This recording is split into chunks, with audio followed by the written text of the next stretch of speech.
Good morning. Good morning. We'll start the Safety Committee meeting. We have one public speaker. Do we know who that is? Because Michael Vesio. Michael?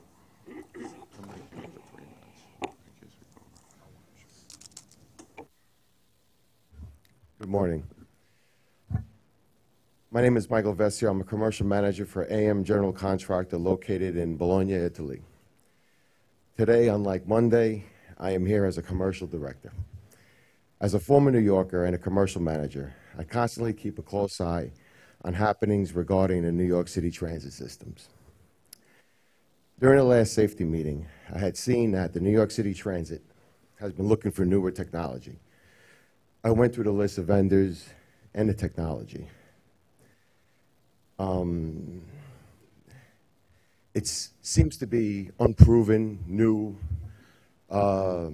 test-type technologies. In Europe, we have standards where we use proven technology. One of the standards that we have in Europe is the EN 45545. It's a fire standard, but it covers 5 models: paper cushion, fire applicable to seating material, electrical faults, electrical cabinet faults, and obviously terrorist threats. AM General Contractor has based our entire system on the EN 45545 with the ability to do much more. With this system, we could also detect people, we can count people, we can keep track of their movement, we could allocate different airflow HVAC systems to streamline operations, to minimize cost, to maximize operations. Yesterday, I went to the stadium to catch a game with my brother. And obviously, I took the 4 up. Crowded, around 2:30. Out of the air conditioning up top, water's leaking down on people. With our technology, infrared technology, thermal technology that's being used right now, it's not a test type, it's not a futuristic technology. We have over 5 million operating hours without any false alarms, without any stoppage of service, any complaints. And we've been able to streamline the Frecciarossa in Italy, the double-decker Rivalto, the Milan Underground, the Meneghino line, and the Leonardo line. Again, I watched on YouTube these safety meetings and all the other meetings. And I know there was a Shark Tank theory last April where we have vendors come in and show their technology. But it's unproven technology. We have technology that we're running in Italy, in London, in Berlin, soon in China, in Shenyang. And I urge you to look into this. I'm leaving tomorrow morning to go back to Bologna. I'd be more than happy to come back. My president has given me full leeway since I'm a former New Yorker. As I said on Monday, I asked just for a simple 20-minute meeting, just to go over some of the things that our system can do, the similarities of the problems that you're having here, that we have in Italy, that we have in Berlin, we have everywhere. But we're able to minimize the disruption of service. Trains are going to be late. They're always going to be late. They're late everywhere. And I know every month people complain about the lateness of the trains. But we can improve on other things. We can streamline. We can minimize money going out. We could save money. And again, this is very true to my heart because I am a former New Yorker.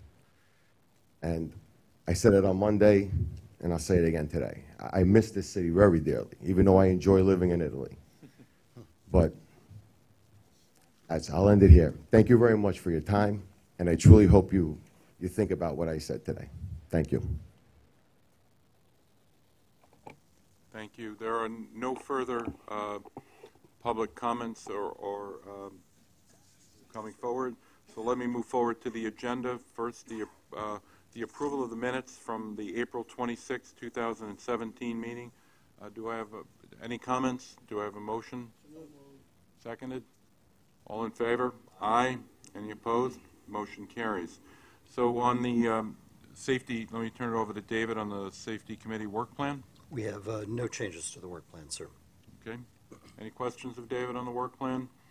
There being none, if I could ask a favor for item number, is this a new agenda? I have the older agenda. So we are now Sorry, doing the sir, report. we just go to, Right. Let's go directly to David for the report of the Chief Safety Officer, David Meyer. Good morning. Let me say a couple things very quickly, and then we'll move into an item that's been making news over the last several hours. First of all, I did want, I'm sorry, difficulty hearing? How's this? Any better?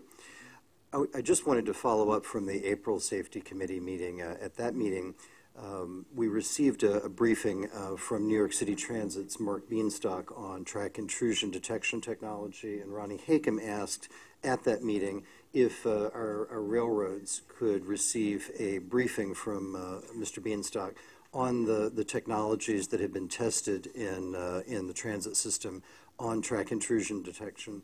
And I just wanted to follow up and indicate that both the safety officers from our railroads met with New York City Transit, received a thorough briefing on the technologies that had been tested in Phase 1 and are now aware of the Phase 2 activities that are going on.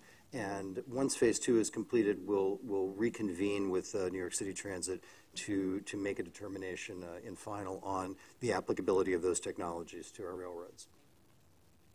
I also wanted to just say a brief word about obstructive sleep apnea screening. We've talked a whole lot in this committee on that topic, and I wanted to indicate that we are now almost 3 months into our MTA-wide screenings, and we've risk assessed almost 6,000 employees and are continuing to work urgently through our employees to screen them for this condition, and more than 1,300 individuals have now been referred for diagnostic sleep studies. So our program is continuing to lead and is continuing to operate. Finally, I just wanted to mention that yesterday, both Ann Kirsch and I and Justin Vanashek were in Washington, D.C. for the National Transportation Safety Board's board meeting on the Valhalla, New York grade crossing accident that occurred about 2.5 years ago. We were there for the meeting where the agency, the NTSB, made its final determination about probable cause and findings and recommendations. We learned a lot yesterday about its phraseology on its determinations.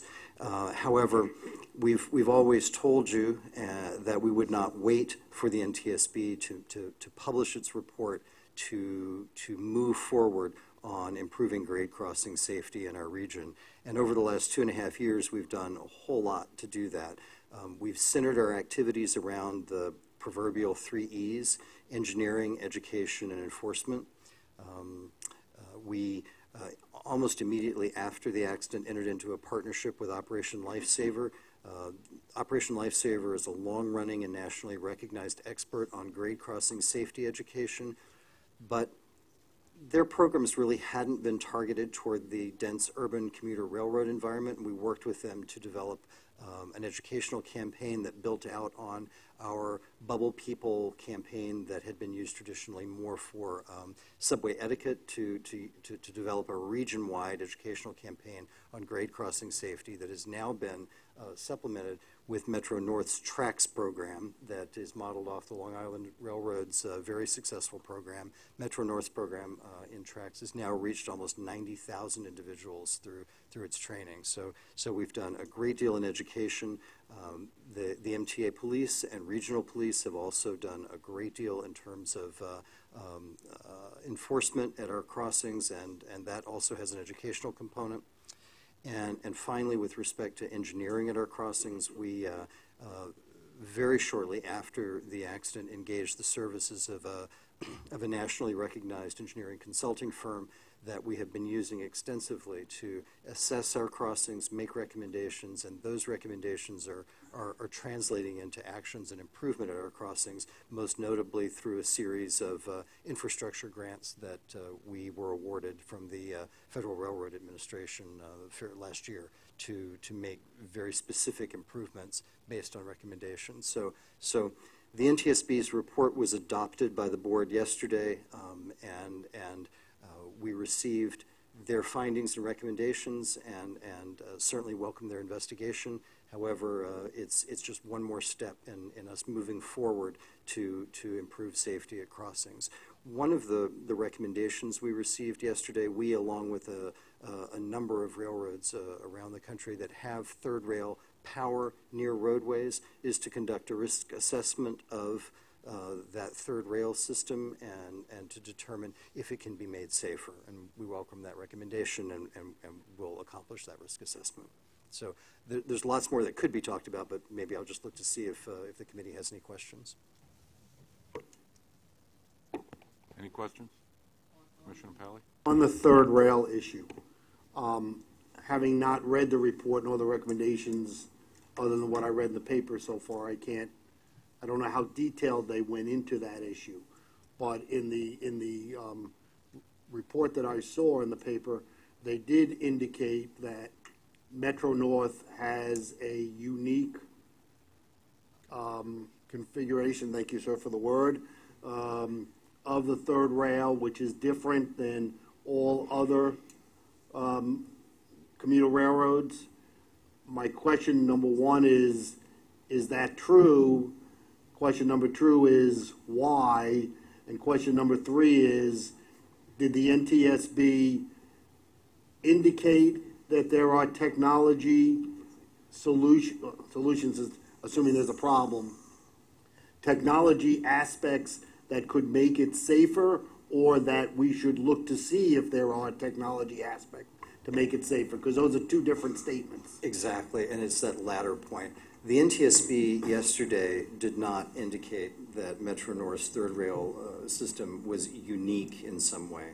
They simply indicated very factually that it does not have any crash attenuating features, energy absorption features, or breakaway features. It's not required to have those features, and they suggested that Metro North, Long Island Railroad, and other railroads around the country that have third rail near roadways conduct a risk assessment to see if the arrangements could be made any safer. But they did not single out any aspect of Metro North's design as unique compared to any other railroads. Did you want to follow up, Justin?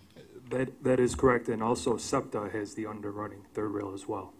So there's two of us in the country right now. So, but they did not, as I said, I'm just insinuating from the comments, they did not say that, or let me ask the question this way.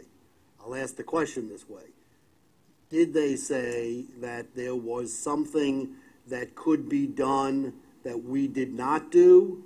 Or did they say you should look to see if there are things that could be done, notwithstanding the fact that they don't exist at the moment? Exactly that latter characterization. They asked us to look, to assess the risks and see if we can make improvements. With respect to the underrunning or overrunning third rail, one of the investigators was asked during the public meeting yesterday in Washington if the underrunning nature of Metro North's third rail was a factor in the accident, and he indicated that he did not believe it was. So underrunning or not underrunning is not an issue that was of concern for the NTSB investigation. It's simply the proximity of electrified rail near roadways that they asked us to assess the risks of and see if there are opportunities for safety improvement. Okay. And I should mention, too, that the NTSB has published the NTSB report is not actually public yet, but they've published a synopsis of their findings, probable cause determination, and recommendations, and we'll email it to board members after the meeting. Thank you. Commissioner Zuckerman? Thank you, sir. This morning in the Journal News, a report was issued that the town supervisor of Mount Pleasant will need to petition the MTA to be able to close Commerce Street. One, is that the case, that they actually need our permission to close Commerce Street's grade crossing? And two, what are we thinking about that? Our assent to close a crossing is helpful, but the process is that the town would need to petition the Department of Transportation, New York State Department of Transportation, and we've indicated that we would be supportive in closure. If that's That our what they do. permission is not necessary. No, I don't think that legally our permission is necessary, but our concurrence with their desire is helpful to them. Right. It would expedite it at the State Department of Transportation. Yes, I'd ask we support that if we can, please. And we do. we will. Yeah, I guess I'll ask you one of the one of the engineering questions, and, you know, by way of personal introduction, I'm a machinist, and all machinists are frustrated engineers who couldn't do calculus. But where exactly are you in the, I mean, you did say the NTSB is looking at the configuration of the third rail, but where is your engineering consultant with that? Is he also tasked with coming up with a gizmo fix for this particular fairly unique, I mean, you know, yeah, SEPTA's got it too, but it's not. And when it snows and Metro North runs better than Long Island, people took credit for what a great configuration it was. Now you turn around with a one freak accident, and hopefully one freak accident in 100 years, and now it looks like a suspicious safety flaw. So, And again, you know, but where's the study at? Is it NTSB or the engineering consultant? So the NTSB has completed its investigation as of yesterday, and they're not going to do any further, at least I don't expect them to do any further engineering analysis. And much as SEPTA, like Metro North, has the underrunning third rail, the NTSB was very explicit yesterday in suggesting that underrunning third rail was not a safety concern for them in the investigation. It's simply the proximity of non-frangible, non-breakaway third rail in proximity to a roadway. And they asked railroads that have grade crossings and third rail in close proximity to those grade crossings to do their own risk assessments to study the extent to which we can make safety improvements. This recommendation just came out yesterday, and so I haven't had the opportunity to review it with everyone around this table, but we have a number of thoughts about how we can move forward. We're supportive of the recommendation, and we have had some discussions about how we can task appropriate consultants to help us get to the other side of it. We welcome the recommendation, and we think we can work against it. As a fallback, drill a bunch of quarter-inch holes 10 feet into the... I think that would be work for a machinist union. That's a jurisdiction issue. Thank you, Commissioner Brown. Yes. Pursuant to this whole discussion, is there a standard distance between where the third rail ends prior to a grade crossing and then it resumes on the other side? Is that similar on Long Island and Metro North in our realm? You know, I think the main determinant in tolerable distances between electrified rail is the power consumption needs and the number of collector shoes on a train set. I don't believe that there are any federal or other standards for that arrangement at crossings.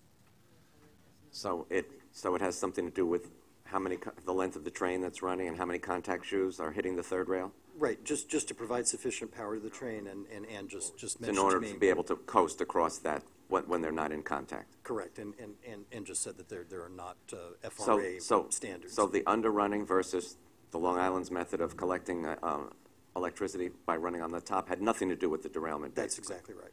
No, nothing to do with the derailment. The commentary was about what happened as a result of the accident and how the third rail exacerbated the situation with others. Right. The actual accident sequence did not involve a derailment, but what it did involve was an uptake of the third rail into the rail car, and the NTSB determined that contributed to the severity. In other words, the number of injuries and fatalities. And that will be the focus of the risk assessment.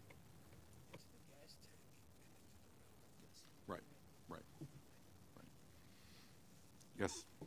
I think you realize we're pushing you on this because it's been reported differently than what you've said here.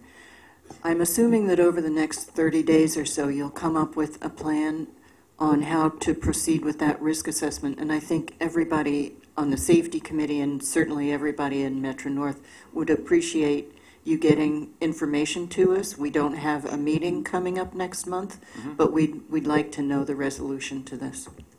Absolutely, sure, Thank we'd be you. happy to do that. Are there any further questions on the safety, on the Chief Safety Officer's report? Okay. There being none, if we could, we're going to take the safety metrics and make it part of number 7 with your permission, and we'll now go to the Family Safety and Health Magazine presentation.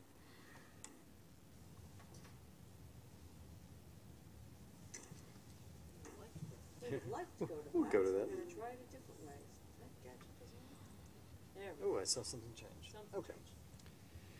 So, more than a year ago, we addressed this committee and indicated that we were subscribing all of our employees to Family Safety and Health Magazine, which is a publication that's produced by the National Safety Council. However, it allows multiple customization options to be able to style it and brand it as an MTA endorsed publication. We send it to our employees at their home addresses for a couple of reasons. One is to communicate that from the very top of the organization, we care about their safety, and specifically, it's not a work-related safety publication. It's a home and recreation-based safety publication, and that's because statistically, employees, not just our employees, but employees everywhere, are more likely to get hurt off the job than they are on the job. So we've been sending this magazine on a quarterly basis to our employees, and each issue includes an email address where we solicit feedback from all of our employees on what they think about the magazine. You can advance the next slide. What they think about the magazine, and we do get feedback from employees, and we have a very, very close relationship with the National Safety Council, and we communicate with them when we receive feedback. And their publications department, we're a fairly large customer of theirs, and their publications department is eager for our feedback and takes it into account when we provide it.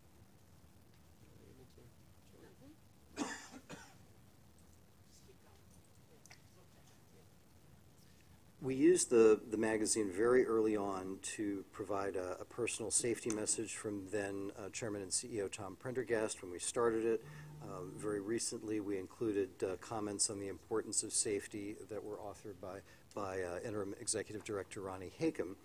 And kind of what I wanted to communicate to you, I don't know if I'll be able to show it to you, but what I wanted to communicate is that New York City Transit's Paul Floranges had a phenomenal idea a couple of months ago.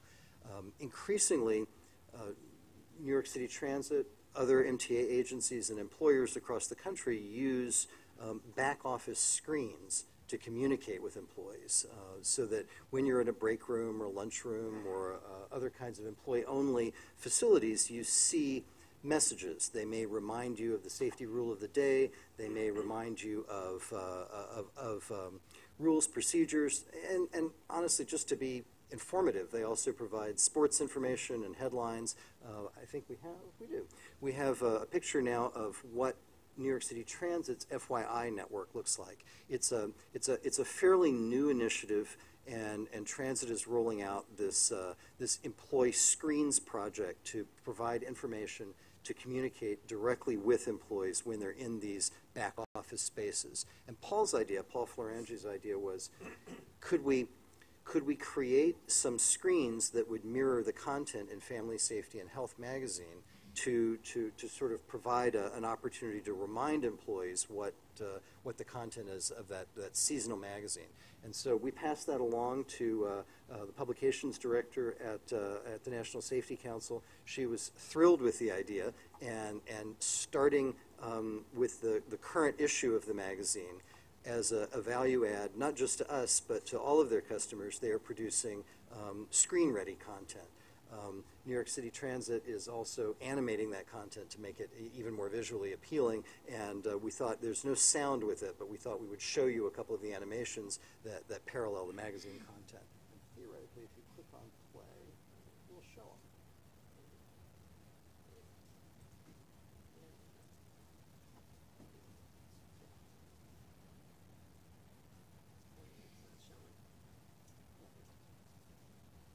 What's going here? I see it. I know. So it's not working. It's not working. Okay. So keep some. So we may not be able to show you the content, which is unfortunate, but if you saw the magazine, you see content on family road trips during the summer, on a whole variety of topics, and what the Safety Council has done is produced really bulletized but visually appealing messages that we can display to our employees, and Transit has really added value to that by making super snappy animations that I can see here, but I can't show you. This is a national magazine? Yes. So the issue that MTA employees receive, they're looking at national safety issues and issues affecting transit systems throughout the country. They're looking at issues that affect people off the job. So it's seasonal content. In the summertime, the magazine publishes material on preventing heat stress injuries, keeping safe while you're visiting national parks, a whole lot of content that's relevant to just what you and your family may be doing seasonally. As I'm sure the MTA family is one of the largest, if not the largest subscriber to this, do they allow you to put in? When you open the magazine, there will be a message from senior leadership that is specific to the MTA. Oh, okay. And what we've been doing traditionally with that is we've been alternating. So each of the safety leads from across the MTA has an opportunity on a rotating basis to author an article. This summer issue,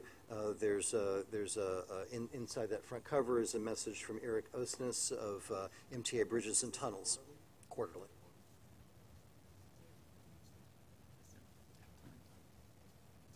Yes, Commissioner. I've received a copy of this in a package that was sent by somebody, I'm not sure who, but I think you should make a point of seeing that all the board members do get it as well. And you know, as I'm sitting here, we initially set that up, and I'll check on it to make sure you do get it. Oh, good, wonderful. I'll make sure Darlene gets it to everyone. Okay. If they're All ready, right. we can move on. Let's go to item 7, the safety assurance review. So in keeping with our work plan and our practices twice a year, normally I say that the safety metrics that we publish in the safety book are repeated from the Monday committee meetings. Twice a year we do a little bit of a deep dive into them. We're still kind of titrating to figure out exactly what's the right way to do that. But this month, what we thought we would do is kind of move down the table and ask the safety leads from the organizations, the MTA agencies, to kind of report out on their metrics and also maybe tell you a couple of things about what's going on at their agencies with respect to safety. So Metro North is randomly first on the list, so maybe I'll pass it off to Justin. Okay. Good morning.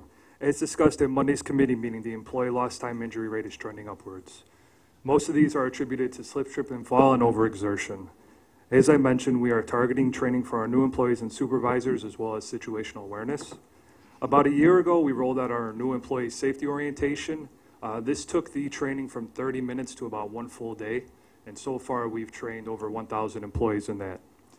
We're also in the process of rolling out supervising for safety for all supervisors and managers. This will be a full day of training to teach employees how to manage safely, observe unsafe work behaviors, and be safety leaders. To help address situational awareness, we have instituted a communication process which allows us to share information with our new employees on safety issues. And we are also in the process of developing a new safety rule book which will be rolled out by year end. And finally, I'd like to provide you an update on C3RS. So far this year, we have received nearly 400 reports, bringing the total since inception to over 1,700. There have been 11 corrective actions implemented and 8 are in development. We have discussed many of these at previous meetings, but I would like to point out that 3 of the corrective actions are regarding situational awareness. So not only are we seeing this on the injury side, but also on the C3RS program. This is a positive sign as all of our safety programs are beginning to align and see consistent trends across the railroad. The 3 corrective actions include an additional training program for our engineers, a peer-to-peer training program, and a situational awareness campaign. This concludes the report. I'm happy to answer any questions. Yes, Commissioner Zuckerman. Thank you, sir. When is our next C3RS discussion that we're going to have in there to protect confidentiality, so we have a better sense of what are the issues that are being raised? We could do that in September. I'd like to make it a more programmatic basis as opposed to me asking for them. Given that we've removed it from the discussion here for purposes of confidentiality, I think our quid pro quo was that we were going to, on a periodic program basis, have a discussion in there. So I just want to make sure that's top of mind for us, given that that is our primary thing coming out of Spite and Dival. That is what we're trying to do to keep awareness on. With all due respect to labor, to ensure that it's protected, we've agreed to do it in private sessions. So again, I'd like to make sure that's programmatic and therefore planned. I could get with Lori and we could come up with a schedule. Thank you. And Yes. Well, you know, I could ask this question at any point, really, at anyone, to any one of the agencies, really, but and I was just, because I was only familiar with the Metro North stuff, the customer injury rate per million encounters, I mean, I'll always like to point out how much safer it is to take the railroad than it is to drive, but at the bridges and tunnels, you got, I mean, I was concerned because or interested rather, that the Metro North customer injury rate is like 1 per million miles or something, million customers, and Long Island is 3 per. I mean, and then I was curious as to why the distinction would be, but then, you know, I noticed that also the Long Island is more compatible with what the subway conditions and numbers are. Why is Metro North doing better on that aspect? And then it really comes down to, why are the bridges and tunnels so terrible? Bridges and tunnels is 800% higher than Metro North injury rate. So speaking for Metro North, our forces work diligently to address all the safety concerns we may have for our customers. We're out there constantly inspecting our stations. Whenever there's an issue, our MOW forces correct it immediately. So the hazards for our customers are minimal to a certain extent. So if you go on some other systems, you'll see tactile bowing, holes in the concrete, things of that nature. When you're on our system, you don't see that. We're constantly on top of this. We've also had some positive weather over the past year or so, which has helped with some of the slip, trips, and falls and things that our customers typically see. And maybe in the interest of time, as we move forward, each of the safety leads can kind of speak to your issue. So next would be Lori from Long Island Railroad, Lori Ebbinghausen. Good morning. So our safety report that we had reported on Monday is appearing in your safety book on page 10. Our customer injury rate continues to be lower than it had been in the previous 2 periods. We're at 2.99 per million customers. And just to touch on Commissioner Brown's concerns, we found at Long Island Railroad our biggest challenge continues to be Penn Station. As you can imagine, our largest volume of customers go through Penn Station, and there's a cross-section of customers, New York City Transit, Amtrak, New Jersey Transit. In doing our analyses, we determined at Penn Station that, as you can imagine, this spans both customer and employees. The one activity that everybody mostly engages in is walking. And as a result of that activity, our biggest source of injury is slips, trips, and falls. So we have partnered with the other agencies in Penn Station to twice a year. We developed a special safety campaign focused on the different conditions and actions and behaviors, and a large part of it is the behaviors of the folks that are traversing through Penn Station, to do focused outreach to encourage people to travel safely together, and that's kind of the tagline. And there's Bubble People animations, there's helpful tools that customers can use to traverse through the station. So when we look at our system is essentially has the same types of hazards that other systems have, but there are unique challenges that are presented in Penn Station just through the volume and the concentration of folks and the different customers that go through there for a variety of reasons. So we're really targeting our efforts at that location, and we've we've had success there. We have seen a reduction in injuries, but it's a constant challenge to continue to drive those numbers down. But we try to make sure that what we're doing is data-driven and focused, that we're not just taking a shotgun approach. And we'll continue to do that because that really, for us, is the most valuable approach to targeting those issues. I would agree with what you said 100%. We all know Penn Station. But the question is on most of those slip, trip, and falls, on the platforms, getting to the platforms, going down the stairs, or on the main concourse itself?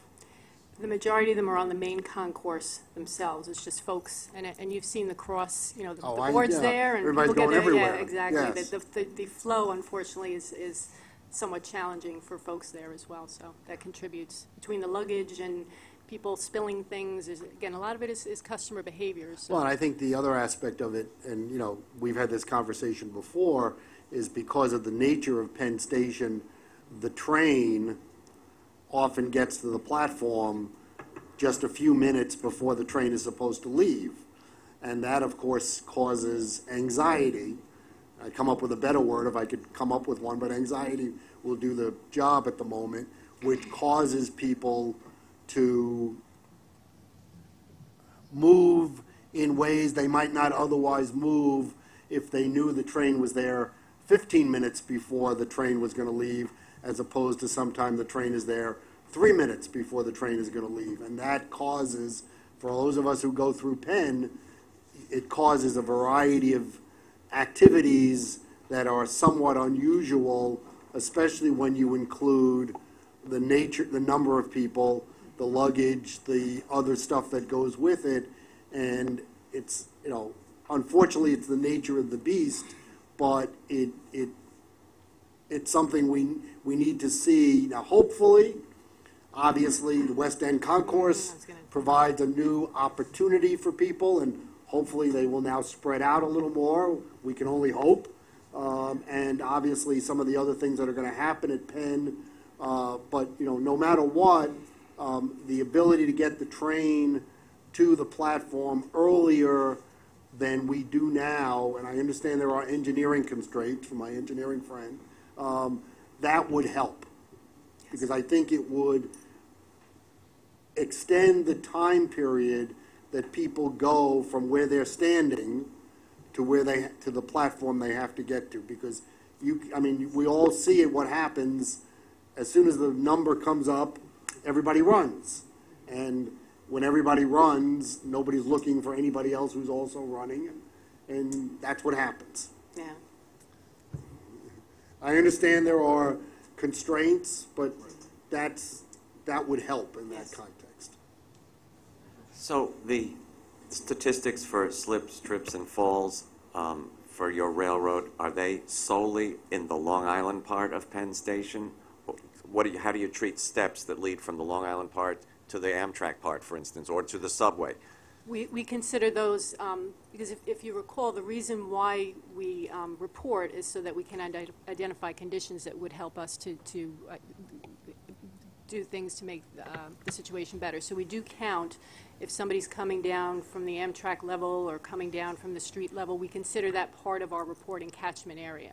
So we make sure that we work with our partners, and as you can imagine, it's a pretty complex choreography that goes on at the terminal to try to get the trains in, and there's goals for getting them in 10 minutes ahead of time, but we do consider that our entire catchment area. You don't count the Amtrak level, we don't count, but anything coming into our system we look at. To Mitch's point about the mad dash when a train is announced, from the time a train arrives in Penn until it's ready to be set up for departure and announced on the departure boards and at the gate, is there a normal amount of time for the train to be either serviced by a crew or cleaned up or anything, or is it just a matter of how close you are to running on schedule, and that will dictate when you put it up on the board? Well, yeah. There's no one simple answer to that. It's a combination of things. You know the throughput that we put in Penn Station is compared to Amtrak and New Jersey Transit. We run a lot more trains through a lot less station tracks than they do. We're only able to achieve that by moving trains off the platform quickly. So our trains come in, unload, move to West Side Yard, typically come out of West Side Yard.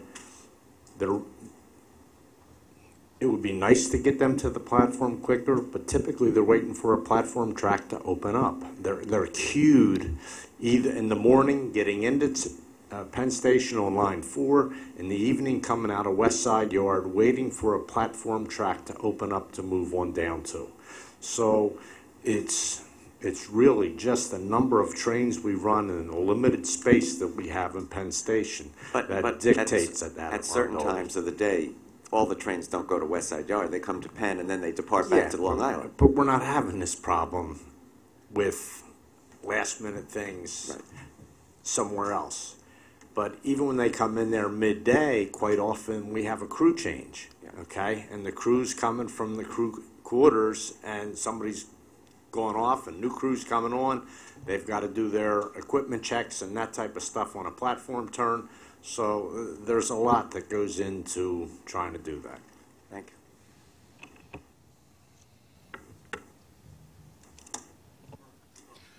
you. Sorry, Jim. There is a phenomenon I don't understand. At Penn, you have a number of people with the rollerboards that they pull along behind them, either for work or whatever, as they're going through the station. And that may account for people like me who have tripped over the rollerboard and gone flying without an airplane. What I don't understand is that doesn't seem to be the same problem at Metro North, at Grand Central. Somebody might take a look at that and see if there's an explanation. I don't know of any. The numbers at Metro North seem to be much less in terms of customer injuries coming out of Grand Central. So the facility configuration is much different at Penn Station than it is at Grand Central. Grand Central is a much more open environment, whereas Penn Station has much more narrow corridors. So again, we're trying to have a throughput of people in a much more constrained environment. So that contributes to some of the challenges navigating through Penn Station. And speaking of a constrained environment, I know we're running tight on time. With the committee's approval, we could move to Carl Hammond from New York City Transit. Good morning. The subway customer accidents increased when comparing both a monthly and annual basis, primarily due to slip, trip, fall incidents. Subway fires increased when comparing a 12-month period, but decreased when comparing a monthly basis. 99.5% of fires reported for the 12-month period were of low or average severity. One of the programs in place to address the fires is the use of 2 portable vacuums that have been piloted since the end of December 2016. The units are used to assist in the cleaning of the right-of-way in station areas. Cleaning the tracks in the station areas helps prevent debris from getting pulled into the tunnels, thus reducing track fires. Use of the piloted units have proven to be successful. Through the end of May 2017, there has been a significant reduction in debris fires where the portable vacuums have been used when compared to the same period 1 year ago. In light of our initial success with the portable vacuum units, a contract to purchase 10 additional units has been approved and deliveries are expected to begin in late October this year. When analyzing bus performance on a monthly basis, all lagging indicators, bus collisions, collision injuries, and customer accidents, were down. Bus Operations has instituted several initiatives to address accidents and injuries, including the implementation of an aggressive communication strategy targeted to bus operators, covering the challenges that they face as they go from season to season, particularly when dealing with weather conditions and seasonal tourism challenges. Additionally, Bus Operations has enhanced the performance monitoring program to include leading safety indicators. Bus operations is also focusing on training and in-service undercover rides and programs. Employee lost time accidents decrease on both a monthly and 12-month period. There are two programs I'd like to highlight today. The first are short instructional safety videos that are being produced featuring employees showing proper work techniques in some of our higher accident trend areas. These are being shown in video screens in employee facilities as shown earlier today by David Mayer. The second are the quarterly President Safety Performance meetings that are being held with subway and bus divisions that have demonstrated good employee accident performance along with divisions that require assistance. The meetings allow for good performers to share their proven techniques used to reduce employee accidents with poor performing areas. That completes our report. Thank you. Commissioner Albert. Is special attention paid to repeat offender locations for trash? I believe so, yes. There's a study that's done. It's done every 4 months, and priority is given based on what they found in that previous period. For an example, the express tracks at 34th Street and 6th Avenue for the B and the D trains are unbelievably choked with litter. Maybe it's because 34th Street's a major shopping area and there's a lot of people there, but the debris there is unreal. And every time I go there, I notice it again and again. So, you know, we don't want it to blow down south into the tunnels and everything, so. Okay, we'll take a look at that and make sure that that's on, see where that is. Commissioner Merdler. Mr. Chairman, I want to congratulate you for refocusing on the problem of people eating in the subways and dining on the subways rather than having just a bar of candy or the like. I looked back the other day and I saw that in 2011 that issue was specifically raised, and that the then chairman, your predecessor, then thought it was not a good idea and the subways were a good place for dining. All I would ask is that you take a good hard second look, as the chairman has said.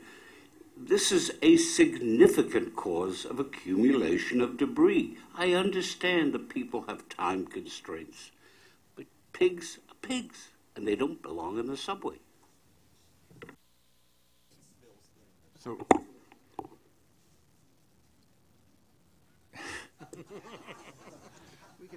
So we'll move to bridges and tunnels in a second, but welcome back. Thank you. As you know, yesterday I did not report at all about anything regarding food. When I was asked a question about food, I said it's something that we as a board need to debate and come up with a rational proposal, because there wasn't a desire one way or the other. Like my predecessor, Jay Walder, I also in 2011, when testifying before the Senate, was opposed to the bill that the state Senate had that would outright ban all foods on the subway system. So we as a board need to engage on this issue to determine what the right policy should be. Thank you. Bridges and tunnels? This past Monday, during a committee meeting, we reported on collision trends increasing month by month, coupled with collision with injury rates remaining low in relation to this upward trend. TBTA recognizes that reversing the collision rates, despite our best efforts to analyze and implement corrective action, requires additional evaluation. As a result, we have partnered with Texas A&M Transportation Institute to determine if observed trends are consistent with national trends and to assist us with identifying potential countermeasures that may hasten this trend reversal. The TTI partnership will explore the following: evaluation of collision history data and collision rates, analyze TBTA data with respect to regional and national trends, determine whether TBTA collision increases are correlated to increases in traffic volumes, determine if recent collisions are associated with toll activities that may be eliminated upon conversion to ORT, identify, evaluate, and provide recommendation on potential short and long-term safety countermeasures. Study will be divided into two phases. Phase A will address current conditions, and Phase B will be a post-ORT evaluation. Phase A to be completed by January 2018, with an estimated completion date for Phase B of June of 2019. I'd like to address Mr. Brown's comment related to customer injuries. Our customers drive, Mr. Brown, and our injury with collision rate is low in relation to our number of collisions. Right now, we're at 1 collision with injury per million crossings. You may have been looking at our employee injury rate in relation to the number that you specified. I just wanted to clarify that. And if there are any, if you'd like an explanation on what's happening with our employee injury rate, we can, in the interest of time, we can talk offline. That ends my report. I'm always not only willing but anxious to be corrected. However, what I look at here, it says customer collision rates per bridge and tunnel customers for the year 8.16. That's what I was looking at. And you know, I'll be glad to be wrong, and I was comparing them to the yearly numbers on the railroads. I thought what you were saying, and which is, you know, also apparent from the statistic, is not every collision results in an injury. However, it's still a very concerning statistic that you're having that many collisions. And, No, oh, go ahead. You know, like I said, No, I'm just misreading the number. just the total number of collisions, the rate is 8.16. Right. And the collision, those collisions that result in injury is 1.06. So when you were talking about customer injury, I just wanted to clarify that our customer with injury is low in relation to the total number of collisions, which is indicative of severity. That was my point. Commissioner Myrtle? Mr. Chairman, I think I speak on this issue on behalf of, or with the views of most, if not all, of the members of Bridges and Tunnels.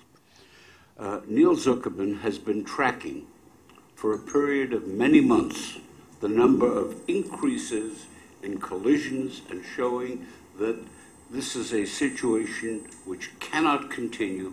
It is not sustainable. The public is being clearly adversely affected by it.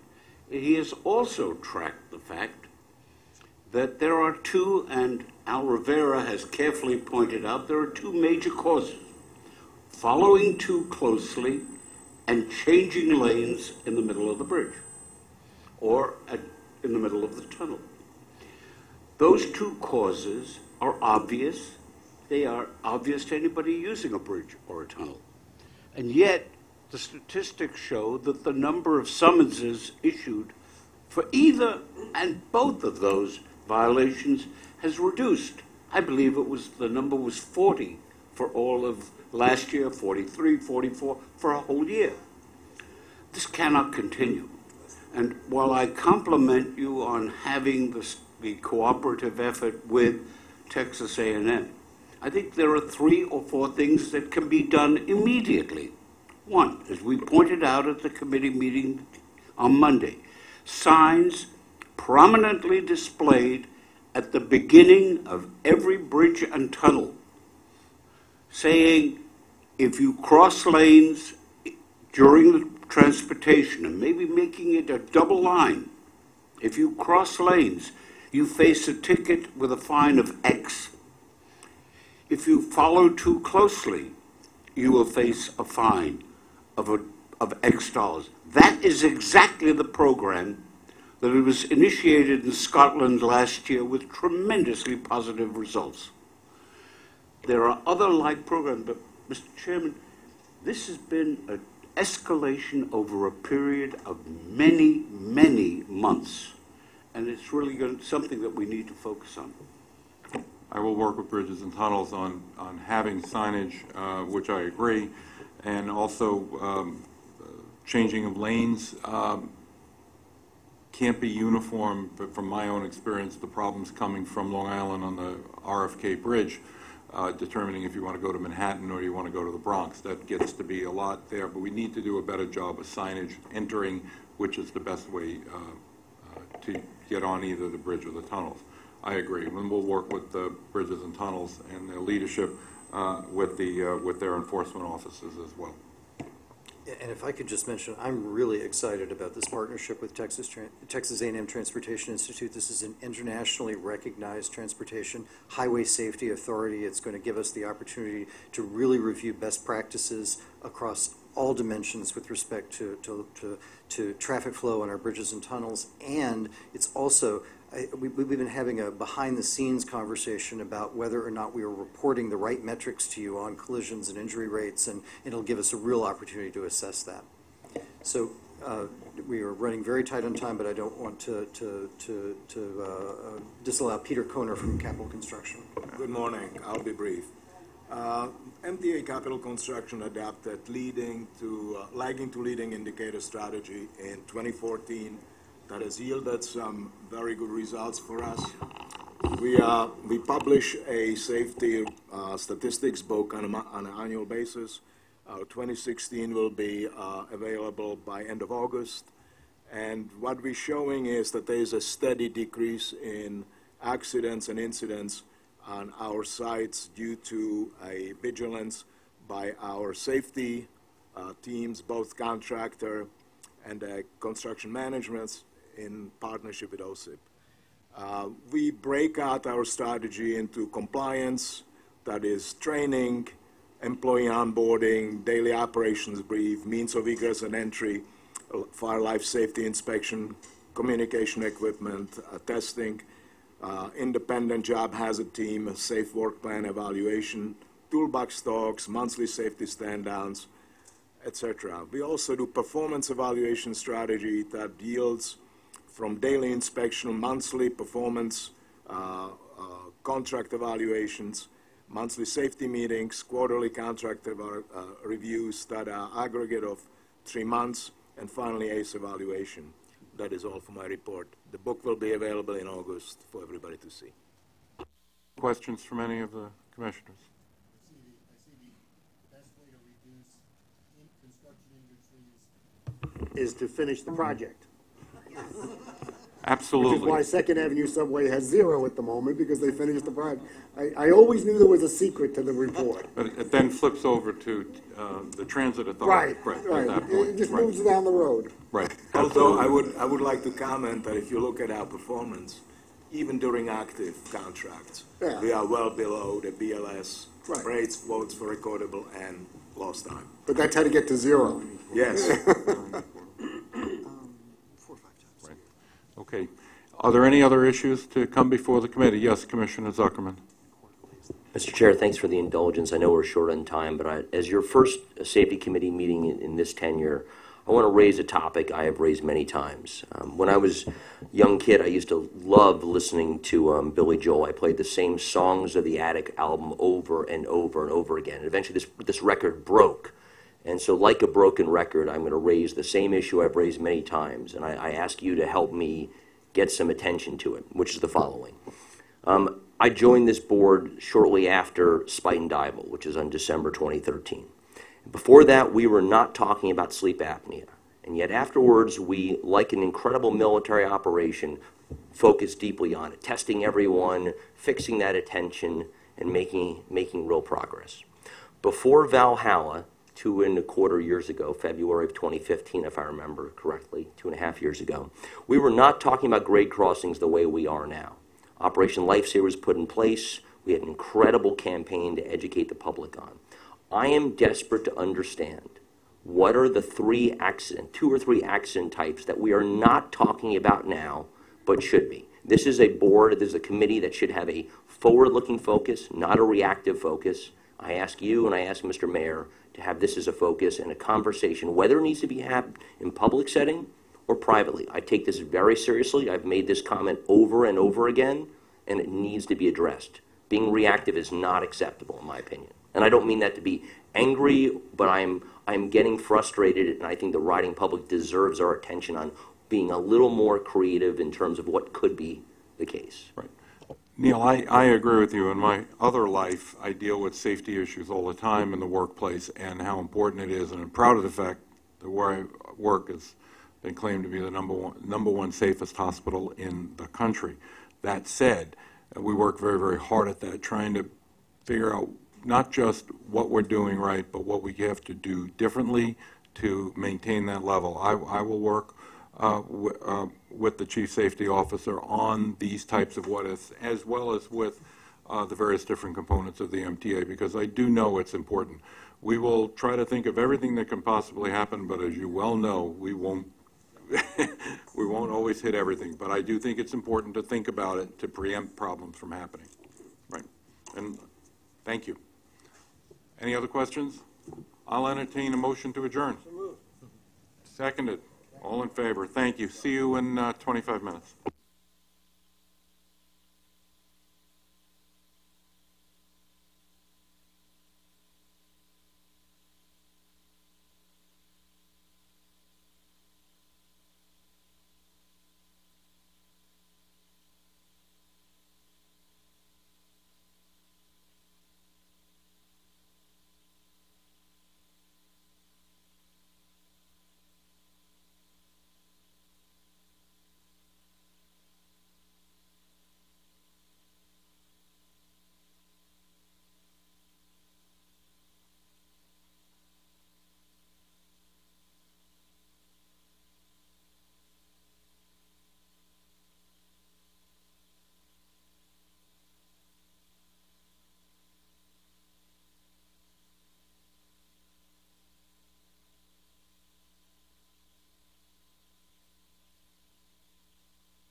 It's gotta be, if it's like this.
Let's call the meeting to order. We have a lot of public speakers today. I believe 61 people have signed up, so we are going to be very strict on our enforcement of 2 minutes per speaker. Yeah. Where are my notes? There we go. Okay. All right. Can I begin? Let's move. Yes, Okay. Steve, let's. Okay. First speaker, please. Ladies and gentlemen, a reminder for those of you who haven't been here before, according to our procedures, public speakers are allowed up to 2 minutes for their comments. As that 2 minutes begins to wind down, you will see some lights and hear some noises that indicate that you should wrap up. If you don't, I'll remind you that you must. And as I said, because we have, as the chairman said, because we have so many speakers and because we want to treat each and every one of them fairly, we ask that you make every effort to keep your comments within that time frame. The first speaker is Tony Utano. He'll be followed by Vanessa Jones. Mr. Utano.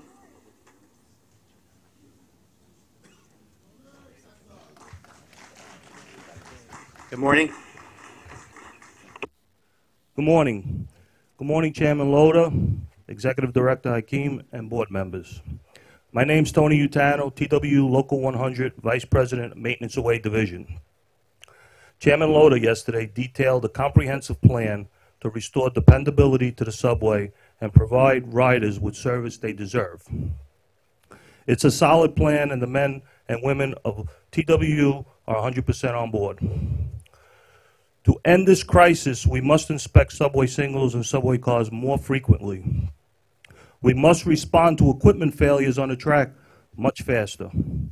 We must replace train parts and components on a more aggressive schedule so they don't break down in service. That's what the MTA action plan would deliver. But this is a dead-end track without necessary funding. Without financial support from state and city, riders will be forced to suffer through more delays, more breakdowns, and more misery. Governor Cuomo has promised to provide half the money needed to get this job done. Mayor de Blasio should provide the other half. He can't throw his hands up in the air and walk away. He can't throw his hands and say it's not his problem. He has to step up to the plate and do what is right for the riders. No more political games. No more avoiding responsibility. What's fair is fair. On a closing note, if the mayor doesn't want to pay his fair share, the city board members should just walk away and resign. Thank you.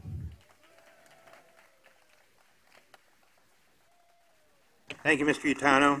Vanessa Jones. Vanessa Jones will be followed by Neil Weissman. Good morning, everyone. Can you hear me? Okay. My name is Vanessa Jones, and I'm a station agent for 28 years. I started out as a railroad clerk, you all know. I was hired by the Transit Authority, and I love my job very much.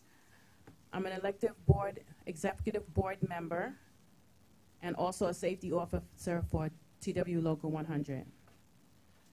I am here today to speak on behalf of my union brothers and sisters, the rank and file workers who bring their best every day, 24/7, 365 a year.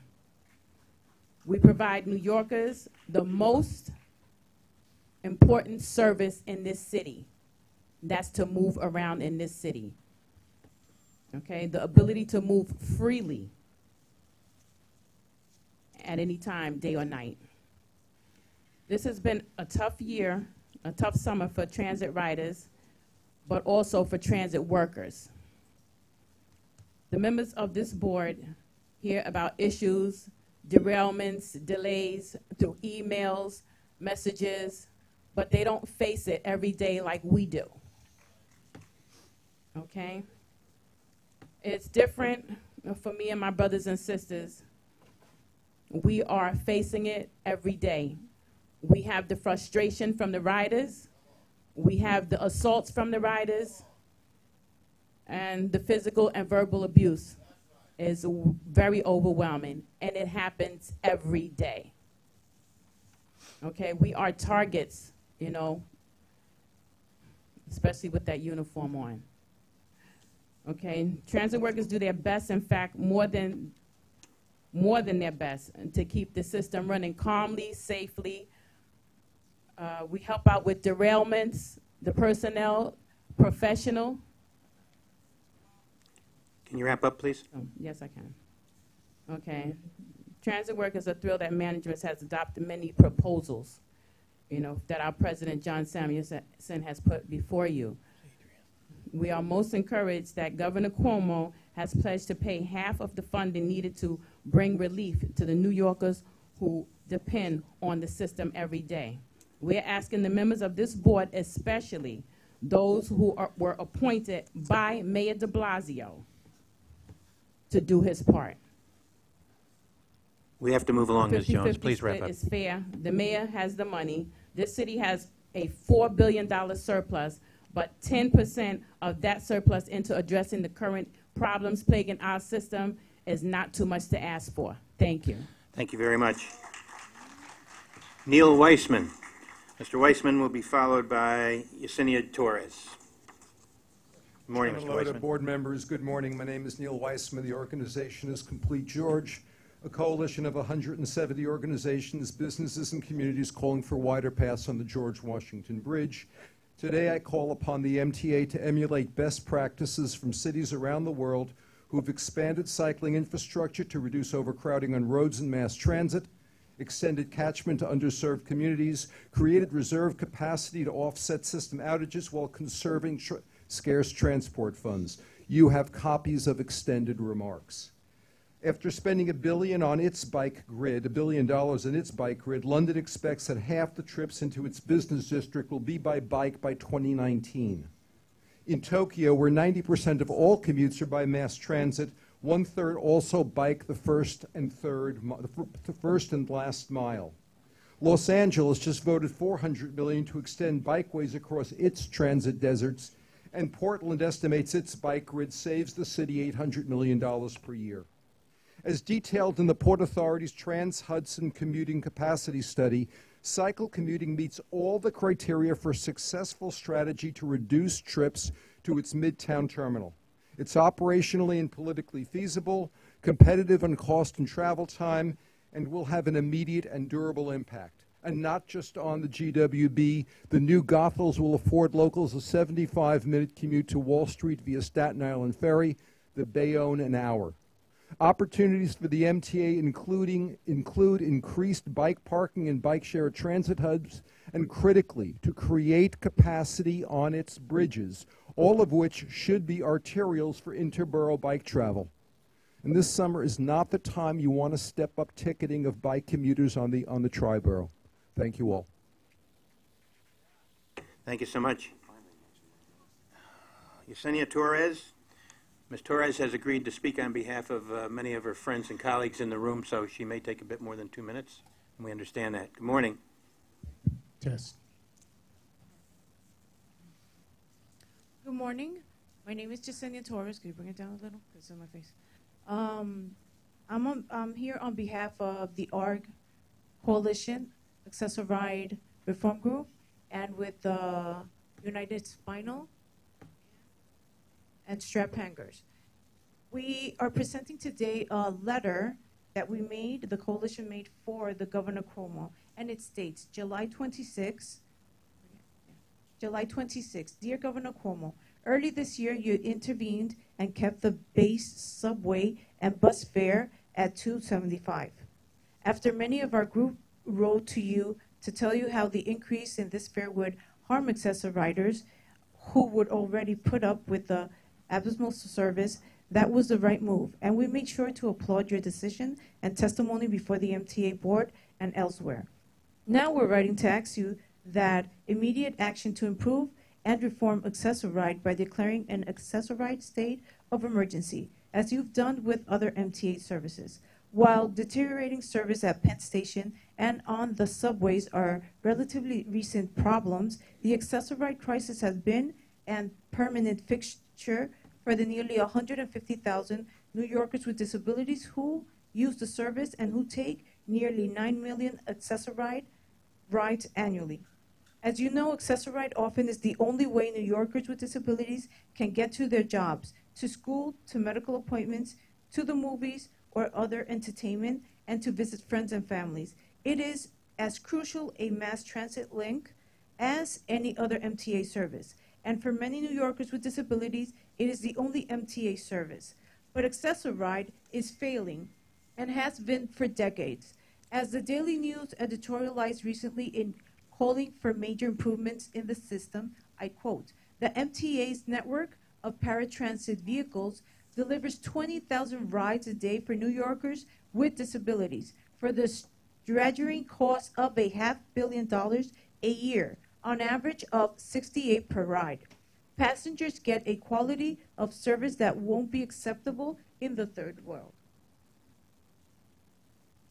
Over the past several months, excessive ride users have testified before the MTA board about a parade of horror that experiences regularly everything from 4 hours plus rides for distance that would take 60 minutes, from borough to borough rides to get to meetings or doctor's offices, to being abandoned by excessive ride a mile away from LaGuardia Airport on their way to a funeral for a longtime friend.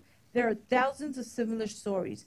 The reports from the front lines are backed by the limited MTA data that exists on excessive ride performance. For example, even with a half-hour grace period for one-time pickup, excessive riders, dedicated carriers, still are more than 90 minutes late once out of every 10 trips. In 2015, pickups by broker car services were more than 15 minutes late, 60% of the time. In 2016, pickups were late nearly 1/3 of the time. New York Transit does not even measure over vital performance indicators, including most actual trip times. Excessive ride woefully sub-performance is a major factor in the 29% employment rate among people with disabilities in New York City at all, but eliminates the ability to take jobs that require travel and more than test any employer with frequently and extensive employee lateness. And it adds to costs for medical providers whose schedules are thrown into this area with excessive ride leaves people stranded or late. Along with the horrendous service, excessive riders are the only New York massive transit riders who must call a day in advance to reserve a seat, making last-minute trips to work or pleasure impossible. No one should have to put up with this. Fortunately, there are solutions, but they will have to take leadership and attention from you and at the MTA to make them happen. A promising sign is that both MTA board, reacting to powerful testimony from excessive ride users and excessive ride managers, are starting to think about how to improve the system.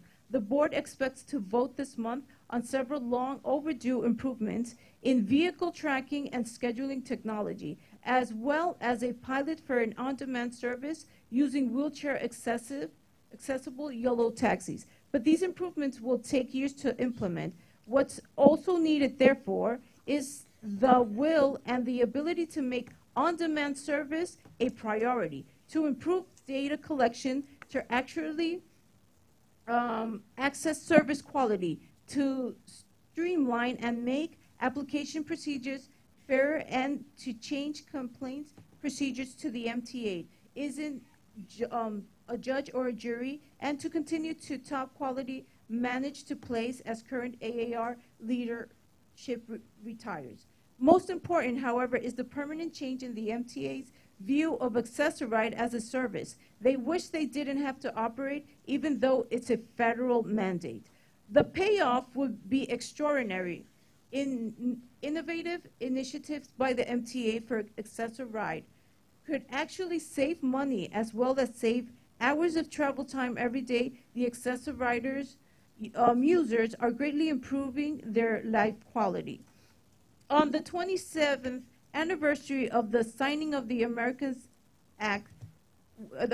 with Disability Act, we urge you to declare an accessory right state of emergency to achieve these important changes, and promise to work with you and the MTA to help make reforms reality. Now,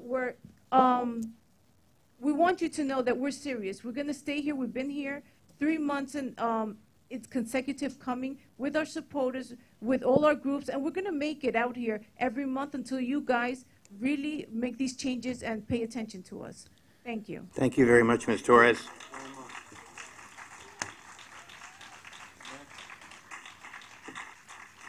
Yep. Next, Tony Murphy, to be followed by Arthur Piccolo. Tony Murphy.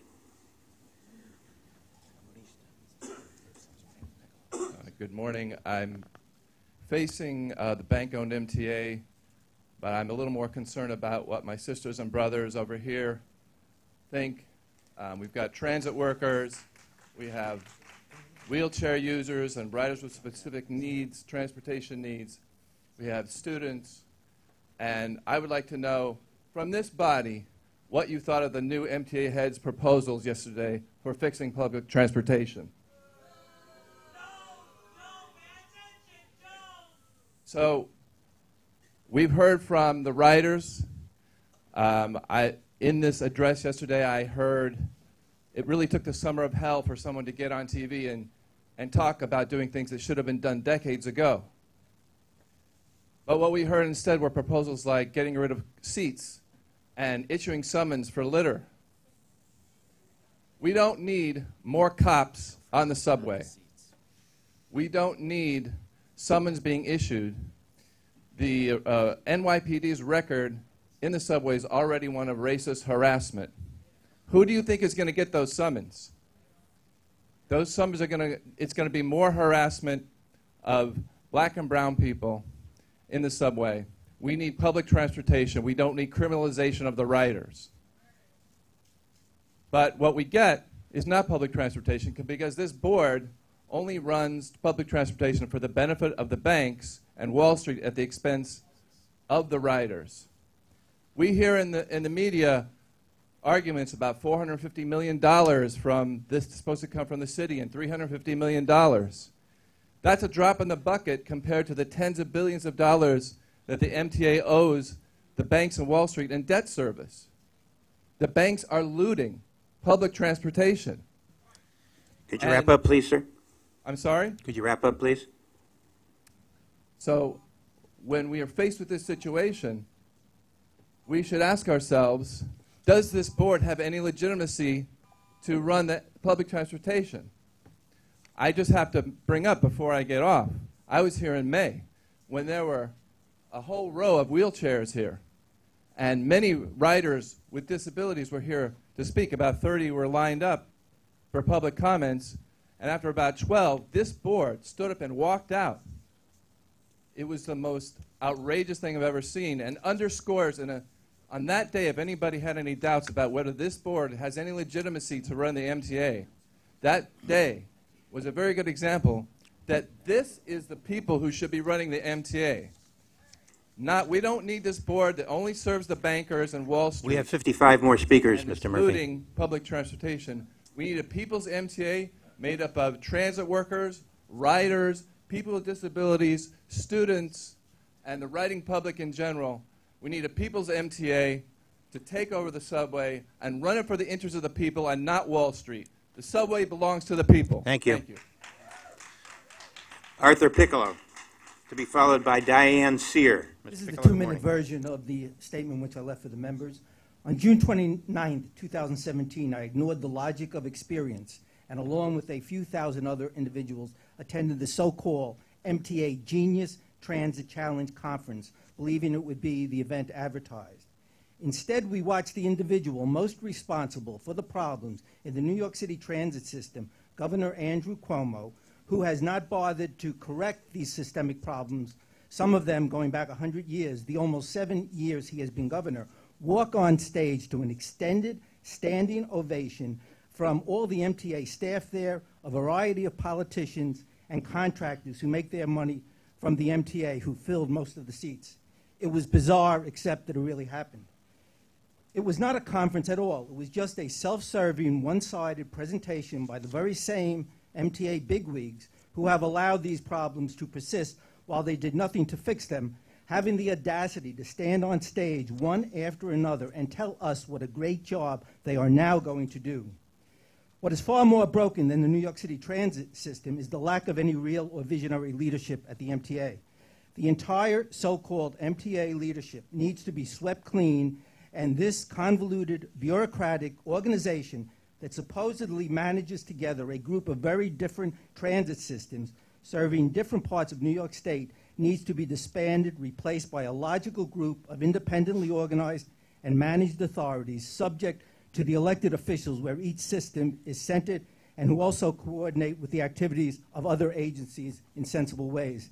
In a normal world, it would be ironic that Mayor de Blasio wants control of every other function in New York City under government control, except he has not once called for returning city control of our transit system, because he and likewise members of the City Council do not want to run for re-election based on the quality of New York City's public transit system. They must be held accountable, and there is only one way: return control of New York City's transit system back to New York City. Thank you, Mr. Piccolo. Diane Sear, to be followed by Gloria Lorden-Goodson, and then Omar Vera. Good morning. Morning. I'm Diane Sayre, and I am with the LaRouche Political Action Committee. We are very near a disaster, which will cost not only millions of dollars, but potentially human lives. Everyone who's... Can you hear me now? Oh, I don't know why it's quiet. Okay, thank you. We are near a disaster which will cost not only millions of dollars, but potentially human lives. Everyone who's ridden on the system sees that that potential is there. And as the previous speaker said, the problem is Wall Street, which has turned the MTA into a debt farm, charging usurious interest rates, which necessitates more and more borrowing. Public infrastructure does not need to generate a profit at the point of use. The point of public infrastructure is that it raises the level of productivity of the entire workforce, and therefore should be paid for by public funds and taxes. I am certain that Wall Street is not paying its fair share. Everyone in this room should start by demanding that Glass-Steagall be reinstated immediately, and that the President of the United States return to Hamilton's program of a national bank, public credit, which means 1% to 2% interest. Also, the China Investment Corporation just relocated from Toronto to Manhattan. They already said they want to invest $50 billion in American infrastructure. China built 22,000 kilometers of high-speed rail in 10 years, the same amount of time that we built the Second Avenue subway. With their help and American union workers, we could completely modernize the entire metropolitan transportation grid in a much shorter time than imagined by anyone in this room today. Could you wrap up, please, Ms. Chair? Yes. Thank you. We have to stop allowing Wall Street usury to dictate infrastructure policy. Thank you. Thank you very much. Gloria Lorden-Goodson, to be followed by Omar Vera, and then Steve Millis.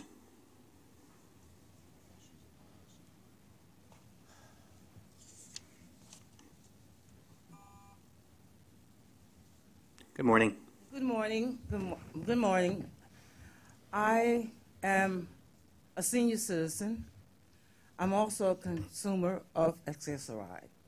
We've heard from the young lady how Accessoride is always late. That's the truth. That's the God's honest truth. But I'm here to talk to you this morning about an incident that happened to me yesterday. I got a call. I'm also a volunteer at the Center for the Independence of Persons with Disabilities. And as a volunteer, I called to get my regular subscribed pickup, which was 2 p.m. Of course, they called me to tell me that I would have a yellow cab or a green cab to pick me up. Fine with me. Fine. First, the cab was an hour and 10 minutes late. When it got there, and this happened yesterday, when it got there, he put my walker in the car. I gets in the car, and then he tells me I have to pay him. Pay you? I'm accessory. I'll give you the $275. No, you got to pay me money. And then he tells me to get out of the car. All right? Now, the thing is, what I'm here to say is we need better control or better watchmen over these companies that you hire to take us around. Okay? This man wanted me to pay him extra money, then he's going to turn around and get extra money from you. Okay? This is a driver that you pay money for. All right? These are drivers and companies. And I can name a few of the companies that you hire or that you have contract with that are no good, that are late all the time. Okay? Late all the time. When I called and asked if I could get my own to decide what car company I want to take me, they told me no. That was somebody else that decided, and I had to accept it. I'm sorry, but can you wrap up, Ms. Goodson? Very good. I can wrap up right now. Thank you. Stating that the MTA should be more inspecting on the companies that they hire as broker services to carry the persons with disabilities around. They should be watchful, not just give them a freelance on what they do and how they do it. I appreciate talking to you this morning, and I hope that something can be done about these broker services that you pay our money for, that we are late for, and now that we have cab drivers that are very disrespectful. And he called the cops on me. Thank you, Ms. He Goodson. called the cops on me. Okay? A driver called the cops on me because I wouldn't pay extra money that he's already getting paid for. The cops came. We got it all straightened out. But this is the first time a driver has called a cop on me. That's not acceptable. Not acceptable at all. Thank you, Ms. Goodson. Thank you very much. Thanks for coming.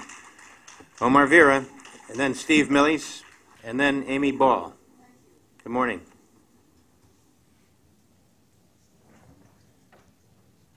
Just going to turn the camera this way. Okay. Thank you for having me here. I have returned after a nearly half-year hiatus. Thank you, Jason. Working in micro kitchens at Google NYC. Now, before I get to the business, let me just tell you, the entire team, not just the food team, but the entire team, all the companies working at the Google building have been phenomenal. And especially the food team, which everybody treats each other like family. Now, I especially want to praise these three individuals here for making my journey especially enjoyable. My main manager, I left just 2 weeks ago. I finished with the job there. But the main manager, Ivana Zorich, her assistant, Mabel Salcedo, and finally a cafe manager, Hannah Mensch. I'm not sure pronunciation. But anyway, these three ladies, they have been so amazing. And let me just tell you this. They treat their employees, they treat everybody in the team like family and friends. And as a result, everybody there is optimistic at Google. Which brings me to my next point. Which brings me to my next point. The MTA needs to maintain a better relationship with its employees, its unions, and with the customers that serves. These delayed train stuff is very counterproductive. And Andrew here knows that. And of course, Chairman Loda, welcome back to the MTA. After 5 years, you're back. I supported you for mayor over the incompetent Warren Wilhelm Jr. I refuse to call him Bill de Blasio. His name is Warren Wilhelm Jr., and this guy has been a disaster for the past 4 years as mayor. Could you wrap up, please, Mr. Rivera? Okay. My point is, the people here have a message. Improve the trains, improve buses, improve all transit, and of course, maintain a great relationship with everybody here. That's the way we can move forward. Thank you, and have a great August recess. Thank you. Steve Millies, then Amy Ball, and then Idanis Rodriguez. As a retired Amtrak worker, and speaking for the Workers' Defense Committee, I want to salute the over 36,000 members of Transport Workers Union Local 100 that keep New York City moving, that move over 8 million people a day. And they're the first ones to face the dangers and the dirt. And what do they get in return? Being told by billionaire Bloomberg that there were thugs. There isn't a single worker who's a thug. Who the thugs are the real estate developers, starting with Pig Trump. Now, we need money. We need to declare an emergency in the subways. And it's amazing that LaHoda's plan, LaHoda, who was a stooge for Giuliani, doesn't even address accessibility for disabled people. This has the lowest percentage of any subway system in the United States for elevators. That's a crime against every working person, every disabled person. We need to get money where it is. The nearly $1 trillion of real estate in Manhattan would be worthless without a subway system. Every one of these billionaire landlords, starting with Trump, should be turned upside down, and the money should be taken from them. Michael Quill once said that the subway should be free. The fare has increased 55 times since 1948. That's a crime. We know what public transport can be. Look at Moscow. Look at the subways they're building in China. What we need is a struggle of all working people. Raise wages to $15, lower the fare, make it free for the unemployed and youth. Thank you. Thank you, Mr. Millies. Amy Ball, to be followed by Council Member Idanis Rodriguez.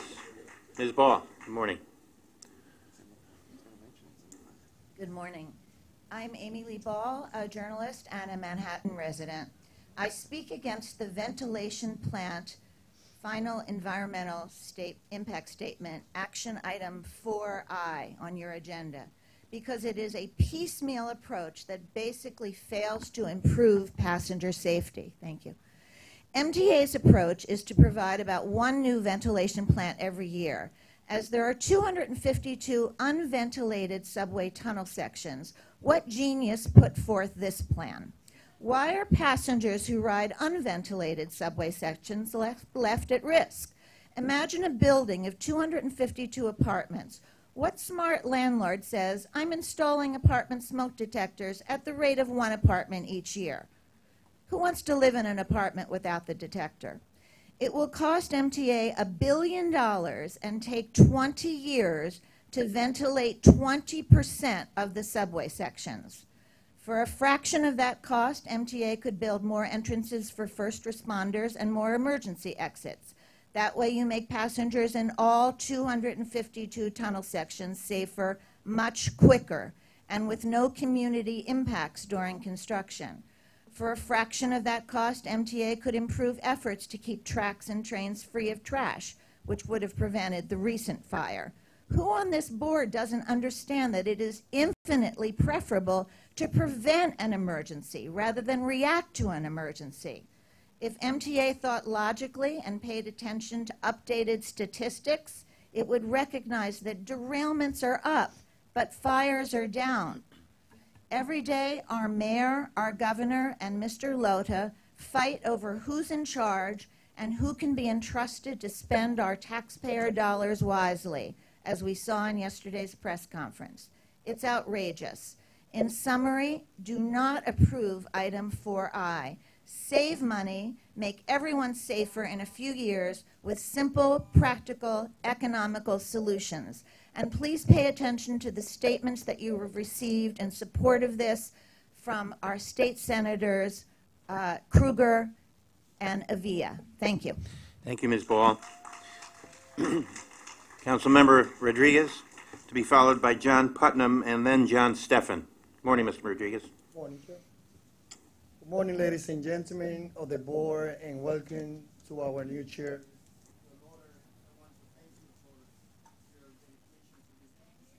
Mic went off. Sorry. Good morning, ladies and gentlemen of the board, and welcome to our new chair, Your Lord. I want to thank you for your dedication to this agency and for agreeing to return at a time when our subway system needs all the attention as it can get. From derailment to crippling delays to power outage to track fires, New Yorkers have been through a lot of these past few months. As someone who rides the subway almost every day, I have seen and lived for some of these experiences. I know how ready our riders are for relief. The plan you put out yesterday is a strong first step. I want to thank you for the hard work you have done over the past month to access the immediate needs for our system in a sober way and to compile the plan we heard yesterday. I'm hopeful that in the coming months, these measures will allow trains to run smoothly with drastically fewer delays and clear communication with riders about what they should expect in real time. However, we know that without a long-term vision, something that we still eagerly await, any short-term fixes will be short-lived. We must think big and we must be creative about how our system will not only survive but thrive through the next 30 years, because we are doomed if it does not. This city, this region, and our entire country relies heavily on the MTA, of which our subway system is the backbone. It is one of the biggest reasons people move to our city, and it stimulates our economy like nothing else. If it goes down, we as a city go down. I want to finalize saying that I hope that not only we work together to get the revenue, but also we need to be creative. We need to go back and analyze the community tax that I believe with that money, members residents of Long Island, Westchester, and Yonkers, they can benefit as also the residents of New York City. I also believe that we also need to capture the values within the Second Avenue, and we have done it in other projects. It is time to bring together the real estate, the academic, the leaders of the MTA boards, and the whole city and the state to decide which is the transportation system that we would like to build for the next centuries. Estamos aquí porque es importante tener un liderazgo en la Junta de MTA. Creemos que Lora puede proveer ese liderazgo, pero tenemos que ser más creativos, no solamente en buscar solución inmediata, sino también buscar solución a largo plazo. Tenemos que analizar si se trae de nuevo el community tax y con ese dinero utilizarlo para the Metro North, que beneficia a los residentes de Long Island, de Westchester, de Yonkers, Connecticut, y también a los residentes de la ciudad de Nueva York. Pero también nosotros tenemos que mirar el Plan Move New York. We also have to pay real attention if we can bring back the Plan Move New York so that we can provide $1 billion every year to the MTA. Thank you very much. Thank you, sir. John Putnam, John Steffen, and then Taryn Fivek. Mr. Putnam? Good morning, members of the board. My name is John Putnam, and I'm a long-standing resident of Murray Hill. I wish to state that I strongly urge the board to vote against the funding of the Park Avenue ventilation project. MTA should be spending its money on things that will enhance ridership, such as new fireproof cars, an updated signaling system, hiring more maintenance workers to keep the system in good working order, and increasing the number of emergency exits from the system. These things are meaningful to the public that relies on a safe and functional transit system. A ventilation system will cost a fortune, and more than likely it will sit idle for its entire lifetime. Thank you. Thank you very much. John Steffen and Taryn Fivick, who will be followed by Sarah Catalinato. Good morning, everybody. First of all, I believe the transit system here in New York should be free, period, for everybody. If smaller countries with smaller GDPs, which is gross domestic products, can have a free system, the United States of America can have a free system of public transportation system as well, offered to the public for free. If China can do it, if other smaller countries can do it, we can do it, first of all. Second of all, there are too many police officers who are looking to target black and brown people there in every single station just for jumping a turnstile. Well, when I was a little kid, I remember the fare being $125, and now it's $275. That is over 100% increase. That is ridiculous. That is fucking ridiculous. Excuse me, I'm tired. But listen. There are more police officers than rats and roaches in the subway system. What are the police officers there for? To arrest people just for not wanting to pay $2.75? When the fare goes to $3, what do you expect people to do? Pay that $3 for cars that don't have air conditioning? I live near the 1 train line. Half of the cars there don't have air conditioning. You're burned up half the time riding the 1 line. I'm not even going to talk about all the other lines. There's other ones that don't have air conditioning either. That's what we're paying. That's what we're paying damn near $3 for, to burn up on a ride to get here. The system should be free for everybody. And salute to the TWU for moving us around. Thanks, Mr. Steffen. Taryn Fivick. Hope I pronounced that correctly.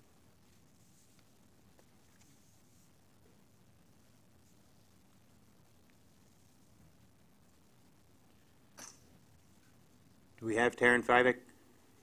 We'll call again later. How about Sarah Catalinato?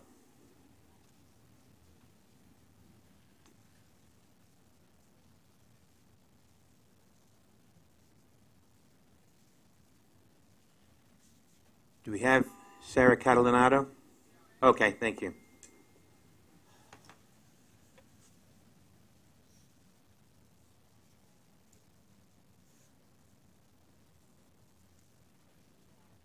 My group, Parents to Improve School Transportation, sees common problems between school busing, paratransit, and transit in general. The people with firsthand knowledge are not the ones running either system.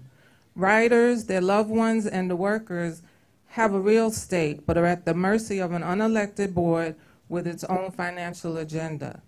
In the MTA's case, it is public record that we are spending new money on old stuff.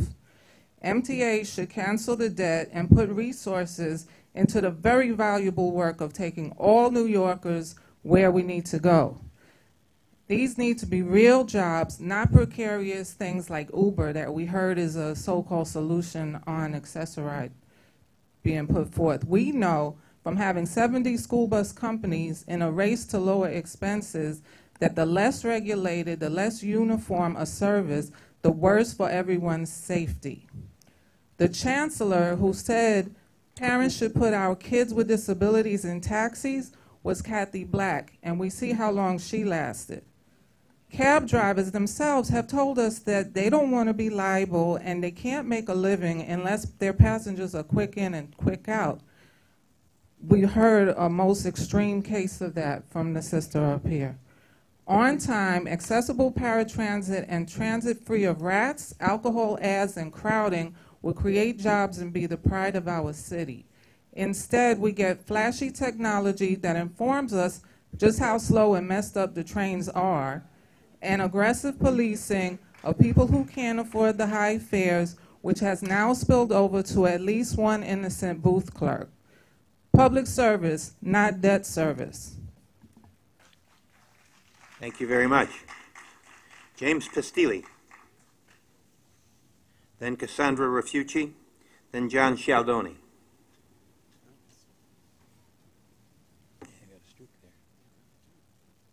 Mr. Pastilli, good morning. Good morning, Mr. Chairman and members of the MTA Board. My name is James Pastilli, and I represent the Staten Island Area Advisory Board of the American Cancer Society, as well as the Policy Committee of Tackling Youth Substance Abuse of the Staten Island Partnership for Wellness. I'm here to ask the MTA Board to hold a discussion on the issue of alcohol advertising and to eliminate it from all New York City transit.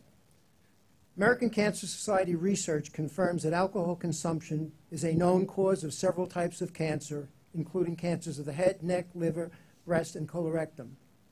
Other expert research bodies concur, most notably the American Institute for Cancer Research, the National Cancer Institute of the National Institute of Health, the International Agency for Research on Cancer of the World Health Organization. Patterns of excessive alcohol use are often established in childhood and adolescence, as are other cancer-causing behaviors like tobacco use. It has been well established that repeated exposure to advertising plays a major role in forming behaviors in children. With this in mind, it is critical that our policies and programs work to prevent these behaviors as early as possible in order to reduce the risk of cancer down the road. The current policy of the Metropolitan Transportation Authority to accept alcohol advertising works against the public interest by increasing long-term risk for alcohol-related cancers. Alcohol use also tends to increase tobacco use, which further increases cancer risk. Systematic reviews of longitudinal studies have shown that exposure to alcohol advertising increases risk for underage drinking. In other words, the more alcohol marketing messages that a young person sees, the more likely they will begin drinking, or the more they will drink if they've already established. It is telling that youth report alcohol ads as their favorites, especially when so many different products vie for their attention. These compelling advertisements become the new teachers of our youth.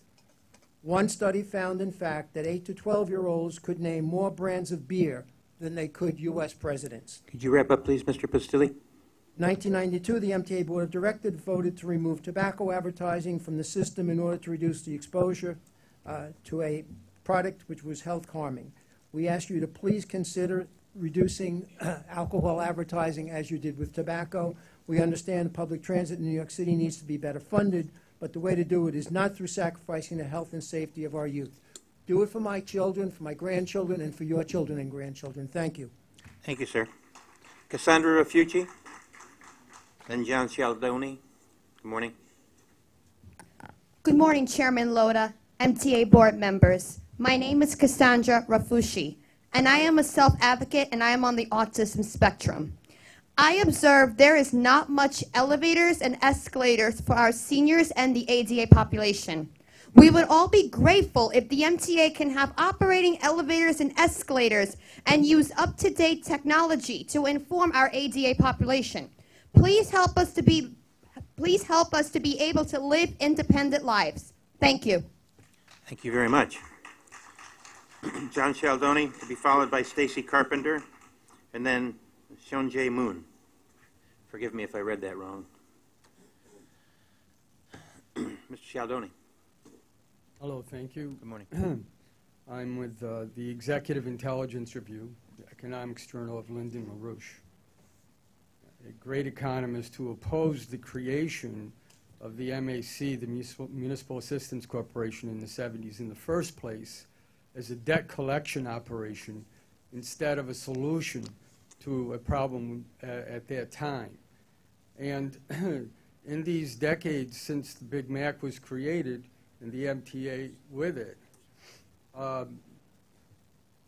the priority written into this thing has not been to maintain the system, but to service the debt and collect the debt.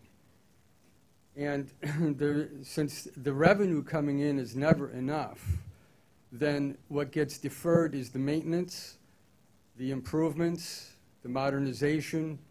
You're sitting here with a $30 billion maintenance deficit that we're now proposing to fix which has to be fixed. And I understand there has to be short-term measures because of safety, et cetera, but it is not future-oriented. There's nothing here that identifies how we're going to get past this. We have foreign investment possibilities from China, from Japan. President Trump has met with these governments. They want to invest. But how can they put money into a system where the funds are sent over for maintaining a debt structure? There's no dedicated capital budget. It's a debt farming operation. And unless that's changed, or if it were changed, and you had a dedicated budget, there would be foreign investment, there'd be other investment.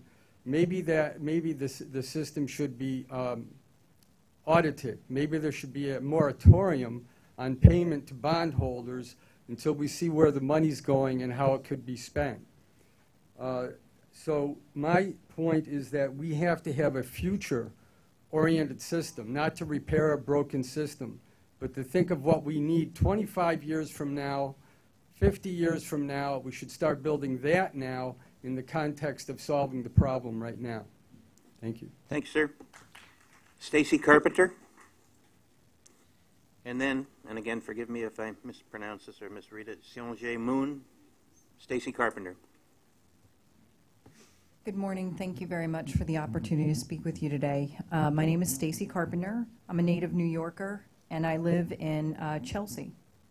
I'm here on behalf of the Building Alcohol Ad-Free Transit Campaign, and I want to specifically address the MTA budget related to alcohol advertising. I definitely want the MTA to be better funded, we do, but not by risking the health and safety of the most vulnerable New Yorkers. I'm speaking today as a native New Yorker, as a member of the LGBT community, as an active member of the Church of the Ascension, and as a person in long-term recovery. For me, by the grace of God, I have not had to pick up a drink or a drug since January 22nd, 2007.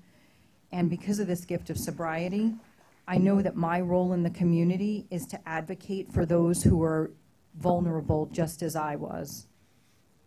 And while the opioid crisis has rightly drawn a lot of attention, alcohol continues to be the drug used most by youth in New York City. And so for me, in my youth, my story was that I used to take the LIRR into the city and be so excited to come to this big place. And I would see alcohol ads all of the time on the LIRR and on the subway. And for me, when I was struggling with some of my life situations and I looked for what's the solution, all I had to do was reflect back on those ads.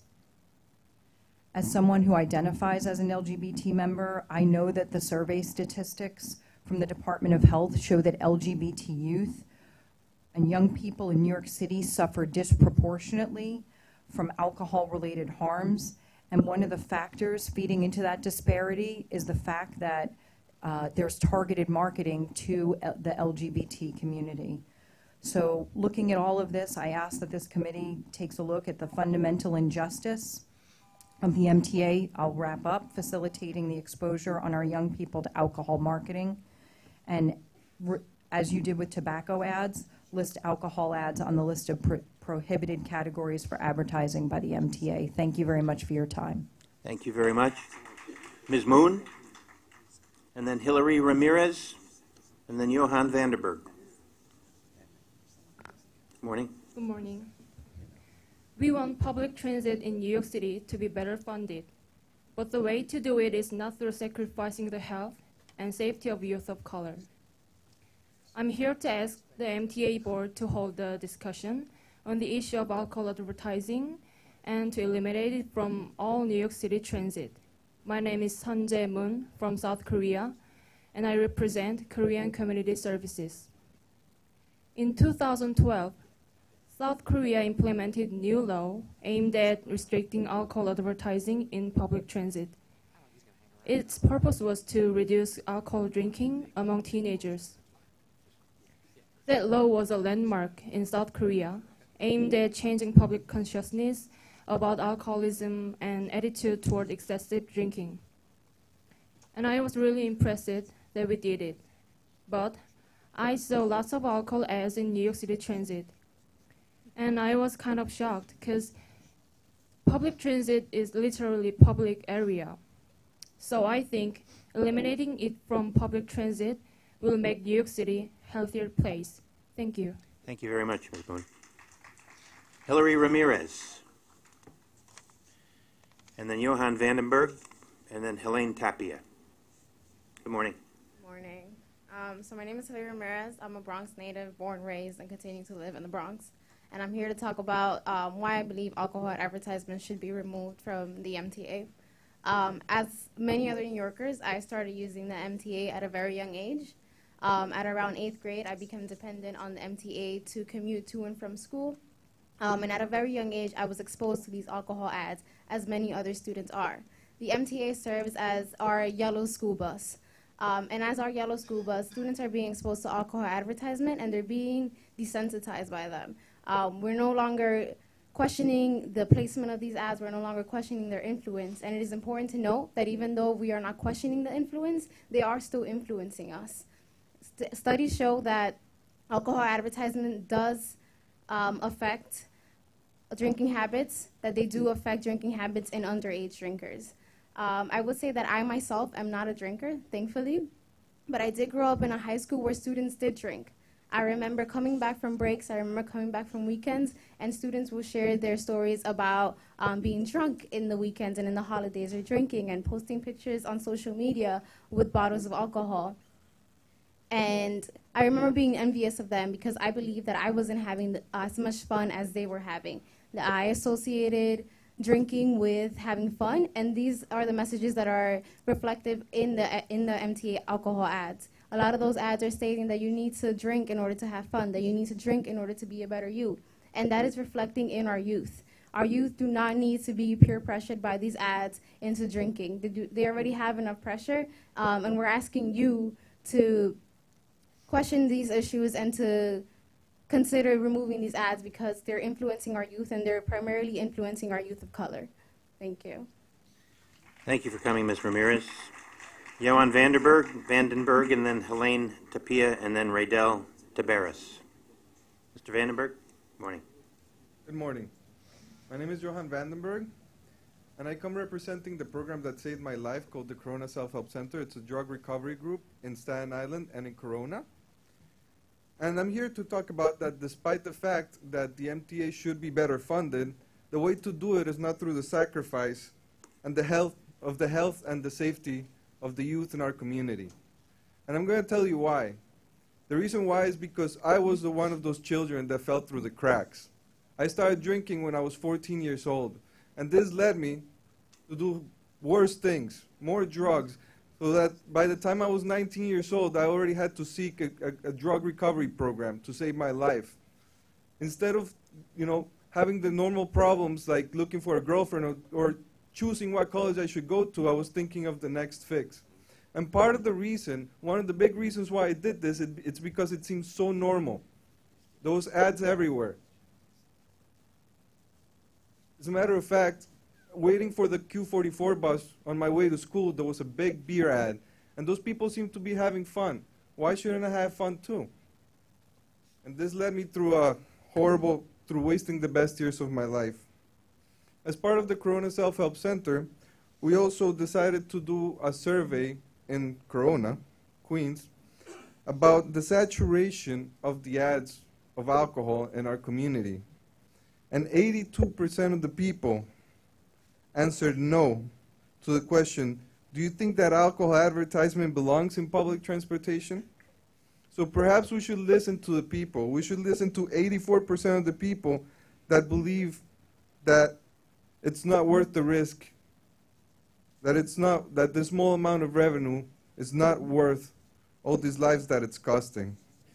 So please, I'm here to ask the MTA board to discuss the issue of alcohol advertisement and to eliminate it from all NYC transit. Thank you. Thank you, Mr. Vandenberg. Helene Tapia, then Raydel Tabaris, and Jared Silver. Morning, MTA Board. My name is Helene Tapia, and I'm an alcoholic in recovery. And I also would like to get the advertisement taken away from the subway of alcoholism, because it definitely affects. It's bad enough we have I come from Washington Heights, and it's bad enough that we have a liquor store every 2 blocks, and music videos advertising to the kids that how cool alcohol is. I myself started at a young age drinking and being peer pressured by all my friends, thinking it's cool. I come from a Dominican background, which everything around us is, they think it's fun about. And I lost many years of my life. I flunked, I quit college because of this battle with alcoholism. It led me many years of my life battling, having a bad economy. I mean, not rising to my economy, and I feel like sacrificing. Sorry, excuse me, I'm a little nervous. And I just want these advertisements, because it gets implanted in children's head. We're growing up, and then they'll lead up to a person like I, that's been battling with alcoholism all my life. And I don't want other children to get affected the way I've been affected. And thank God to Jesus and the Corona Help Center. I'm battling this problem, and I asked the MTA, please, to take these advertisements off the subway, because every day many children ride the subway and see these advertisements, and thank you, MTA, for listening. Thank you for coming, Mr. Tapia. Riddell Tabaris, then Jared Silver, and then Charmaine Ruddick. Good morning. Good morning. My name is Riddell. I'm 22 years old, and I'm a recovery alcoholic. And I'm part of the Corona Self-Help Group in Corona, Queens.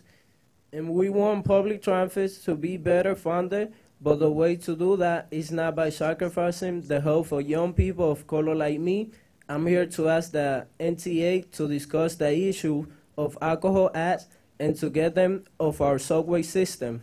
I'd like to tell you my story. I started drinking when I was 15, and by the year passed, I already had lost my family. I was homeless. I didn't have nowhere to live or eat. I lost my school opportunities, and I started drinking when I was underage. Underage drinking is a major health problems in New York City, leading to issues like problems in school, over 7,000 emergency room visits per year, and homelessness. Public health studies show that the younger you are when you start drinking, the more likely you are to have alcohol problems later. So we need to end the influence of alcohol ads on the MTA where children can see them, and I hope is that we see you take action on this. Thank you. Thank you very much. Jared Silver, and then Charmaine Ruddick, and then Mr. X. Good morning.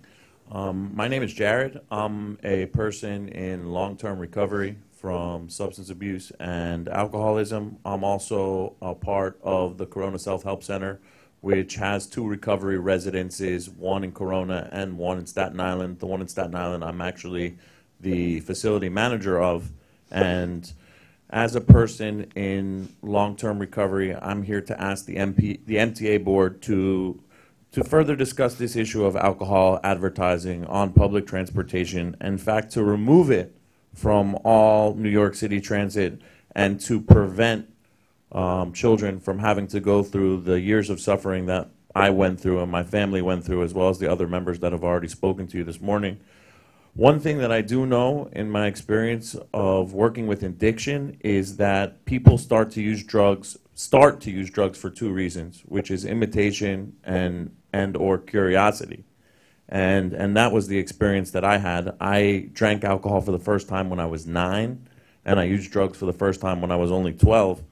And I used drugs and alcohol for more than half of my life, for the majority of my life. And like like others have said, while my friends were starting families, going to college, and picking their careers, I was going in and out of jail, rehabs, and eventually being homeless. Without the love and trust of my family, I would not have found the help that I was able to find. But I do know that one of the defining characteristics of people with addictions is that they're easily influenced, especially by the negative. I was one of those kids that didn't pay attention to the DARE counselor or McGruff the crime dog or to the commercial that said, this is your brain or this is your brain on drugs. I actually thought that that was cool, like having my brain like scrambled eggs.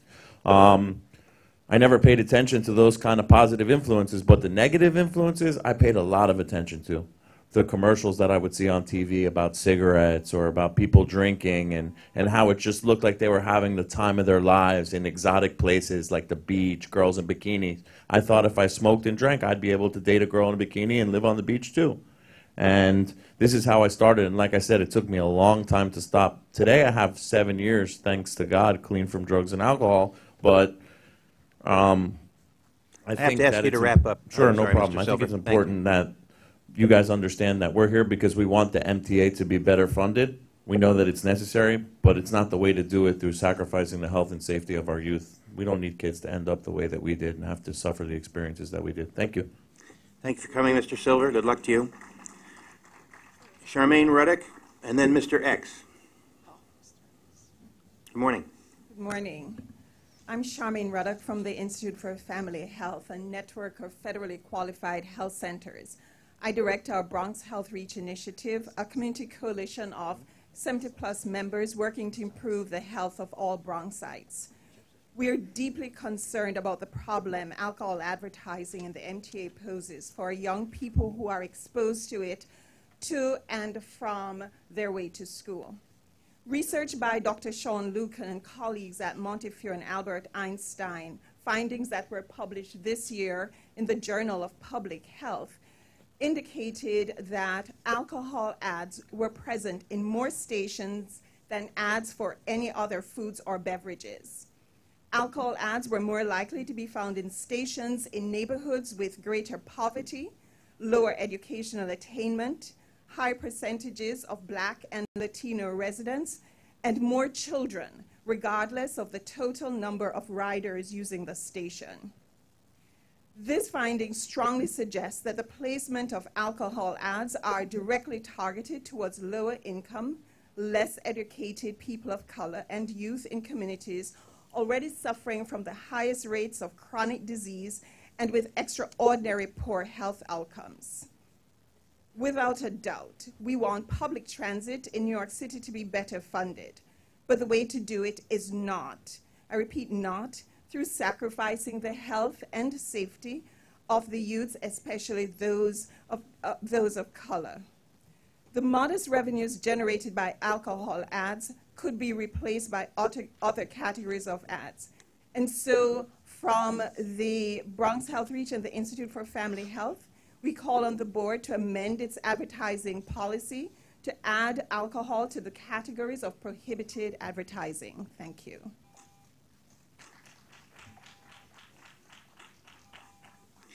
Thank you very much. Mr. X, to be followed by Mary Parison. Mr. X. Regarding the NYCTA, New York City Transit Authority, you should consider reinstating double-letter trains. The remaining double-letter trains were renamed in 1985. You should consider reinstating them to serve the riders better. But if you want to stick with single-letter trains only, that's on you. But it's something you should consider doing. Consider separating the J&M trains. And how do you do that? Dismiss the trap bed that holds the M train between Central and Myrtle Avenues in exchange for the former trap bed that runs on Myrtle Avenue between Lewis and Central Avenues, which was used by the MJ train until 1969. And that includes the former station. The portion between there and Metropolitan Avenue should be used for shuttle service. Okay? And also, the M train doesn't belong on the 6th Avenue line, just like the Q train. It belongs on the Broadway Avenue line. Put it on the Broadway Avenue line. You can serve the riders better. As far as the J train goes, the J train can replace the G trains at Brooklyn Queens Crosstown Local, which I discovered a few years ago. Okay? And also, terminating the M train Broadway Junction is a bad idea. Okay? Leaving there, it could run to Rockaway Parkway and Parsons Boulevard. By truncating back to Broadway Junction proves the MTA executive director looks like one MC from Welcome Carter needs her head examined. Also proves that she became another Douglas Sussman. That's another story. And I'm not focused on the chair. It looks like Wes Craven. That's another story. Okay? And also, if you're free tonight, join me at Dream, which lies at 1991 2nd Avenue by 104th Street here in Manhattan for the City Council District 8 Candidate Forum, 6:30 p.m., and watch the current illegitimate speaker who looks like Betsy Goblin with a smaller body get smacked by her worst nightmare, Gwen Goodwin. Thank you, Mr. X. Mary Parisen, Allison Loeb, and then Jessica Hallman. Good morning, Ms. Parisen. Good morning, Chairman and members of the board. My name is Mary Parison, and I'm the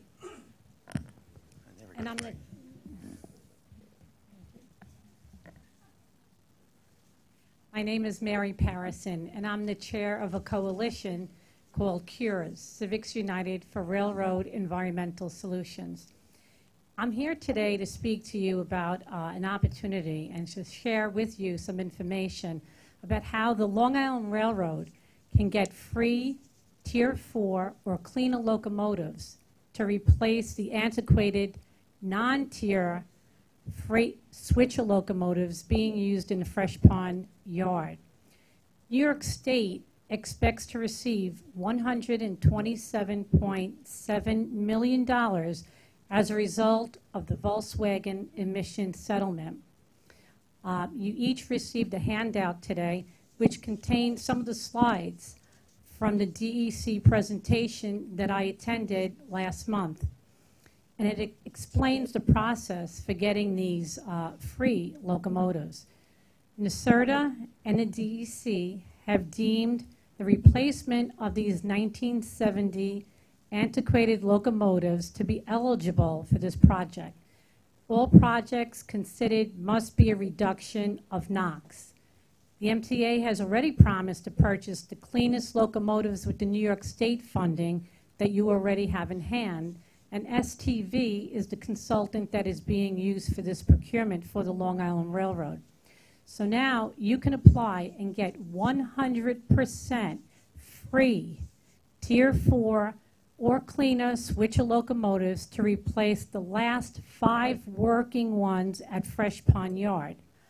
We've been advocating for our communities for years to reduce locomotive pollution, hotspots from our neighborhoods, and for the railroad workplace. But CURES as a community coalition cannot apply for this money. The MTA must apply, and it will be on a first-come, first-served basis once this application becomes available. So please do not lose the opportunity to apply for this money. Thank you. Thank you, Ms. Parison. Allison Loeb, then Jessica Hallman, and then Angelo Vega. Good morning. Good morning. I live on 190th Street in northern Manhattan on the A line. I'm here because fewer trains and lack of communication are creating more dangerous conditions uptown. I'm concerned that without appropriate A-train service and personnel from 168th Street on up to 207th Street, there's an increased risk of injuries and fatalities. As some of you might know, the A is the only way to reach Northwest Manhattan, and because of our very hilly terrain, most A-train stations are accessible only by MTA elevators and escalators. These are often out of service. When they are, everyone, the elderly, the pregnant, physically challenged, caregivers with little kids in strollers, face 10 additional flights of stairs, often in extreme heat or cold. If you've ever been stuck in an MTA elevator, as I have, you'd have to be led down 10 narrow flights of stairs in the dark. You'd understand that lack of security and staff at our stations compounds the hazard. At my stop, 190th Street, there's no working PA system. So when there are delays and other more serious issues, including 2 major smoke conditions last year, there's little communication with MTA customers inside or outside of the station. In stations with PA systems, arrival announcements are often inaccurate. At 168th Street, for example, a train 2 stations away can take 40 minutes to arrive. Often, Express A trains are held for local C trains. With fewer trains and more delays, platforms get overcrowded and become unbearably hot over the summer. There are not enough seats for those who need them. Some riders get sick or panic, and often because of the unmanaged crowds and few exits, people can't leave. With our isolated stations, others have complained about too many MTA police, and we have too few. Uptown residents deserve an A train restored to its former glory and around-the-clock efficiency. Finally, I'd like to see the MTA assign an Upper Manhattan liaison who will show up regularly at our transit meetings, listen closely, and help the MTA make the necessary changes to get us all safely where we need to be. Thank you for your time. Thank you very much, Ms. Loeb. Jessica Hallman, then Angelo Vega, and then Edwin Figueroa. Good morning. Good morning. My name is Jessica Hallman, and I live in Clinton Hill, Brooklyn. I work as a regional manager at a national law firm in Midtown, and I'm a member of the Riders Alliance. I've been commuting by subway for over 10 years, and over the past year, I have watched service and conditions deteriorate to dangerous and intolerable levels. I have seen platforms at 53rd Street get so crowded during evening rush hour that there is no room for passengers to get off the down escalators, creating total chaos. And that's when the escalators are working. In addition to delays resulting from outside factors, the time we wait between trains has become longer and longer. When the train finally does arrive to a crowded platform, it takes us so long to board, further delaying the service, creating a vicious cycle of widespread impact throughout the system. Clearly, more trains are desperately needed, and headways need to decrease, and I know they can. New York is a great city, but if we continue down this road, our most vulnerable neighbors will continue to be hurt at the workplace, while those who can afford to are already starting to take their contributions elsewhere. I'm glad that you're taking short-term action to restore reliable subway service, but riders still need a long-term vision that includes speeding up the delivery of new signaling and train cars.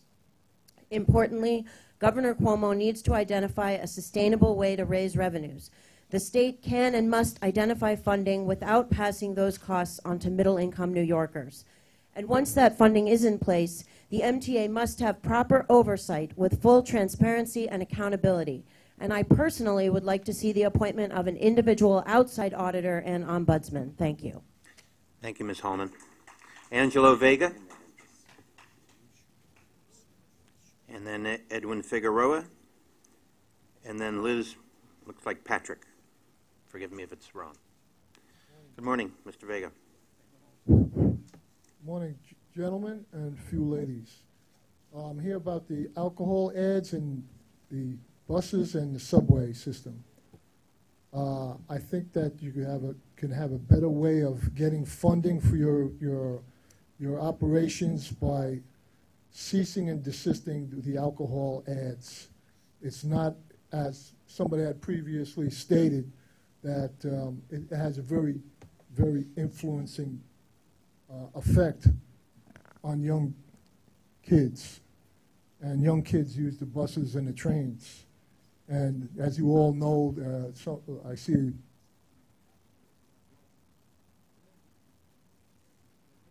All right. There you go. Sounds good.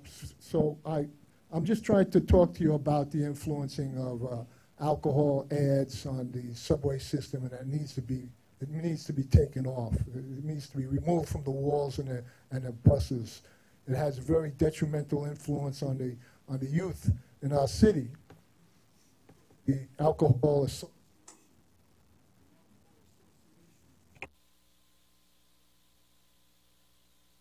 tobacco was legal or advertised on on the televisions, they always had the Marlboro man, the tough guy on the horse, and blah, blah, blah. Well, kids are influenced by that with the alcohol too. Not only with the cigarettes, but with the alcohol too. So, you know, you have that psychological association and the subconscious, and the kids get influenced by that. I have a personal story as well. My brother, my dearly beloved brother, he was an alcoholic, and the family suffered for years. It was terrible. But that's my spiel. Please remove the alcohol ads from the subways and the buses. Thank you very much. Thank you, Mr. Vega. Edwin Figueroa, Liz Patrick, and then Adrian Untermeyer. Good morning, Mr. Figueroa. Ladies and gentlemen, MTA Board. My name is Ed Figueroa. I'm tenant of the South Bronx. I come here as a New Yorker and a taxpayer. I use the transit. I hope you guys also will carry one of these. And as you are officiating over this great MTA system, I come to you as a former alcoholic. My issue is the alcoholic ads. It's very easy for me to say that I used to be an alcohol abuser because I am now liberated from that. It's been several years. Alcoholic ads, just like the cigarette ads back in the day, used to play a role on how the kids hung out with their peers. The alcoholic ads also play the same role. I don't have to inform you guys of the value of not having these ads. So I know some of you guys no longer live in these communities of color, even though you might be of the persuasion, but I still am, and I have grandchildren, and I have coworkers that are still impressed by these ads. I'm advising you to look into your hearts and stop this funding of these ads.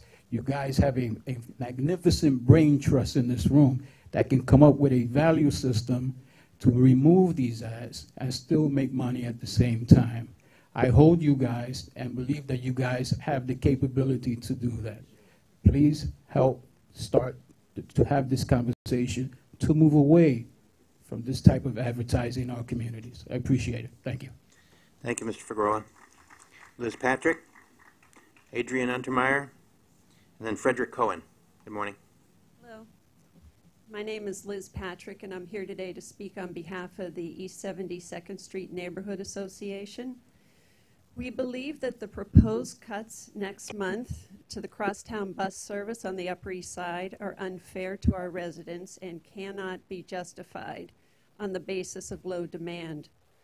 Contrary to the assertion that there's insufficient demand for the M72, the M66, and the M31, at last week's Community Board 8 meeting, we had numerous examples by residents stating that there are often times when they can't board the bus because it's too crowded, or it has to skip the stop altogether. This was most often the case for the M66 when the hospital corridor is letting out after work. In our view, the MTA ridership surveys undercount demand, failing to take into consideration passengers who can't board due to overcrowding, riders who've given up waiting after 12 minutes with no idea when the next bus is coming, and young children traveling with caregivers who don't need a Metro card to board. We fear that the MTA bus management believes Upper East Side residents are affluent and can afford alternatives to unreliable local bus service like Ubers and taxis. However, that perception is wrong for the large senior population and families with small children in our neighborhood who don't have the money for car service and can't easily negotiate our brand new subway system at the queue. The majority of seniors in our neighborhood aren't worried about being late for the ballet. They're worried about getting to their doctor's appointment on time.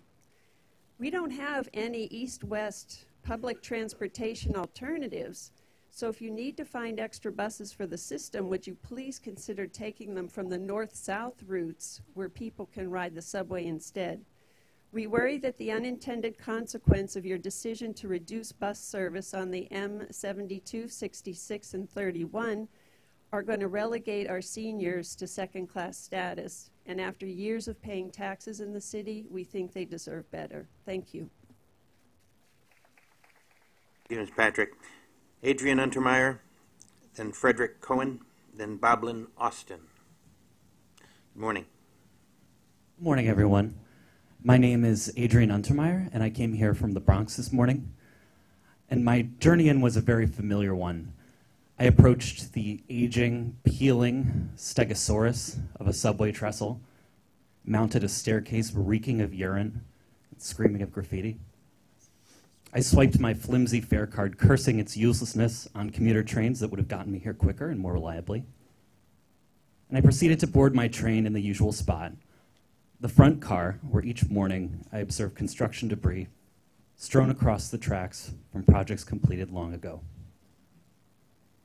During this summer of hell, subway meltdowns have dominated our headlines and robbed countless dollars and hours from poor and working people. Low-income New Yorkers were 14% more likely to be penalized because of train delays and 4% more likely to lose wages. But the everyday tragedy of our rails can also be found in those smaller injustices like the ones I described, or the errant trash bag, the garbled announcements, the scurrying rats. They all define our shabby system. They do not cause the meltdowns, but they symbolize the political indifference to a system in desperate need of resources and, critically, attention to detail. As a member of the Riders Alliance and a devoted New Yorker, I implore this board and Governor Andrew Mark Cuomo, do your jobs. Do your jobs. It was a relief to hear the MTA announce a plan of action yesterday, but riders need to know, where is the realistic funding source for elevating the subways to their rightful place as our region's pride and joy? Our system cannot bear additional debt that's then passed on to the riders through service cuts and fare hikes. Thank you. Thank you very much. Frederick Cohen, Boblin Austin, and then Janet Storm. Good morning. Good morning. My comments refer to the portion of the 2015-2019 MTA capital budget that provides funding for the proposed Park Avenue vent project on the IRT line. The rationale for this project is passenger safety during fire or smoke incidents between 33rd Street Station and Grand Central. We're all interested in passenger safety, but let's put safety into some perspective. During 2016, there were 638 track fires from trash throughout the entire MTA system. No passengers were injured. Now let's go back to the Park Avenue vent project.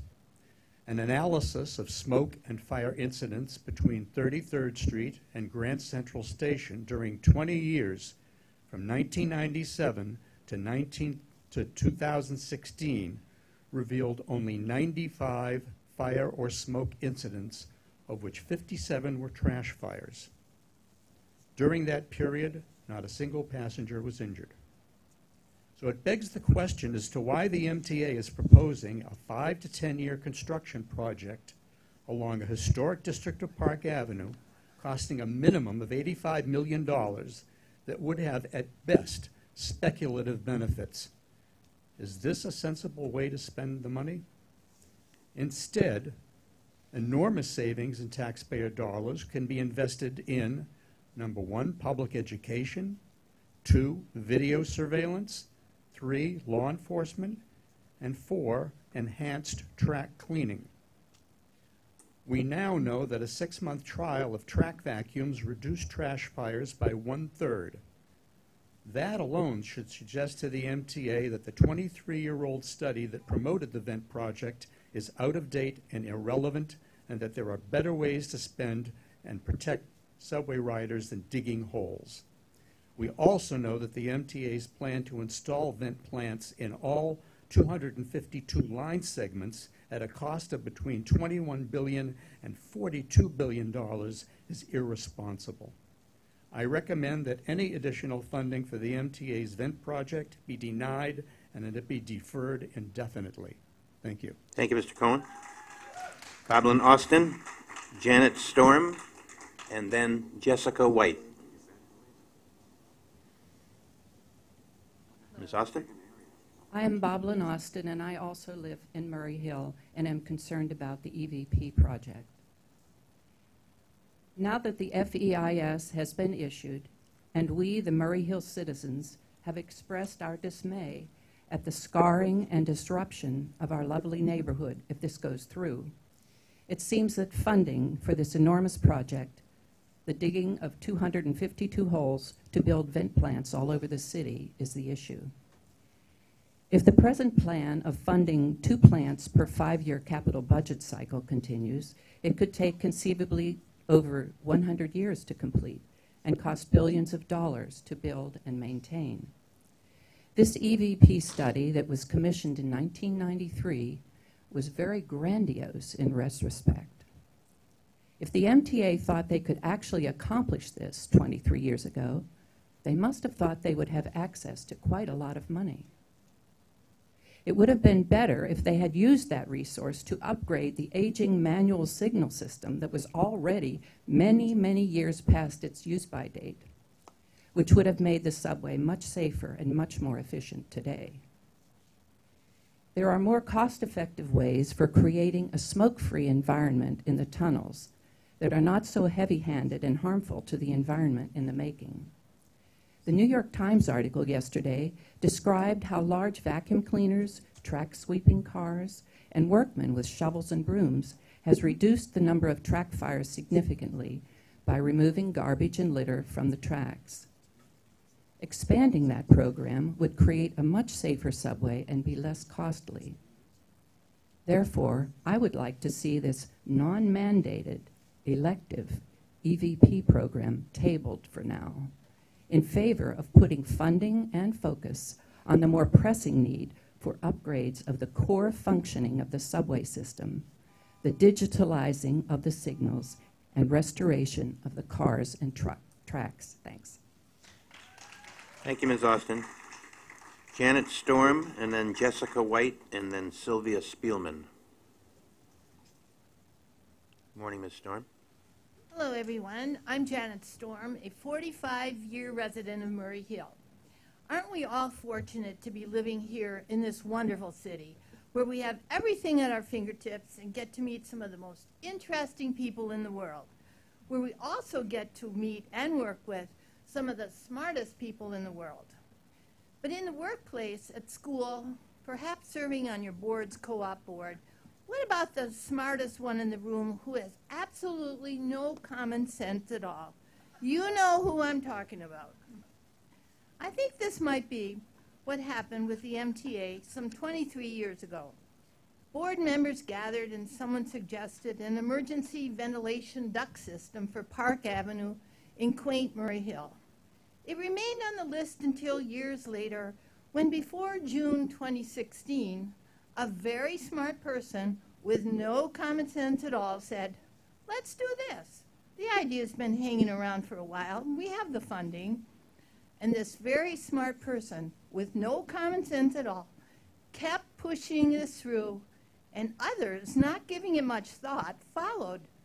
And now we're at a point where we, as concerned citizens who are smart with good common sense, say, how in the world can the MTA even think of wasting zillions of dollars on ventilation plants when it can't even fund a modern subway signal system in our city?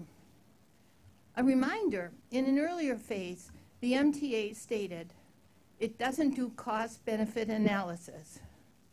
If you can't show alleged benefits warrant the cost, you should stop this project. Think again before you vote on the funding for this. You'll be a party to a grand misuse of taxpayer money. For a change, try using some good common sense. Thank you. Thank you very much. Jessica White, then Sylvia Spielman, and then Pedro Valdez. Good morning.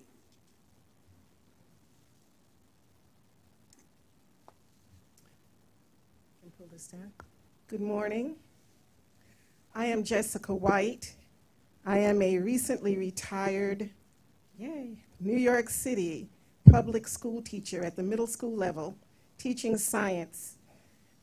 I am here to say that with all due respect to every MTA worker and others of my fellow union workers, there is no reason to pit police against riders or riders against the MTA workers, or workers against the city, or the city against the state.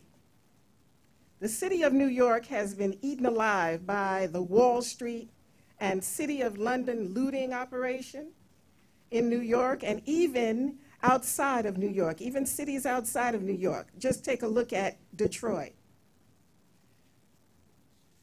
The city officials have also been taking kickbacks from Wall Street, and you know what I'm talking about. I think people in the audience know what I'm talking about. And these kickbacks from Wall Street extend all the way into Congress and into our Senate, even in Washington, D.C. This money that Cuomo is referring to will end up on the backs of the people of this city sooner rather than later. We need to crush Wall Street by reinstating the Glass-Steagall Act.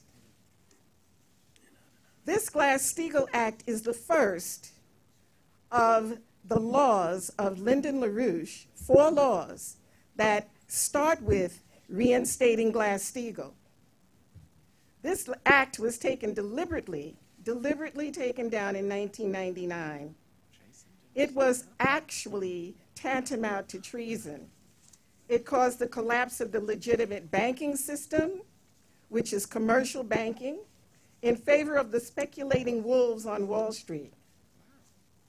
An imminent collapse of the entire transatlantic banking system is hanging over our heads, with $1.5 trillion in derivatives bubbles, which cannot conceivably be sustained even if Social Security, Medicare, Can you wrap up, and please, Ms. Medicaid White? were all wiped out at the same time.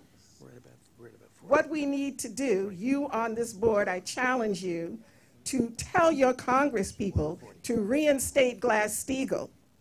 And everybody in this room should be calling their Congress and their senators to reinstate Glass-Steagall to allow the credit of the United States to go to the states that will put infrastructure projects in line just as it brought us out of the Depression. Those infrastructure projects will save our lives, including the one that the MTA is proposing. Glass-Steagall will pay for that. Thank you, This Ms. is a White. We still have bipartisan 25 more bill. speakers, so Okay. can you please finish up? And I want to tell you what the bill is. It's Glass-Steagall H.R. 790, which is already in Congress. It's been there for a while. We need to reinstate Glass-Steagall, and everybody in this room needs to tell their congressman to do so, to fund this infrastructure project and other life-saving projects for New York City. Thank you. Thank you, Ms. White. Sylvia Spielman, Pedro Valdez, Richard Leland. Good morning. Hi, good morning. My name is Sylvia Spielman. My company, Alliance Supply, has been servicing the MTA for many years. I ride the subway every day, and I read the papers every day. A day doesn't go by that there isn't an article about the MTA's budget deficit. It's fair to say that all of the MTA's problems can be solved if the deficit is decreased or eliminated. Practically every speaker today mentioned that the MTA needs to have additional creative sources of income. I have a business proposal that would generate in the tens of millions of dollars yearly that can replace some revenue from the alcohol ads. I've been facing a lot of red tape trying to reach the proper channels. Can I please reach out to you, Ms. De La Horta, to discuss this proposal? I require only a few minutes of your time. My business card is available over here. Where do I leave it? Thank you.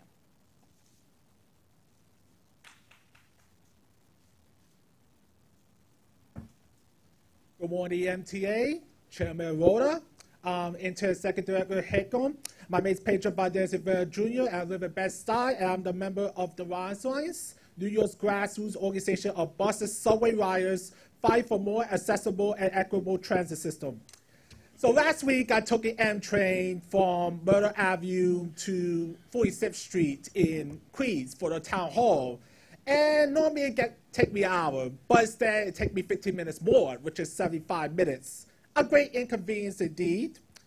More and more of us New Yorkers know that it's unnecessary long trips like this one I experienced are the result of our aging signal system. It is well beyond time to find ways to speed up the delivery of new train connections. Yesterday's announcement by you, Joe Laura, which is an excellent start. It's a fresh start. But riders need a much bigger vision, like the Marshall Plan for our subways, and for Governor Cuomo identify a sustainable way to raise revenues. Another thing I experience is I take the B38 bus every week from Lewis Avenue to downtown Brooklyn. It was so unreliable. It was so slow, so bunched up together. I could go on and on. It's too much going on. So that's why in the procurement on pages 105 and 106 about the transit signal priority, that's a good start between the MTA and the DOT, but more needs to be done, which I hope the MTA and the DOT will have more transit signal priority on those key corridor bus routes sooner rather than later. We cannot wait until 2020 to get faster bus service in particular. Otherwise, 8 million transit riders may have to bear the cost of additional unnecessary fare hikes and service reductions.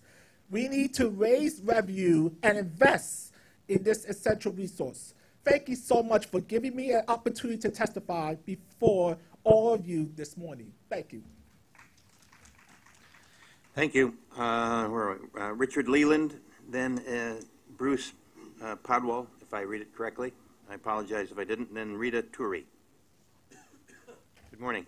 Good morning, Chairman Loda and members of the board. My name is Rick Leland, and I'm an attorney with the Ackerman Law Firm. I'm here on behalf of the Roman Catholic Church Parish of Our Savior, which is located at 59 Park Avenue, at the epicenter of the lengthy and expensive construction of the proposed emergency ventilation plan for the Lexington Avenue line.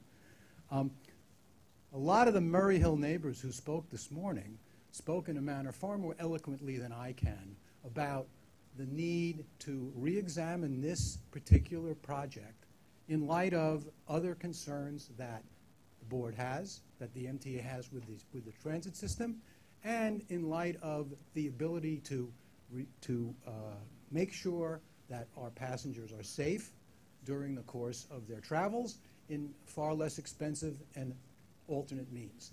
And this kind of segues into what my position has been here and my work has been here, which has been looking at the final environmental impact statement. But before I do that, I want to talk a little about the church. The church is a almost 60-year-old building. It is a magnificent stone structure, and it is virtually irreplaceable. The entrance to its rectory is at 38th Street, right where all this digging and vibration is going to occur. And when we made comments on the draft environmental impact statement with respect to our concerns about vibration, we got the usual response in the final EIS, which says, well, we're just going to do what we have to do, without any real detail about how this magnificent structure was going to be protected. And I realize that's particular to the church, but you have to understand that you are also abutting an historic district in Murray Hill. And very scant attention to detail and how to protect those structures is given either in the DEIS or in the final EIS in response to comments from us, from the community, and from Langen Engineering, whom we engaged to do more services. I want to talk a little bit about alternatives, because what you heard this morning was that there are alternatives to doing this project. Yet, the EIS doesn't talk about alternatives. The alternatives it talks about is where we're going to put this. Maybe we'll put it here, maybe we'll put it there, all within a several block radius. But there was no meaningful discussion or meaningful analysis of other ways of securing the security of passengers in the train without spending this money. And when you're in a situation that the MTA is in now, with the transit system in an emergency status, with virtually difficult times to find funding, I think that you should rethink this and come up with better ways to achieve the goals you have without spending a lot of money when you have other fish to fry. And I thank you. Thank you. Bruce Rodwell, is it? And then Rita Turi, and then Josephine Mariniti, if I read it correctly. I'm Bruce Podwall, and I'm a professional engineer. Like others, I ask you to table action item 4i and reject the Murray Hill Ventilation Plant FEIS. Based on recent trash fires, you probably hope ventilation plants enhance safety. However, ask management when they plan to install a ventilation system in those sections where the recent fires occurred. The answer is over 20 years. In fact, to ventilate the entire system will take a century at the pace you're proceeding, all while costing $1 billion a decade. In other words, no passenger will be safe from fires for many years. What you're being asked to approve is misguided at best, especially when you're barely able to fund major safety-related programs such as a modern signal system and crash-resistant rail cars. Such lack of funding begs the question, why waste billions on unnecessary, expensive ventilation plants when cheaper ways to enhance safety can be implemented more quickly? In lieu of new ventilation plants, I support smaller, more cost-effective solutions to improve passenger safety years sooner than the current approach. For example, enhanced track cleaning and maintenance programs, construct additional emergency exits and first responder entrances, and make rail cars more fire resistant. Also, Chairman Loder's plan to ban eating on trains is worth considering. In conclusion, reject item 4i and support cost-effective solutions to make all passengers safer sooner. Don't waste money on ventilation plants. Thank you. Thank you, Mr. Podwell. Rita Turi, then Josephine Mariniti, and then Joanna Klemenko. Good morning. Good morning. My name is Rita Turi, and I'm a Manhattan resident. I speak against action item 4i, ventilation plant, FEIS. I'm opposed because it will take too long before a ventilation plant can improve passenger safety. There are 252 unventilated sections of subway tunnels. The MTA's track record of providing about one new plant every year means 20 years from now, over 80% of the tunnels still will not be ventilated. That's no way to enhance passenger safety, my safety. Instead, make a better effort to keep tracks and trains free of trash. Also, add more entrances for responders and emergency exits. Both of these approaches are much more economical than building ventilation plants. Further, they make all 252 tunnel sections safer in a fewer years. In conclusion, please don't authorize more ventilation plants. Save money with simpler, more practical solutions. Make travel safer for those of us who may not be able to ride the subway in 20 years. Thank you. Thank you very much. Where are we? Josephine Mariniti? How about Joanna Klemenko? Did I see a hand go up?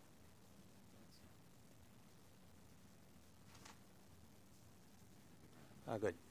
Ms. Klemenko, great.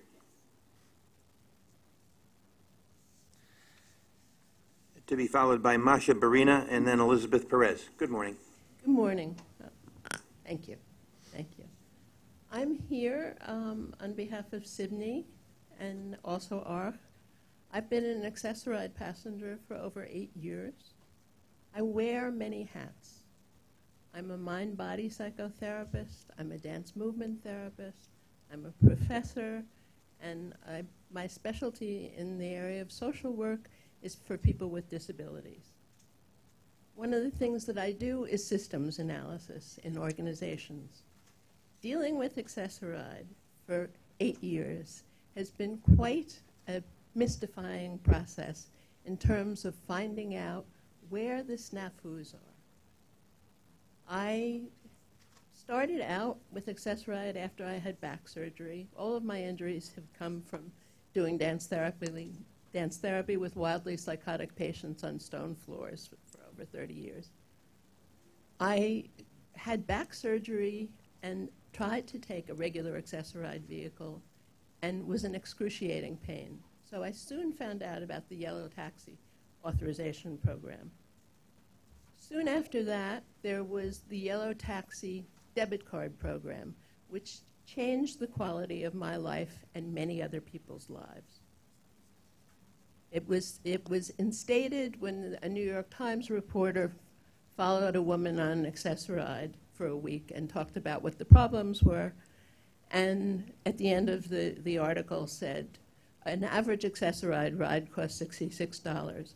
When was the last time you took a taxi that cost $66? A month later, Mayor Bloomberg instated the yellow taxi debit card program, which was a very efficient, respectful way of giving Access-a-Ride passengers access to taking taxis. The program that I'm working with now is the e-hail program. It's an extraordinary program for people who can use taxis, and there are many accessible kinds of taxis.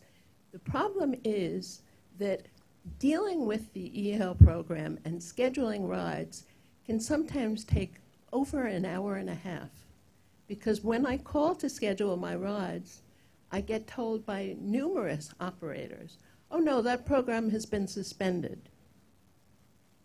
And I say, excuse me, I just got out of an e-hail taxi, the program hasn't been suspended.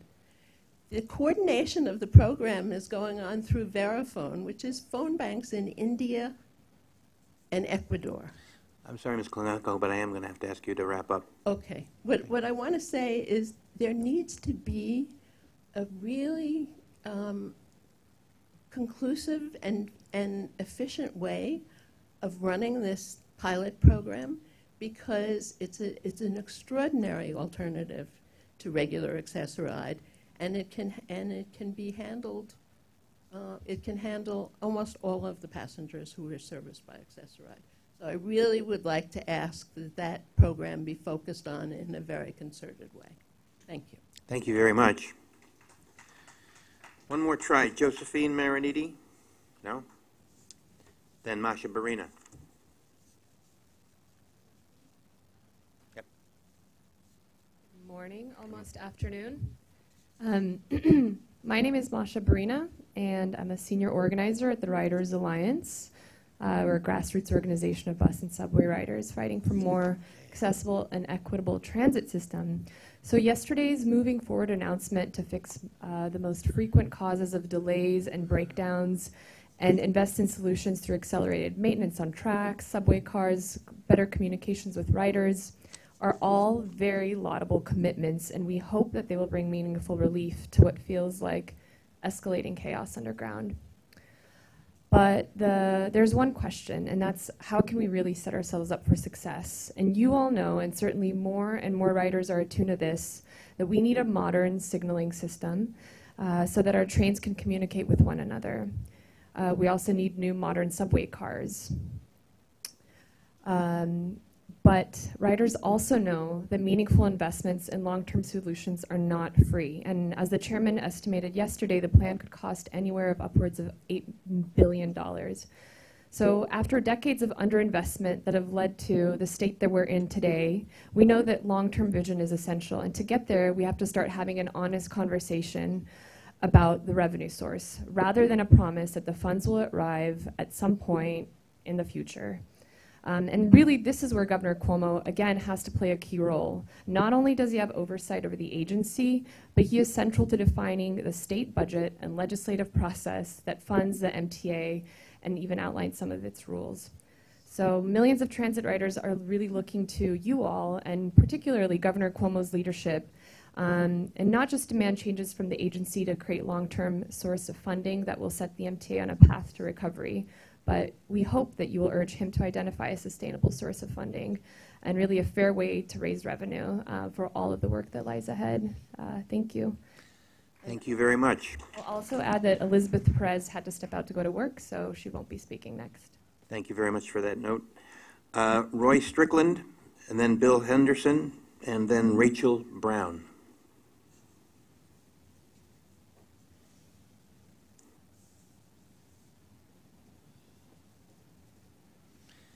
Mr. Strickland, good morning. Morning, and thank you for opening up this conversation. I appear against the Lexington Avenue ventilation project on Park Avenue. To give my comments context, I'm a professor of urban design.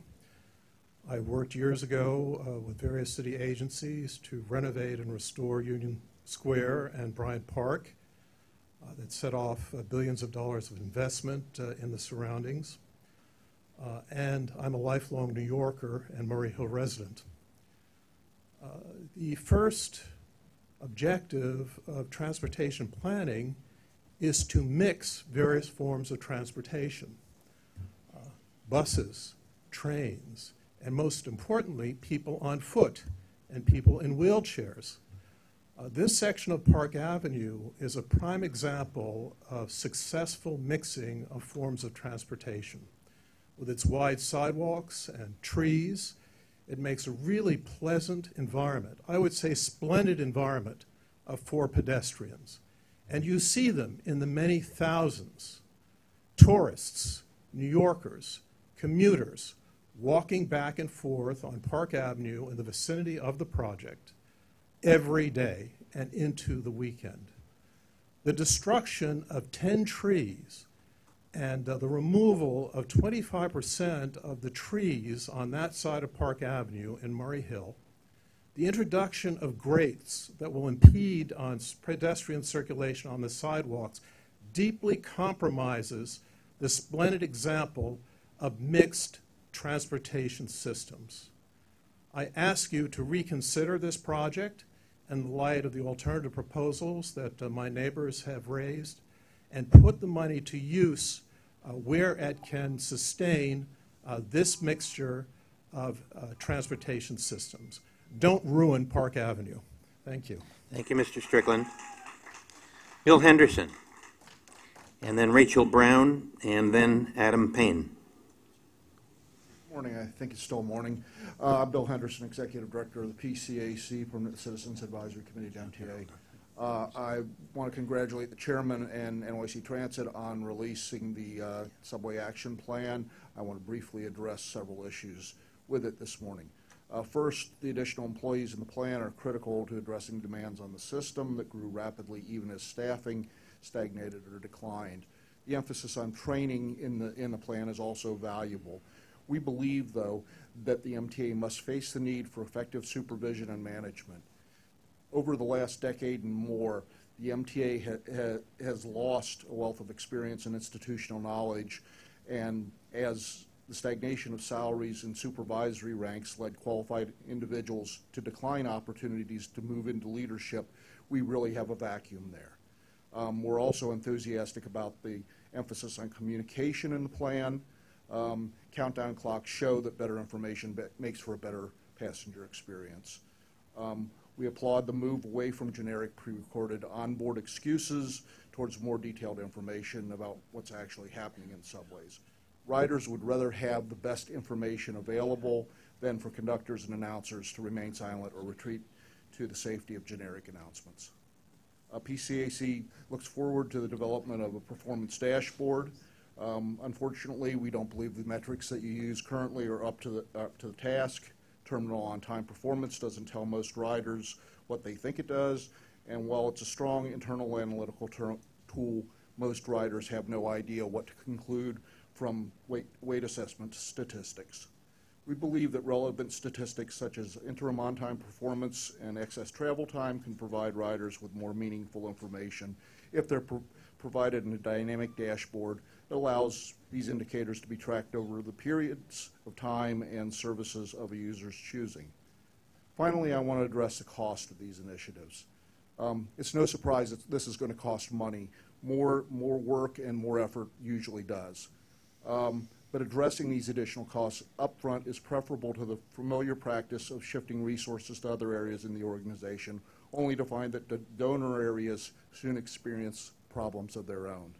The state and city are being asked to make a substantial investment, but they have to consider the fact that we're already paying in terms of missed appointments, lost family time, foregone wages, additional child care costs, and the frustrations and stress that result from subway delays. We urge the city and the state to consider these costs and provide the resources necessary to stabilize and modernize the subway system. Thank you. Thank you, Mr. Henderson.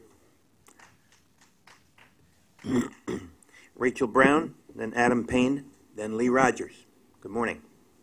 Rochelle Brown. Good afternoon. My name is Rachel Brown. I'm also here to speak on the issue of removing alcohol advertisement from the subway. I'm also a member of the New York Recovery Community Coalition, and I do a lot of work in the recovery community. Also, for the last 15 years of my life or so, I also work and have a passion for youth development. And I work for various not-for-profit community-based organizations with young people in many capacities. Even in my most recent employment, it's sometimes before, even in my most recent employment experiences, I'm working with a young person before they even have their first meal, they have their first alcoholic beverage. And it's really, really sad to see. And by even noon, they're unable to function and resume with the rest of the day in a productive manner. I've sat in AA meetings and spoken to older gentlemen some of who look similar to you, and had conversations how it took them 37 years to get their life back in track as a result of alcohol. I don't want that to be the fate of our young people in the future. We all know that certain areas and certain communities are targeted, but over 600,000 young people ride the subway daily, and they see this advertisement, and it's very, very impressionable, and it affects and impacts them more than we even know. I think we glorify and normalize alcohol, and we don't show the repercussion and the damaging effects that it has on all people, not just young people. But I think one way we can begin to minimize the impact that alcohol has and begin to combat all the negative outcomes that alcohol has in our communities is by removing advertisement from the subways and the public transit systems. I think that's very important, and our young people deserve a fair chance to a healthy, productive life. And that's all I have to say. Thank you. Thank you very much. Mr. Payne, Adam Payne, thank you for waiting. One last thing. Yes. On behalf of Building Alcohol Ad-Free Transit, I know we took up a lot of your time today discussing removing the removal of alcohol advertisement from public transit system, but I hope we can work together to move forward on this issue so we won't have to take up so much of your time in the future. I think there's something easy we can tackle, and I think there are other ways that you guys can find funding in regards to this issue. Thank you. Thank you. Adam Payne, and then Lee Rogers. Good day. Thank you for listening to me. My name is Adam Payne. I'm here on behalf of We the Commuters, a project from WNYC. In the past 2 weeks, WNYC has received over 300 comments from riders and over 2,100 tweets about the MTA. First, a small bit about me. I have a taxi eye, it's a neuromuscular disease. I'm also an athlete, a rock climber. So I can get around pretty quickly on 2 wheels. Although I rely on accessible transportation and I often find station elevators that are out of service. One thing the MTA can do is put workers in stations where elevators are broken to help customers and redirect them with good information. Now, some comments from We the Commuters. Nearly 100 comments or about reliability and signal delays. The main question is, what are you going to do to resolve signal problems? Enough with the cosmetic changes. We need real results. Give us more reliable service. The committers also demand better communication, both to inform customers in real time about disruptions and to receive information from riders. Many riders said they do not trust the announcements they receive from the MTA. How will you address riders' distrust and improve communications? Lastly, many communities have concrete proposals and requests, like send the G train further into Queens, create a direct route between Brooklyn and Queens, and add more ferries and buses to alleviate subway traffic. I have brought all 300 comments for you to read. I submitted this to the board when it came in. And I urge you to check out the hashtag We the Committers on Twitter, because that's the only way that you'll find the other 2,100 things. You'll see daily complaints, concerns, and questions from riders, and we want answers. Thank you. Thank you, Mr. Payne. Thanks for bringing everyone's comments. Lee Rogers, and then I apologize to the next speaker. I can't quite read it here, but it looks like Whitney Mare. Anyway, first Lee Rogers. Hi, thank you. Good morning. Afternoon. Thank you for all the speakers that have gone before. When you speak late in the game, a lot of what you want to say has been said. And the speakers have such a personal investment, as do I. So I'm going to make this personal and say that I'm afraid to ride the subway. You have heard from some people about the dangers, and I ride the A line, where 2 of the track derailments took place. I would like to ask a few questions of the board and of the governor and the mayor who aren't here. Are you afraid to ride the subway? Do you ride the subway? Some of you are shaking your heads. That's very encouraging. Do you ride them every day like a lot of us do? Good, that's great. I love to see that. For those of you who don't, and I'm going to bet that it's got to be the governor and the mayor. I'm not talking about photo ops. I implore you to take the subway for the next month and give yourself a timeline of where you're trying to get to. No photo ops. Do it for yourselves. Do it for all the people sitting here and all the people who weren't able to be here today. Keep a rider's diary, and then schedule an emergency meeting in August, because this is an emergency. Please. And then give us a report. Get up here personally. Put some skin in the game. Put your personal testimonies up here and tell me then if you feel safe to ride the subway. There's a lot of anxiety that riding the subway produces. Anxiety is not good for anyone's health, right? And it's also dangerous. So please put your money where your mouth is, or put your personal experience where your mouths are, and ride the subway. Thank you. Thank you very much. Whitney, till I hear otherwise, Mare? I apologize. Thank you. To be followed by Dimitri Dement. Good morning. Afternoon. Good afternoon, everyone. My name is Whitney Moore, and I'm a student entrepreneur at NYU. Over 9 million people live in New York City, and a majority of them depend on MTA to get from points A to B on a daily basis. 87% of MTA riders have missed their train ride because they were adding money to their MetroCard. Riders, don't you wish that there was an app that provided real-time information regarding your MetroCard's balance, transfer time, and gave you the ability to add value to your MetroCard and your convenience of time? Well, I'm currently developing an app that does just that. My name is Whitney Moore, and I'm looking forward to having a meeting with MTA and discussing the reality of this app. Thank you. Thank you very much. Good luck. Dimitri Dement, to be followed by Joanne Vanek. And then Andrew Rivas. Dimitri Dement.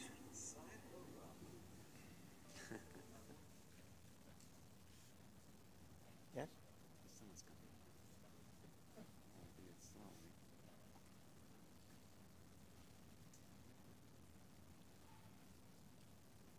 Good morning.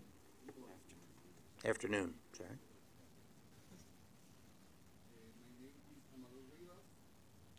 Oh. Oh, well. He's Andre Rivas. That means we skipped a couple. Mi nombre es Amador Rivas. Soy miembro de Se Hace Camino en Nueva York. Y estoy aquí porque vivo en Manhattan por más de 15 años.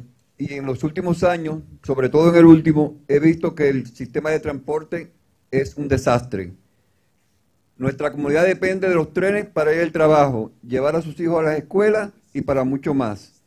Pero en el último año, aparte del aumento de la Metrocar, he visto más y más problemas en los trenes, sobre todo demoras y más demoras. Por cierto, que venía a una protesta que había frente a este edificio, cogí el tren en la 125, el tren 4, que es express, a las 8:05, 8:10, y llegué tarde porque el tren se demoró mucho para llegar aquí a Bowling Green.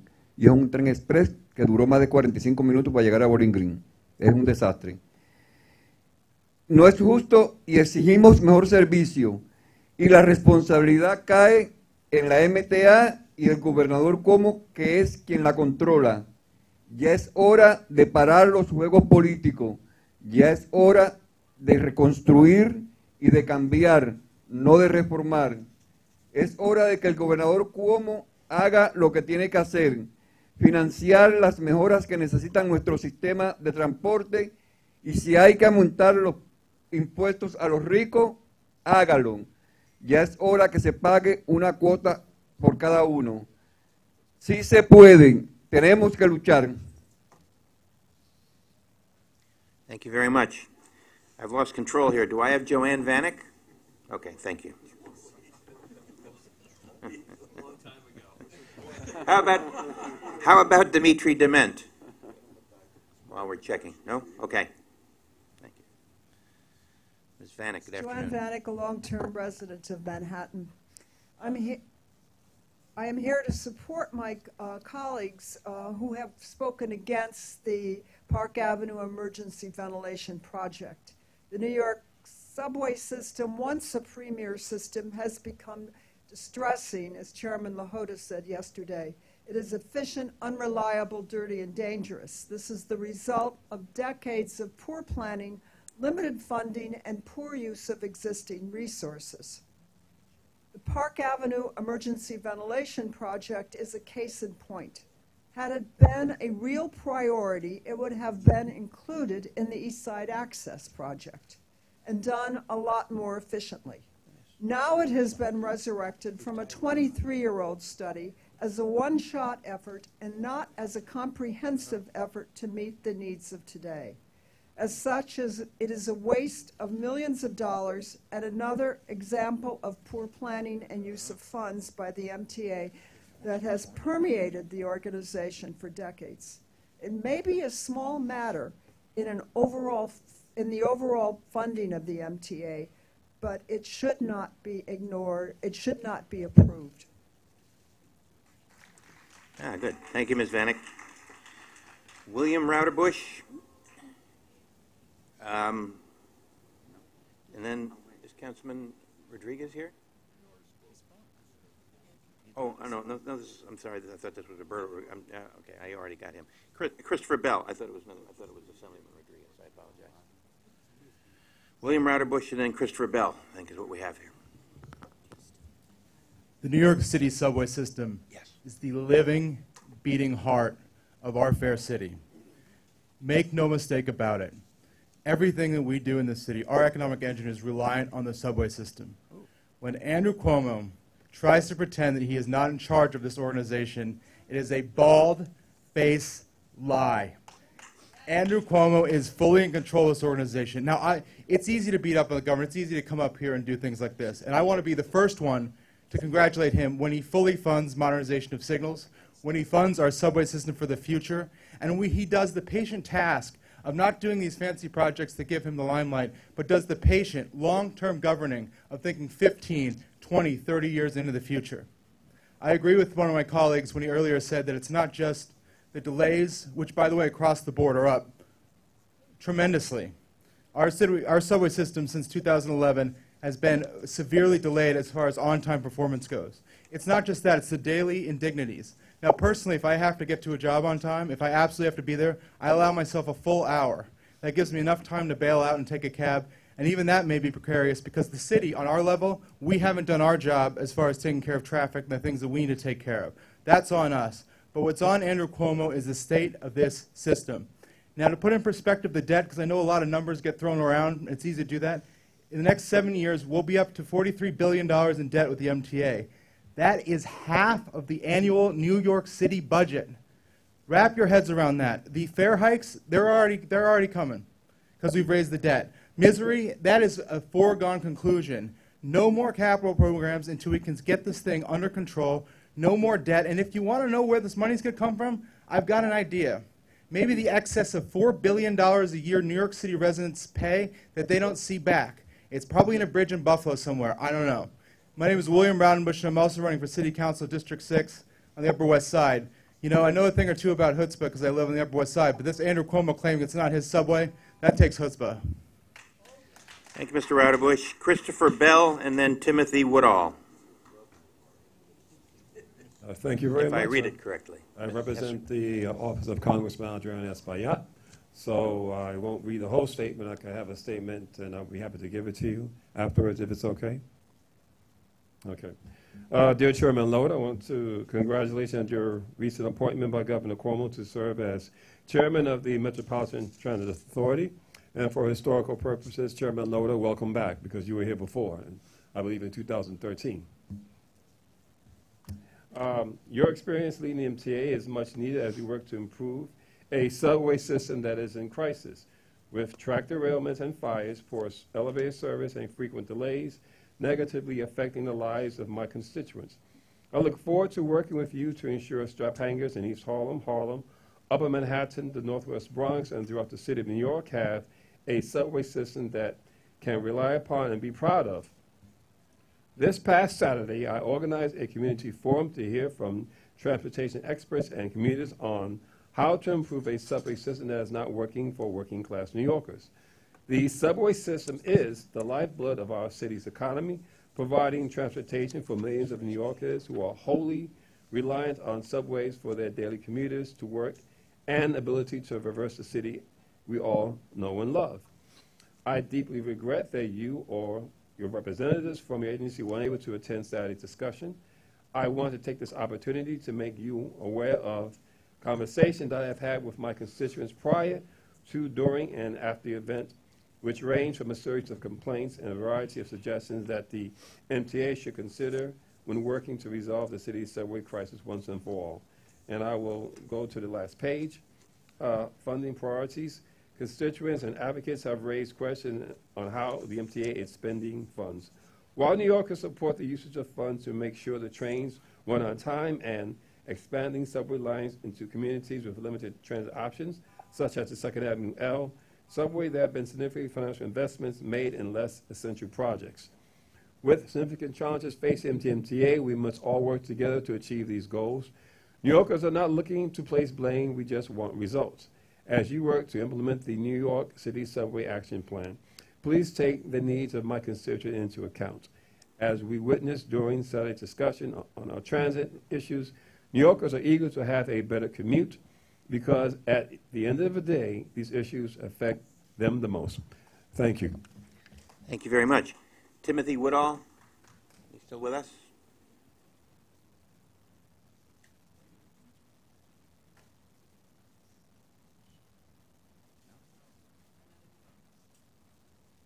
No? In that case, Mr. Chairman, that's all I have.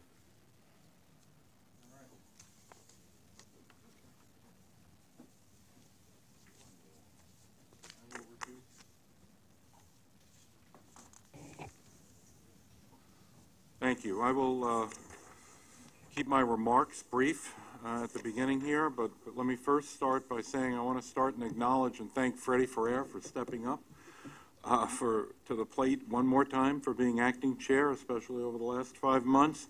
I know being chair, as you well know, is a very demanding job, time and energy that's necessary to do it. And I know you know this because you've had to do this before. So I'm glad I'm back here to help get you out of this position at this time. You know, the last time you did it, it was for me. But I'm a baseball fan, and the Baseball Almanac lists Ed Kranepool's 1974 season with the amazing Mets as the best performance ever by a New York pinch hitter. I think you've got him beat, no question about it. So I want to thank you. So Freddie, on behalf of thank you. On behalf of Ronnie and the executive staff and all of the workers here at the MTA, I want to thank you, and we appreciate your work and everything that you do for the MTA. So thank you very much. About myself coming back, I think it's great to be back. I'm honored for this opportunity to make a difference and to transform the way we do business and to provide the service that our customers need. As you know, yesterday I unveiled a new plan with the staff to stabilize and improve the New York City subway system. I won't go into details on that since many of you were here, and it's all listed in many of the newspapers today. But I will tell you, I think it's important that we make the changes necessary to the subway system as well as to our entire organization, organizationally, and how it makes decisions, because all of our 8.7 million New Yorkers who rely on us each and every day deserve to get the best possible system that they can have. Later on today, we're going to have a presentation by the CFO here, Bob Ferran. It's that time of the year when we do the mid-year update for the current budget that we're in, and we put forward a very preliminary budget for the following next fiscal year, which begins in January. Bob Ferran will be doing that later in the meeting, and for sake of time, I'll let Bob go through the details on all of that. And finally today, I'd like to recognize a longtime MTA family member who is retiring after a remarkable nearly 20-year career with the MTA. Joe Giletti returned to the MTA as president of Metro-North about a year after I left, and just a few days upon me returning. Sadly, I've not had an opportunity to work with him. But this is what I know about Joe Giletti. He has a reputation that is absolutely stellar. I knew about it when I was here once before, and I'm going to continue to call on Joe in his retirement. Joe couldn't be here today, but when people talk about him, everybody considers him a class act. It comes up over and over again. He has been generous to everyone here, and as I said, I'm going to call upon him for that. On a professional level, he has been responsible for what might be the greatest turnaround in any railroad in the history of this country.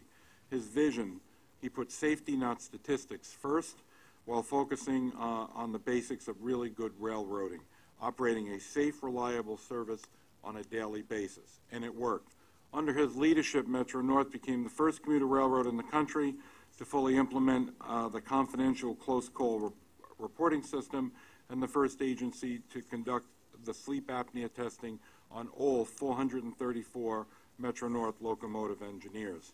He rebuilt and restructured Metro-North's safety department and helped create an enhanced employee protection system, which is now the industry-leading tool providing enhanced safety protection for employees working on or near the tracks. And perhaps most importantly, he led the effort to rebuild Metro-North's infrastructure. During his tenure, Metro-North rebuilt miles and miles of railroad, and they did it during off-peak hours and weekends to minimize the impact on its customers.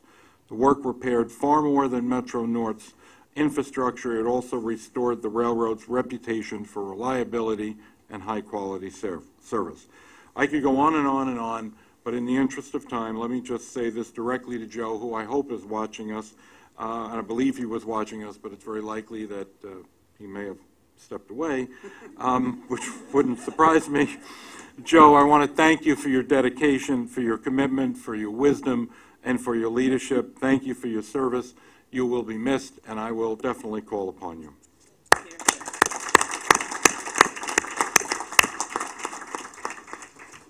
The minutes of the June board meeting have been distributed to all the members. Are there any corrections, omissions, edits? Yes, Mr. Chairman. The minutes indicate that I was to be confirmed by the Senate in July, whereas in fact I was confirmed by the Senate in June, which perhaps illuminates why I was unable or not permitted to vote at the June meeting because of that confusion. So I would ask that the minutes be corrected, and happy to be able to vote today. I feel like an 18-year-old casting my first vote, so thank you. Carl, thank you. Welcome. Look you. forward to working with you, and we'll make that change, and the Secretary has already noted that. Are there any other changes? Is there a motion to approve? Second? All in favor? Aye. Any opposed? Minutes are approved. The Finance Committee is the first report. Commissioner Schwartz, you're up. Thank you, Mr. Chairman. The Finance Committee met on Monday, and I report on the following. There are 12 competitive procurement actions this month totaling $229.5 million. The committee recommends these procurements, and I move them.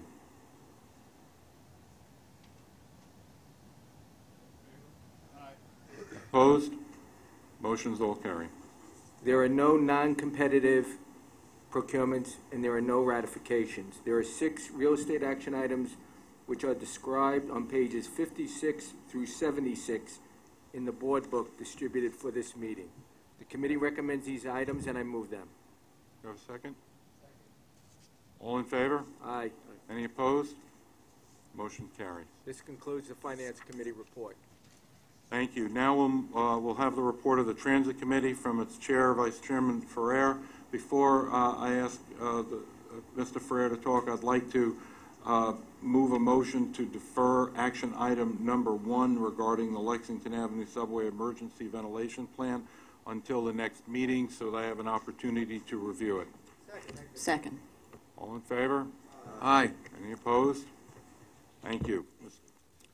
Thank you, Mr. Chairman. And before I begin, I want to thank you and my colleagues for the generosity of your remarks and reaction. There are 8 procurement actions this month, and the total amount is $74.1 million. There are 2 non-competitive procurements totaling $16.5 million. New York City Transit, described on pages 95 through 98 of the board book. The committee recommends these procurements, and I move them.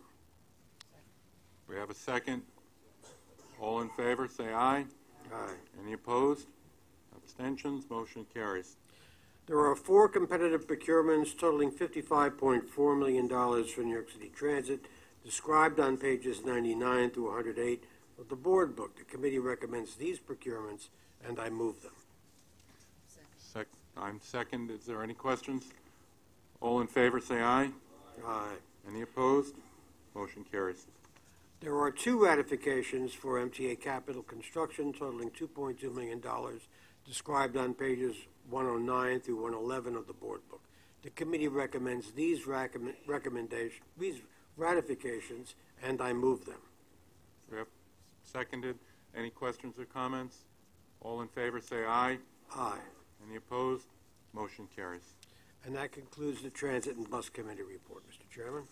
Thank you very much. And now for the report from the Metro-North Railroad Committee, Dr. Metzger. First, let me thank you for the kind words about our retiring president.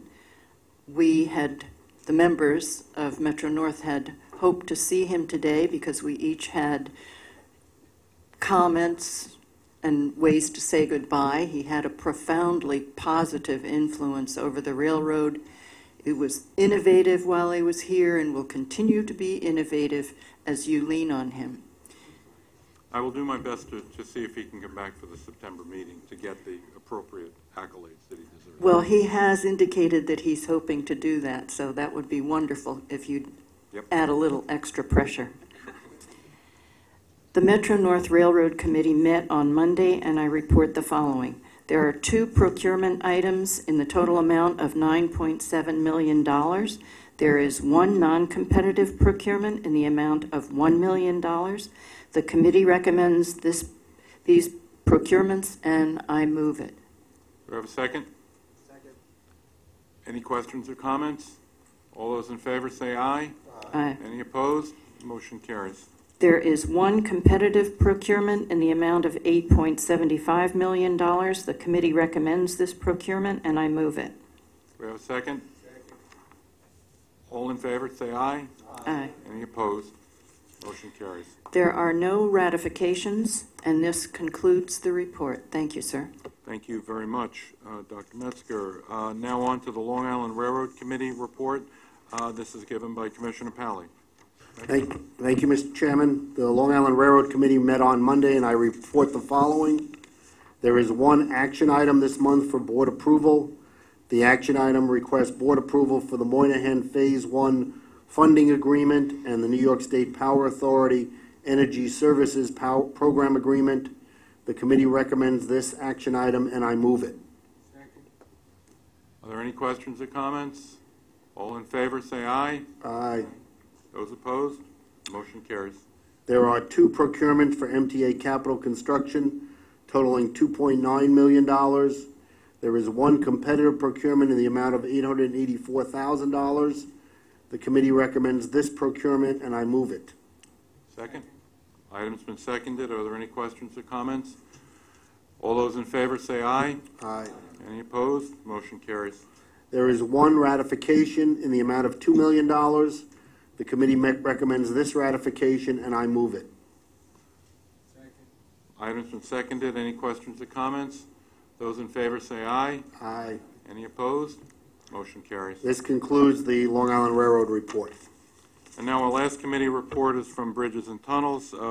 Board Member Commissioner Merdler. Mr. Chairman, the Bridges and Tunnels Committee met on Monday, and I report the following. There are 5 procurement actions this month totaling $36.8 million.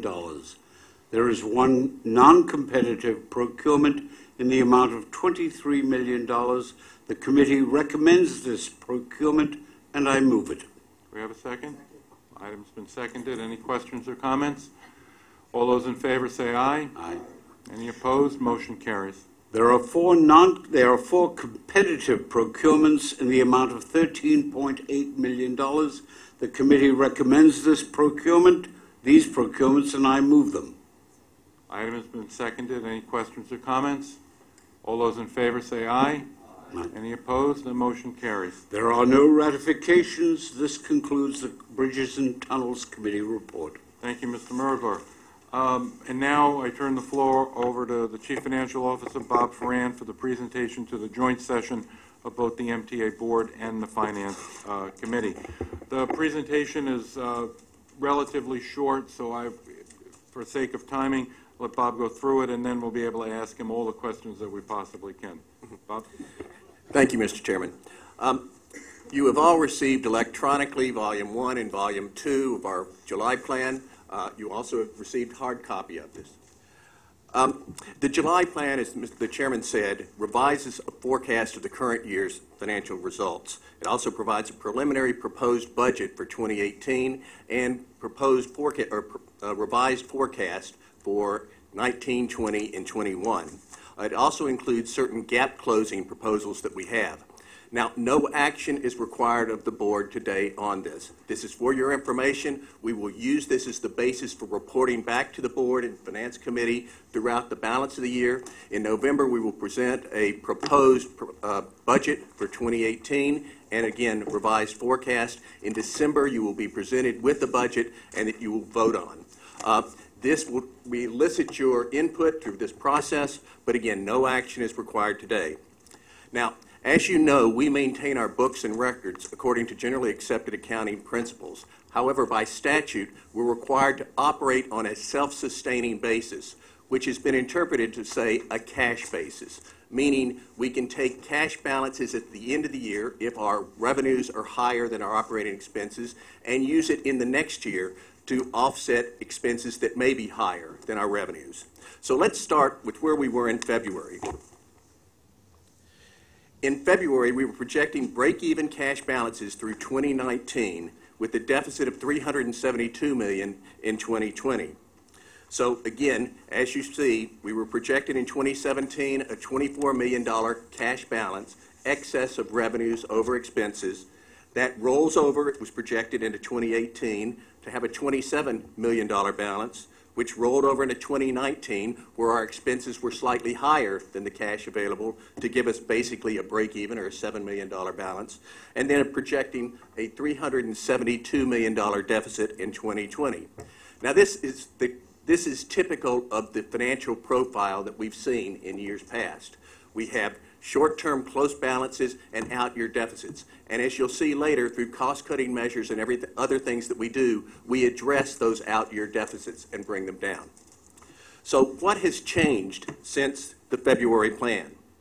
Well, we've had changes in re-estimates, which worsen the financial results over the plan period. And again, I'm talking about between 2017 and 2020. We have lower real estate revenues projected, primarily the real property transfer tax.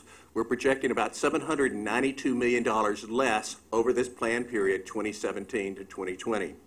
We have lower fare box and toll revenues projected, $132 million during that period. But certain changes in re-estimates that are more favorable. Lower energy cost, $183, lower debt service, $158, higher payroll mobility taxes, $138, lower health insurance cost, $112, and lower health and welfare cost, about $99 million.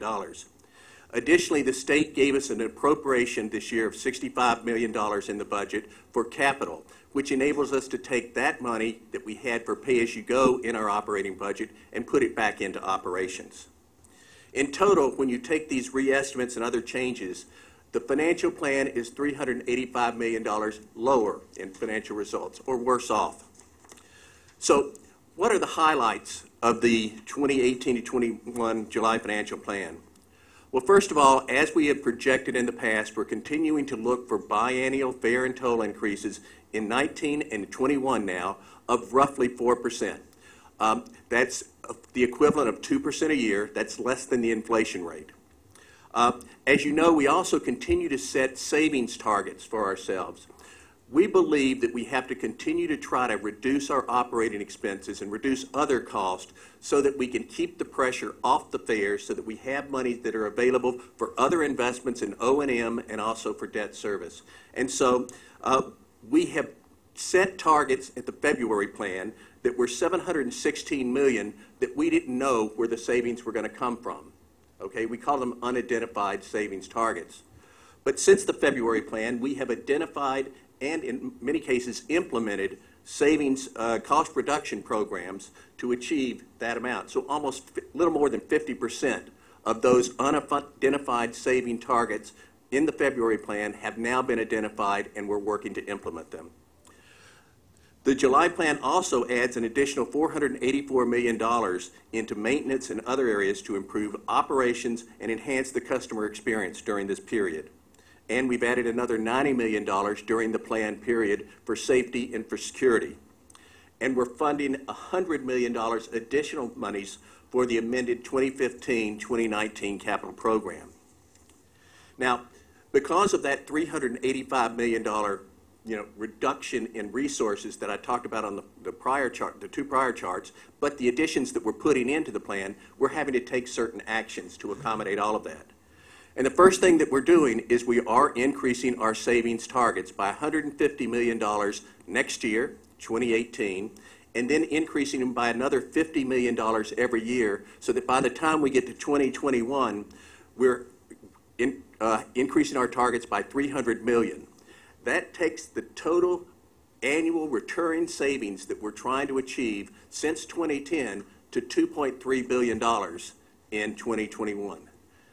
For reference, we ended up 2016 achieving over almost $1.6 billion of annually recurring savings.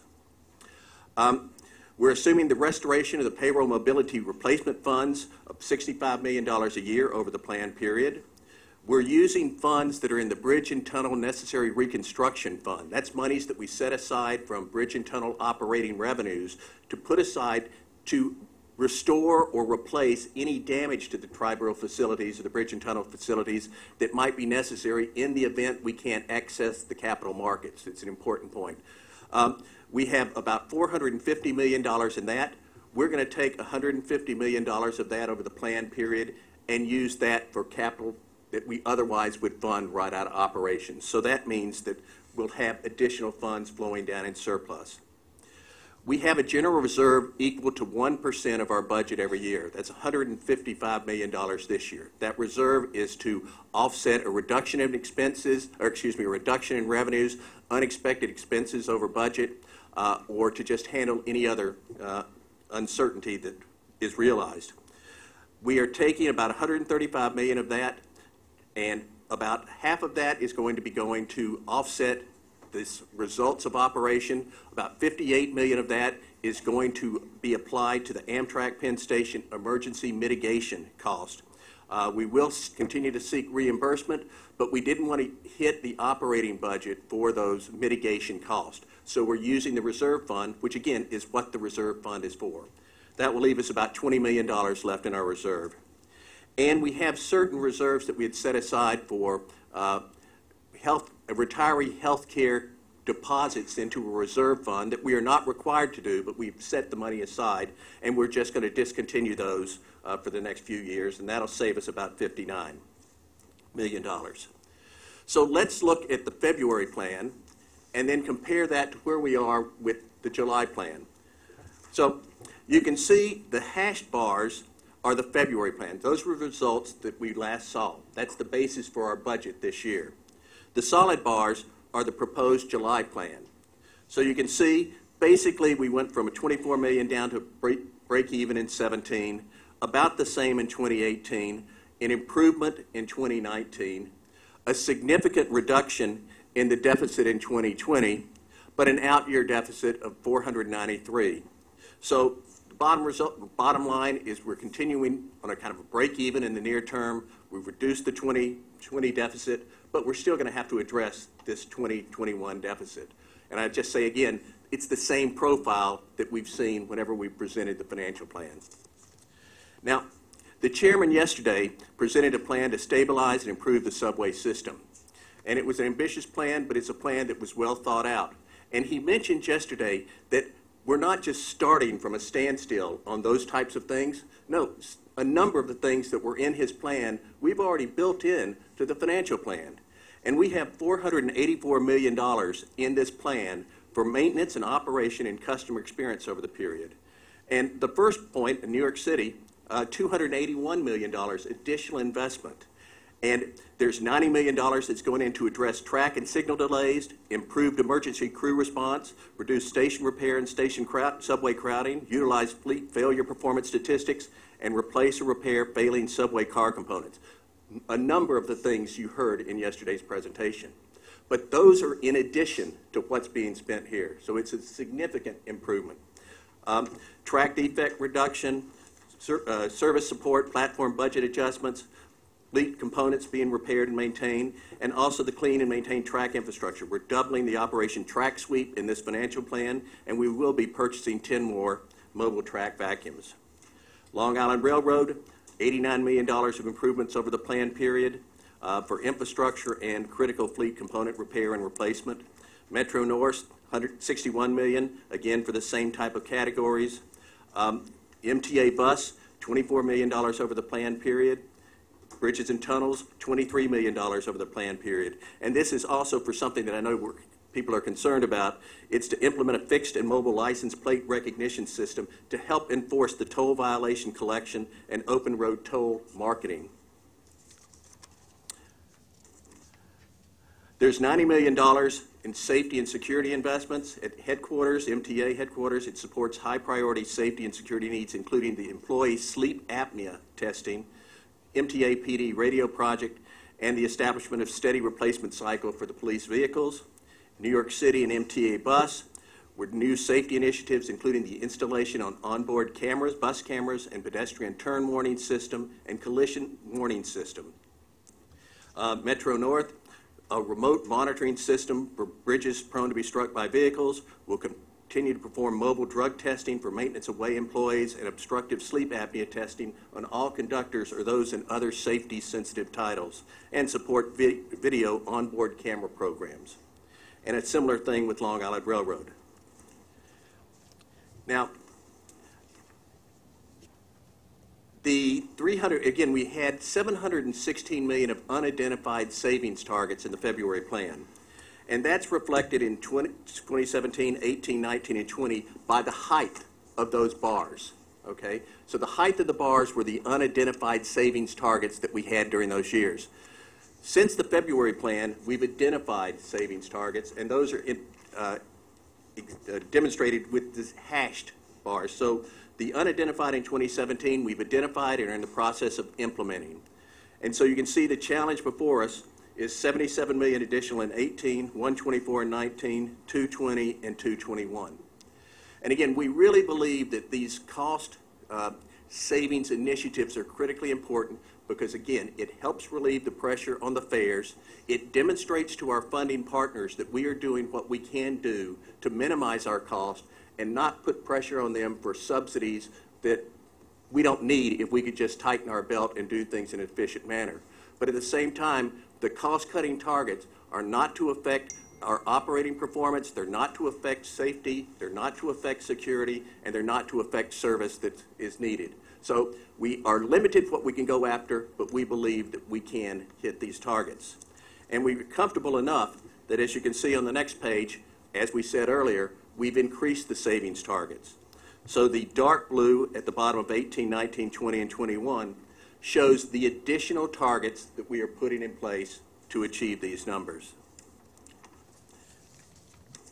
Now, on slide 13, since 2010, when we were responding to the first crisis, when we saw almost a $1.4 billion drop-off in our annual revenues over a 2-year period, we've started to do this process of ever-increasing savings targets and trying to hit them. And what you can see here is by the different colored lines, the savings targets that we had for the current and out years in each of our November plan periods, and at the top blue for the July plan right now. And the solid lines are the results of our efforts. And what you can see is that we have achieved our targets in each of these years going forward. And so we know they're achievable. We're going to continue to keep the pressure on to try to hit each of these targets. But again, it's just to demonstrate that we have not been complacent. We keep raising the targets with each plan. So to summarize again, here's where we are. Again, break even through 2018, favorable in 2019 that goes over to reduce the deficit in 2020 significantly, and then an out-year deficit of 493 in 2021. I always want to remind everyone that those numbers reflect certain actions that we want to take or are going to recommend that the board take. And the first is the savings targets. If we don't hit the savings targets that we've identified here, you can see what happens to the deficits. The red bar deepens significantly, it increases. And the deficits will occur earlier and they'll be larger. The next point is, if we don't put in place inflation tracking fares and tolls, again, we've built into our forecast 4% every other year in 19 and 21. That again is a forecast. The board would have to have public hearings, the board would have to vote on it. But if we don't have fare and toll increases of a comparable amount, you can see how the deficits just balloon out. So again, I put that before you. As we'll now look to the next page, that's probably one of our biggest challenges. It's to put in place biennial fare and toll increases, something that our customers can look for regularly, but that are inflation tied, close to it, so we can try to keep the fare and toll increases as low as possible. But the achieved efficiencies and consolidations have to be met so that we can achieve these savings. We want to continue to fund customer experience and fund increased investments in maintenance and operations. The general economic conditions are such that we're not sure what will happen, but most of our revenues that we receive, one way or another, are affected by the economy. It's either the jobs or else, general economic conditions affecting business activity. Interest rates we expect to go up, and we do have a large capital program relying upon debt, among other contributions. But as interest rates go up, that will put pressure. I would say that we do build higher interest rates into our forecast. We're trying to be conservative, so we're not going to be surprised, but you just never know if interest rates go through the roof. And finally, we really do need to kind of continue this discipline that we have and that the board has granted staff to use non-recurring revenues, one-shots, if you will, lower than expected expenses to be applied in ways that give us recurring savings. In other words, if we get a one-shot revenue, put it into pay-as-you-go capital to avoid debt service and therefore have savings in the out years, or to put it into an underfunded pension plan so we could avoid extra cost in the future, but not to put it into a service that then we can't sustain. If we can't have a recurring benefit, we don't want to put it in a place where our customers are expecting something that we can't deliver. So that's the presentation, and I'd be happy to answer any questions that you may have.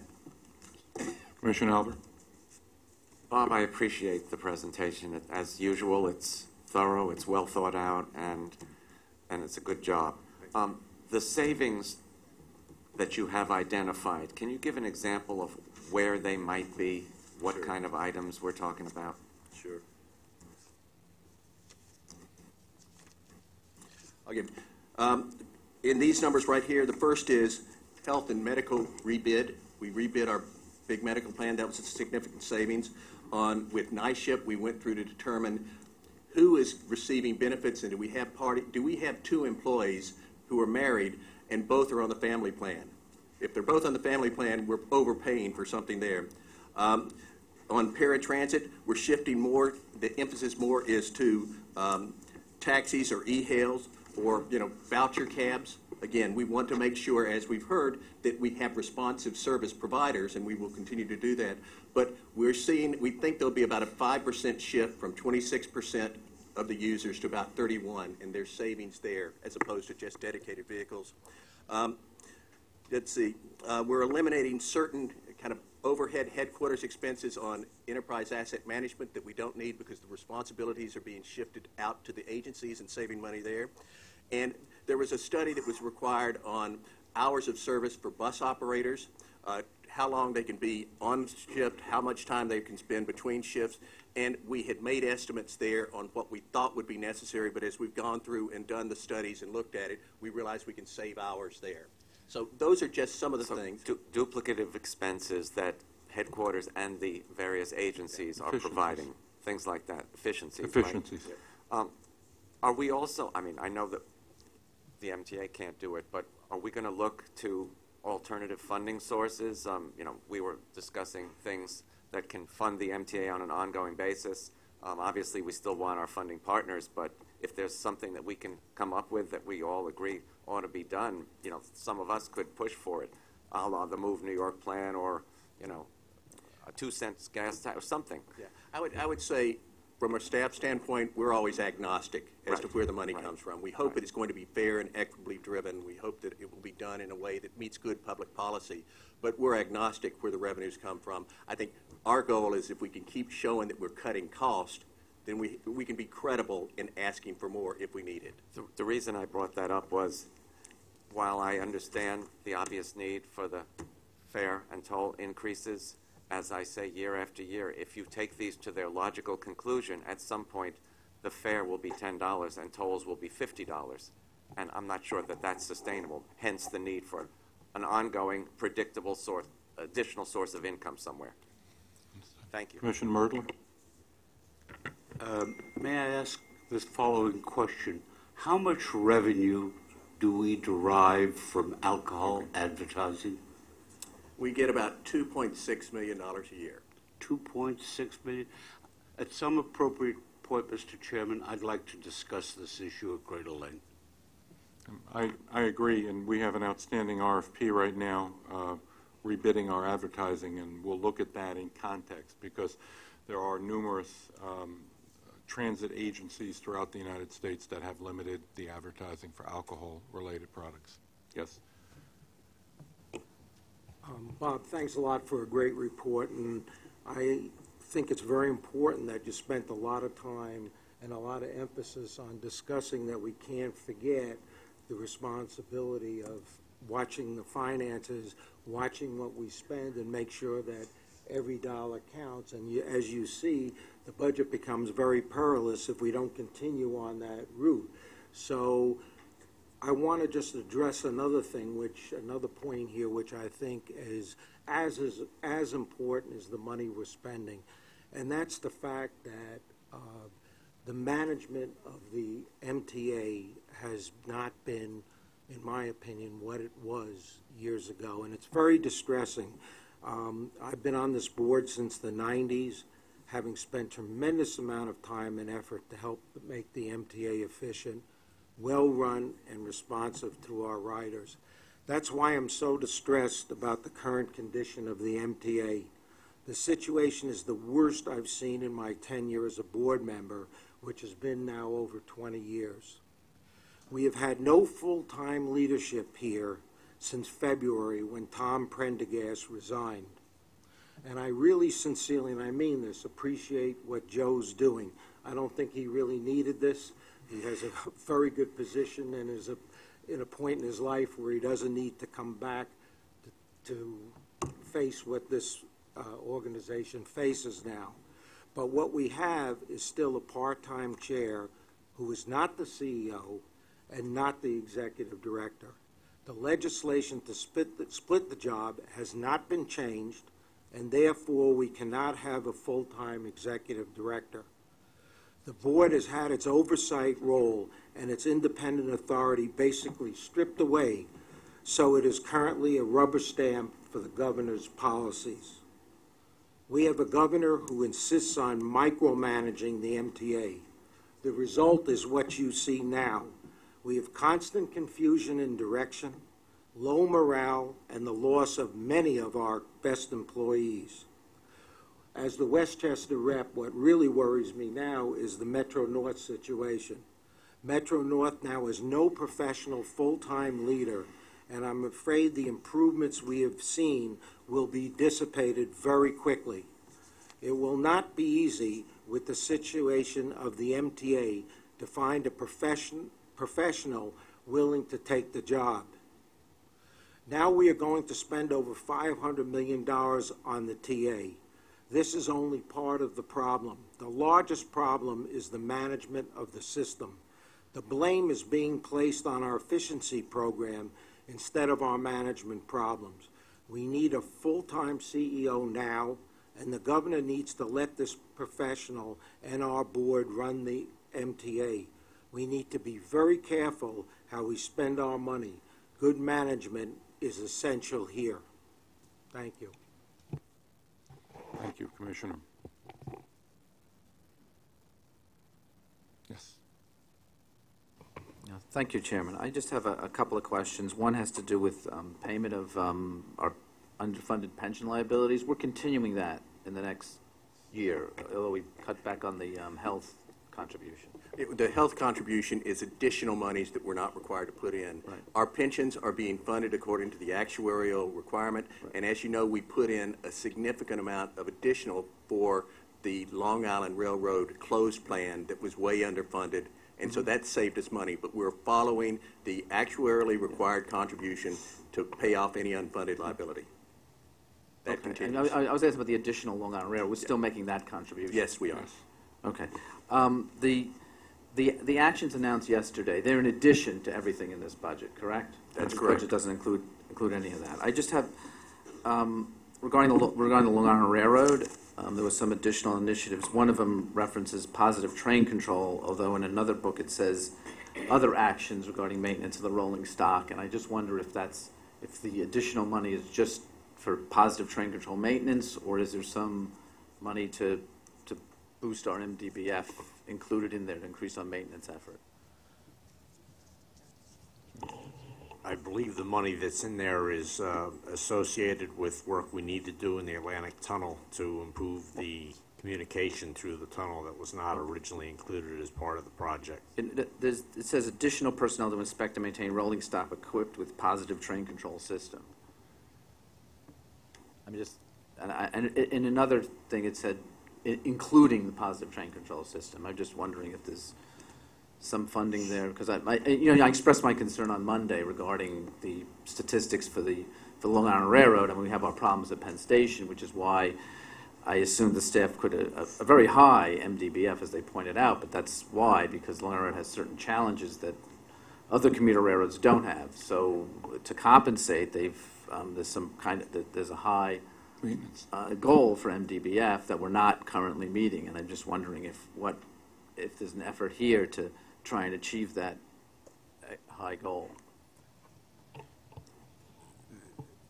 That is not associated with achieving the goal. I will tell you that yesterday I did see the June numbers, and they are much better. I will remind you, we've had 15 years in a row with increasing MDBF. Yes, I know, and I congratulate you on that. I congratulate you on the high goal. And the necessity of it is really because of the way the railroad is structured and the way we have to depend on Penn Station, which causes an extremely high level of delays. Anyway, thank you. Thank you. Yes, Commissioner Reckler. Bob, again, great report, and thank you for educating me as a new board member through this process. And so just to follow the point that this doesn't include the programs that were announced yesterday, so I guess the assumption is just for the purpose of at least this period, we're assuming state and city funding to make up that gap. Is that correct?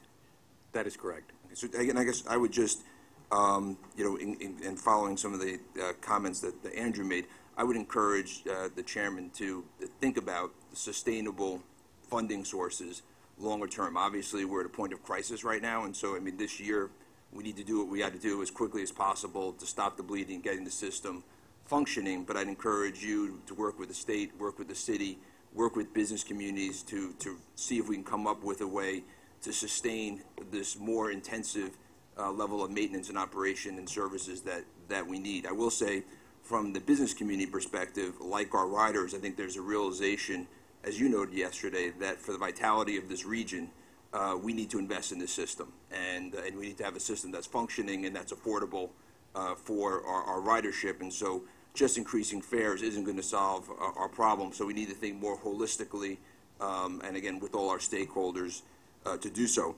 The other point I would say, and we talked about savings and efficiency in the plan yesterday, which I thought, again, excellent plan that the chairman laid out to address the issues of hiring about 2,700 more people, which I think is a necessity, particularly into the areas that were laid out yesterday. But I would encourage you at the same time to think about where we could use new technologies and new ways to innovate to actually reallocate some of our existing team members to areas that could be more effective to address some of the issues that you laid out yesterday, because I think it's critical that we're focused on that. You know, I think one of the things that we constantly talk about is reinvesting in our system.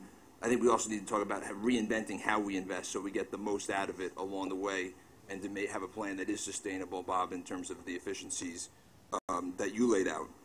And then just one caveat, just a little bit off, but it ties to this reinvesting. You know, in the committee meetings, I think it was the Long Island Railroad Committee, East Side Access came up, and one of the things that concerned me from that meeting was a discussion about things falling potentially behind because of not having the resources from Amtrak, which rightfully, I guess, is focusing those resources on some of the challenges that we're having at Penn Station right now.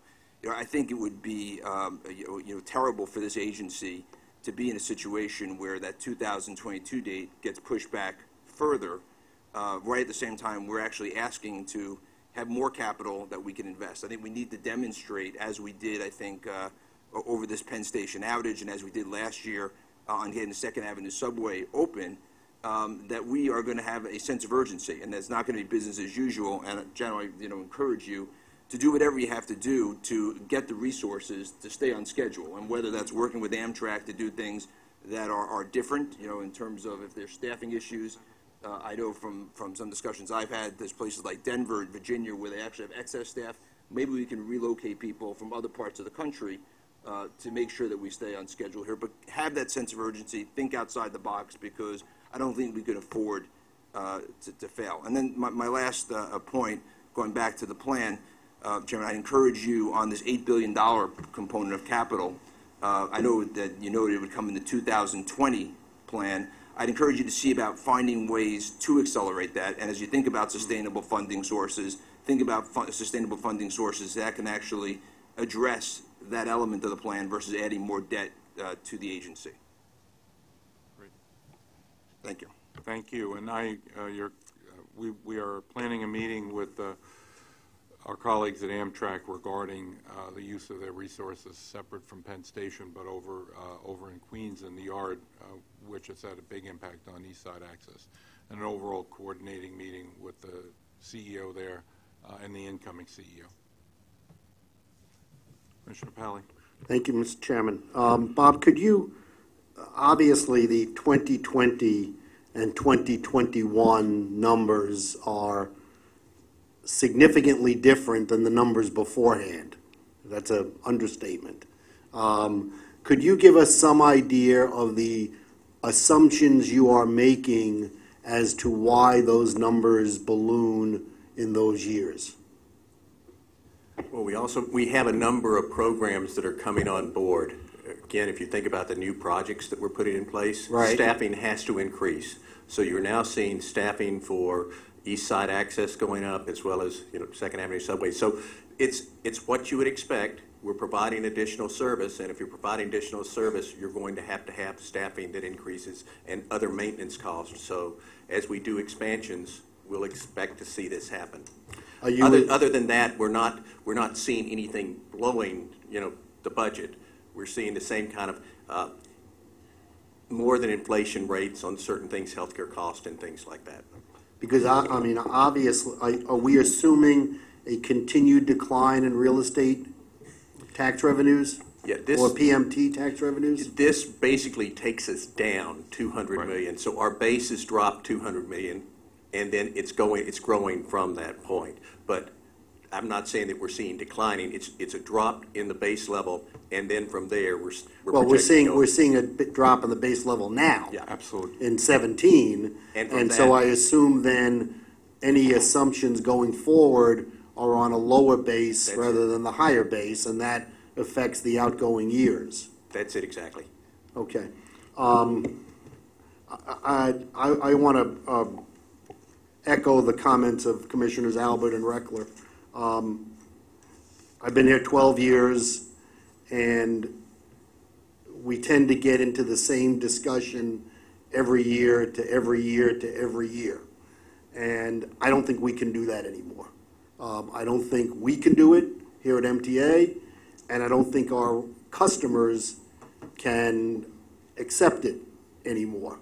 And that's notwithstanding the plans of fixing the system, that what it's going to cost. I assume it's going to cost whatever it's going to cost, and we have to do that. But I think it is time now for us, our partners at the state, to review or reevaluate the every other year fare and toll discussion. I don't think that is sustainable. We talk about sustainable. I don't think that's sustainable anymore. And we have to come up with some mechanism or mechanisms to alleviate that concern. I know, we have managed over the years to reduce that number from the initial 8%, 7% down to 2% a year. We all understand that aspect of it. I don't think now, in the current climate, that is enough reduction. And I have been a fervent supporter of the Move New York plan or some other plan based on the Move New York plan. I think that is a fair and equitable way to provide everybody in the region paying their fair share of the operating costs of the agency again. And that may be one plan, there may be other plans. But I think it is incumbent upon us, senior leadership, and everyone, that now we have 18 months until we implement the next plan. We need to use those 18 months to try to eliminate the implementation of the next plan, because I think it's going to be a very, very, very difficult sell, assuming we want to sell it in the first place, to be able to continue to increase fares and tolls at that level or any level going forward without significant changes in how we operate. So that's my concern. I understand their importance. No one disagrees with the importance, and no one disagrees with the numbers. I think at the moment the disagreement may be about the policy itself and the process that we go through, and that is of concern to me. Thank you, Mr. Chairman. Thank you. You know, Mitch, reminding me of how the biennial increase came into being. The last time that we had a new revenue source, the PMT, the payroll mobility tax, part of that was the agreement between the state senate, the assembly, and the executive and the second floor, was that there would be, and for this, there would be a biennial increase. So I think, you know, what you're asking is to revisit that with also having another talk of that. And I will, you know, also remind everybody that it took an outside third-party commission to come to that decision. So we will think of various different ways to deal with this. And yes, Commissioner. Thank you, Mr. Chair. Two questions or two comments, somewhat unrelated, I suspect. Bob, on more narrowly speaking, on the cost point that Commissioner Albert brought up, you have a limited amount of spend you can go after. You said yourself, this is an aggressive set of cost activities. You can't go after operating activities. The cost base that you can tackle, whether it's IT, health benefits, is narrow in scope. At what point do you get a sense we are going to cut through the fat and start hitting the bone in terms of cost savings? And do you have a sense for where that is? I think we're going to make it through this plan, achieving these cuts. What we have to do is we have to change people's thought process. It's not software that we need. It is getting people to change their business thinking and the business processes. We have different processes at different organizations. They are going after, they're ignoring, in some cases, things that we have paid for in an enterprise resource plan that is standardized, that's simplified, and we can save money by reallocating people to other areas because we no longer need them to do a redundant process. So that's one area I think we can still make a lot of headroom. The IT has been talked about, the number of applications that we have to support. If there are certain things that are legacies that we have to do now, and we're going to have to do them for the next 2 years, 3 years until we can move it over. But there are other things that we could move over faster, and that's the challenge before the IT group, and I know that they're looking at it, but to go from 600, 800 applications down to a much more reasonable, we can save a lot of money there. And so that's a challenge. Another area is the workers' comp area, which is a challenge for everybody. And again, I think the Transit Authority is doing a very good job right now of implementing what is basically claims management on the forefront, and then other things with systems to track.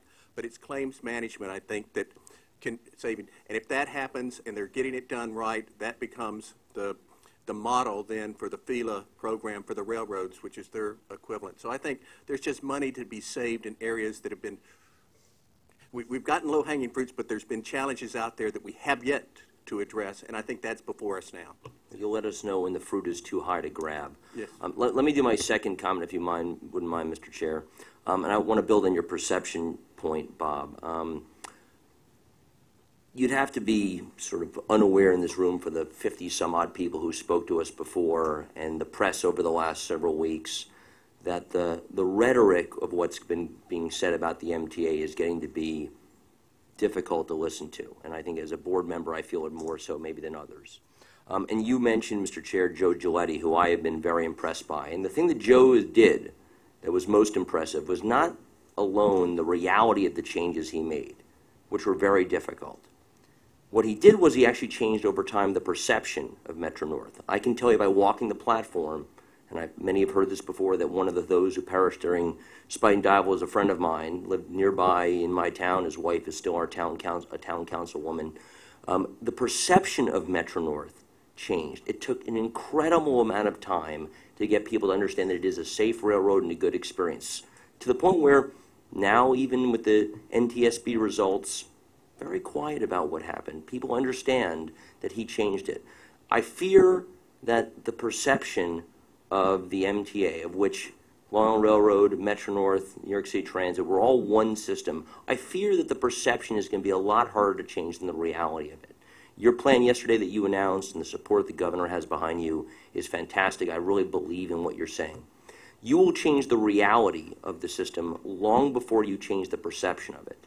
That's going to take a long time.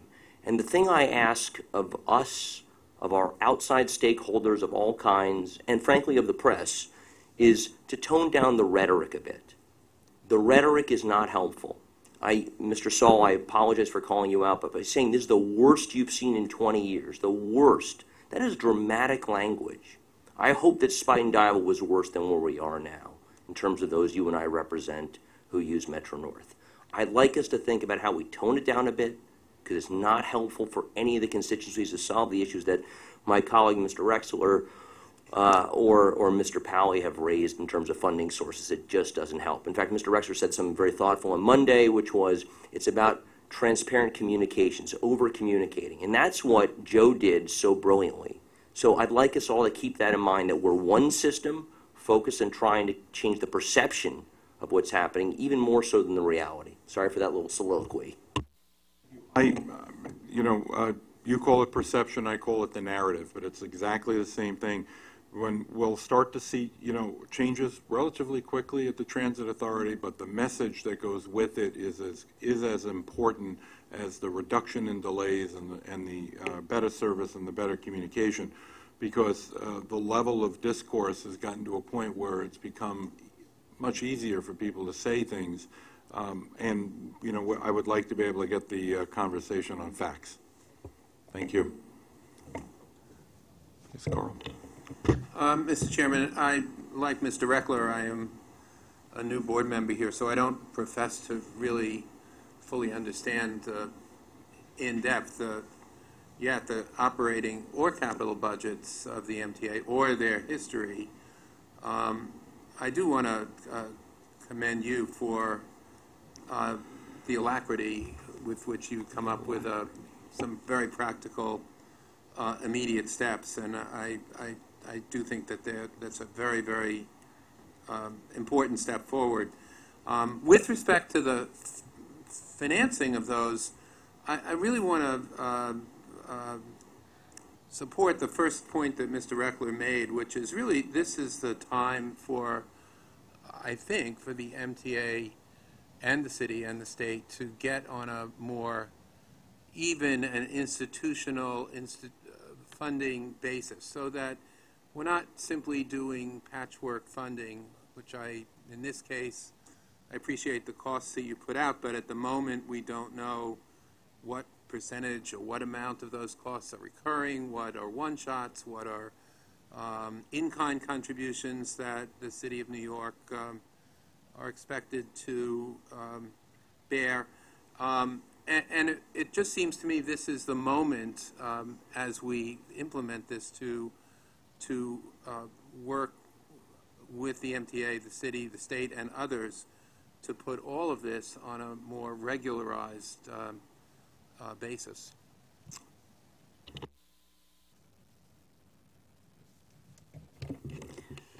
I'm very pleased to hear those comments, and without trying to increase the rhetoric here, I would like to kind of summarize what I think you're hearing from all of us, which is that the normal way that we have funded ourselves, which has included biannual fare increases and has also included a great deal of debt and has been predicated on many savings, each of these things is coming to a kind of halt, and it's coming very quickly. There isn't much low-hanging fruit. We're struggling to continue to save. The fare increases already reached the breaking point west of Hudson. This past fare increase, it's soon going to come to the rest of the system. And the ability to continue to bond and the board's tolerance for it is disappearing. So we have to come up with new, innovative ways to fund this agency, because this is so important to the region, not just the city, but the whole region. And it isn't only our doing that's going to solve the problems. It's going to be a partnership. So I'm hoping that we can at least facilitate that discussion. Thank you, sir. Yeah, as you cast about for ways to fund the system in the future and ways to fill out the holes in the financial plan, you frequently hear people mention value capture. And people have been capturing value from the railroad at least since Jesse James. And the West Side expansion, I'm just curious about the West Side expansion, which was paid for by a TIF, or I guess you referred to it as a pilot. I'm not sure if there's a distinction between the two, the pilot funded the expansion of the West Side. Now, were the operating costs associated with that expansion and the future maintenance costs, are they captured by that pilot as well, or are they dumped on the rest of the system and paid out of the regular operating? And as we go forward with pilots and TIFs, and people want to, people will say, well, we'll fund this, what do you call it, the trolley in Brooklyn, they're going to fund with a TIF, everything's going to be a TIF. And, but have those TIFs captured operating costs associated with running a system in those locations? Well, again, it isn't a TIF, but it was a similar structure. And the number 7 extension came from the city capturing those types of revenues and then providing the funds for the 7 extension. We were able to sell certain development rights for real estate development over our rail yard, okay? And so we've received significant funds for our capital program. But in terms of maintaining the tracks that are underneath those platforms, we're going to continue to do those as well. So in our specific value capture situation, there hasn't been a desire to look, or there hasn't been the ongoing revenue to provide for the maintenance of the rail yards underneath, but that's what we were doing anyway. We were doing that. Brown's question then is no, right? Yes, yes. Well, actually, no. That is correct. Really, the funding. I was really referring to the operating expenses, Right. though that's a very good point, though, that the West Side Yard, the functions in the West Side Yard, which increase the expenses. And so for the but numbers. Your operating budget eats that. Yeah, the number 7 extension, the city paid the capital for the construction. And we are paying the operating expenses for the number 7. And your real estate piece, similarly, when it went into capital, it did not go into future operating. So the rest of the operating budget carries that way. Because that's all I wanted to. Everything is a little convoluted with me, but you bring me back to the right point. You're always on point. Right on point. Are there any further comments? There being none, I'll entertain an offer to conclude. Motion, seconded. All in favor? Enjoy your August.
got it back there?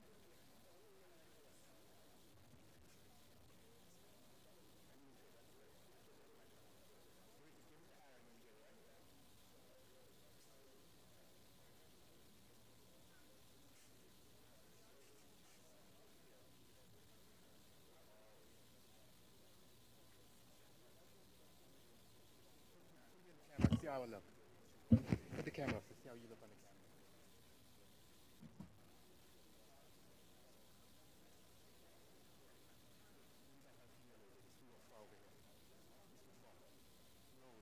The camera is here.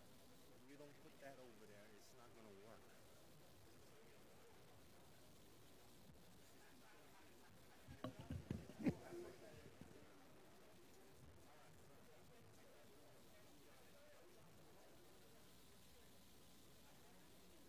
Test.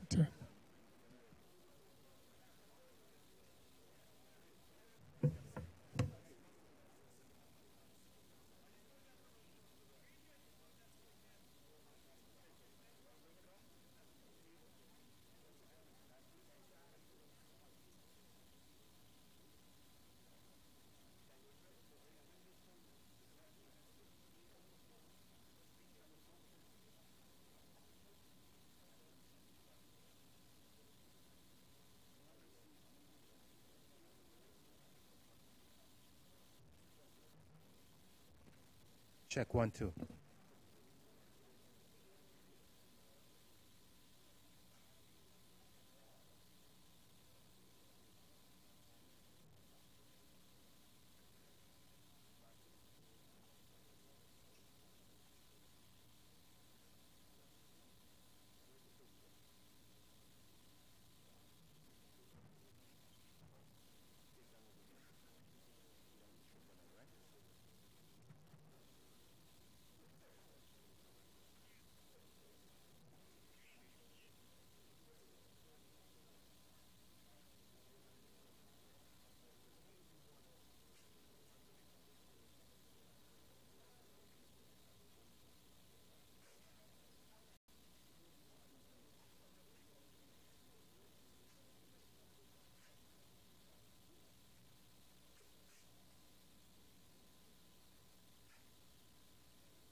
Check.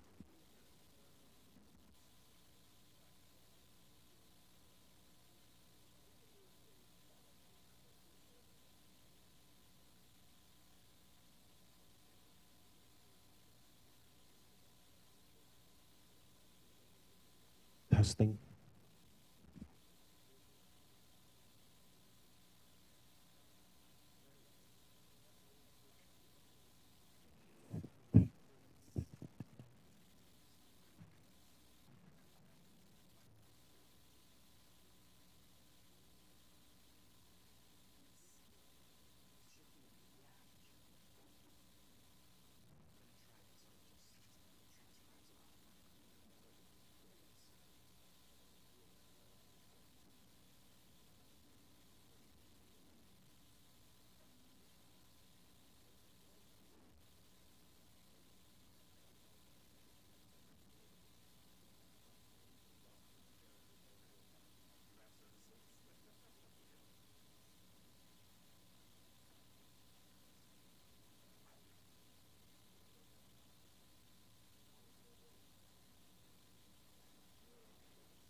afternoon.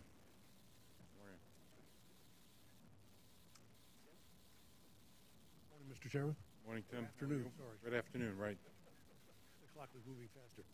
Again, this morning, the mayor made it clear that he was not interested in a 50-50 split in funding the subway action plan. In fact, if I can quote from him, I just want the MTA to own up to their responsibilities, use the money they have. I think it's a great question as to how much money they're sitting on and not using effectively, is his direct quote. Respond to that, please. Sure, I will continue to work with the city. I still think there's a need for partnership between the city and state to come to the aid of the riders, the people of the city of New York, the constituents that they have, and I'm optimistic that something can happen from that. Regarding the use of money, you know, the examples that the mayor keeps using are capital. You know, we're not talking about capital dollars. I cannot, nor can he, use capital money for operating purposes. And so, you know, where the mixing up of the two is very, very, it's easy to say, but we all know it's not possible to do. In the case of the city, it's a violation of statute. Here it would be a violation of generally accepted accounting principles, not to belabor it. But, you know, you just cannot use capital dollars to fund operating purposes. Well, Chairman, why not just ask them then to fund student Metro cards? Give us more money for a specific line item thing. Right. And one thing I will tell you, I will not negotiate in public.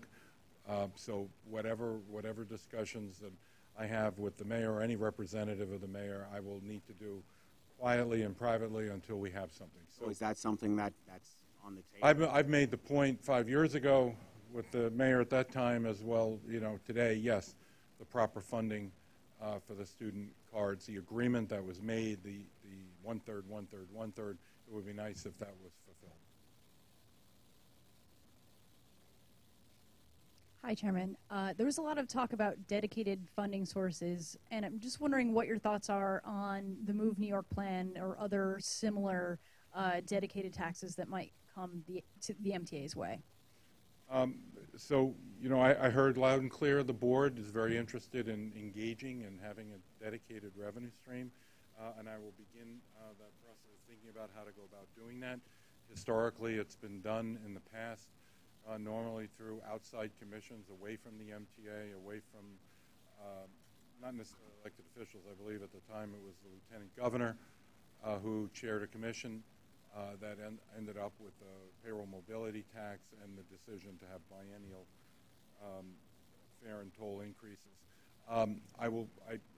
As I said to the members today, I will give thought to that and give thought to everything that can possibly happen to find dedicated monies.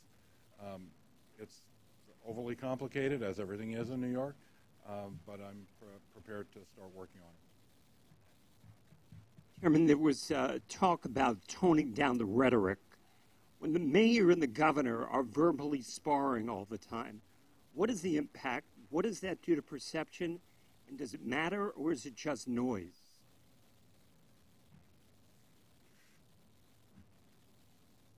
So I'm in no place to give recommendations to either the mayor or governor how they should perform their duties. It's not my place to do that. Next question.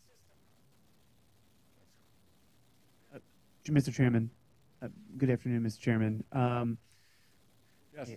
So a lot of folks were asking me about the phase 2 of the subways plan that you talked about yesterday and the $8 billion. Can you give a more specific sense about how you came up with that number and what exactly you think, obviously we have the Genius Challenge, but what exactly you think that would pay for? So as you know, I gave, I don't know, was it an hour presentation yesterday, and I gave 2 minutes to a long-term plan later. And so if so I think that's also representative of, the amount of time and effort that we took about what we need to do to get the system back on track, as I kept saying it over and over yesterday. So that we need to stabilize the system, we need to improve the system, and then we need to modernize the system. The discussion, substantial amount of the discussion yesterday was how to stabilize the system and how to improve it.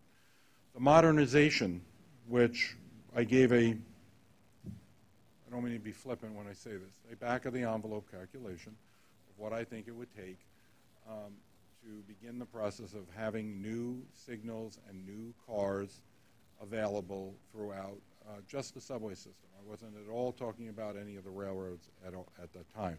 Now, that being said, we are, at the same time, I said, we're waiting for the results of the competition that happened a month ago, where we asked people to find out what are the new technologies. For example, we all talk about communication-based train control as a new technology. It may be new here, but if I'm not mistaken, it's probably 25 or 30 years old.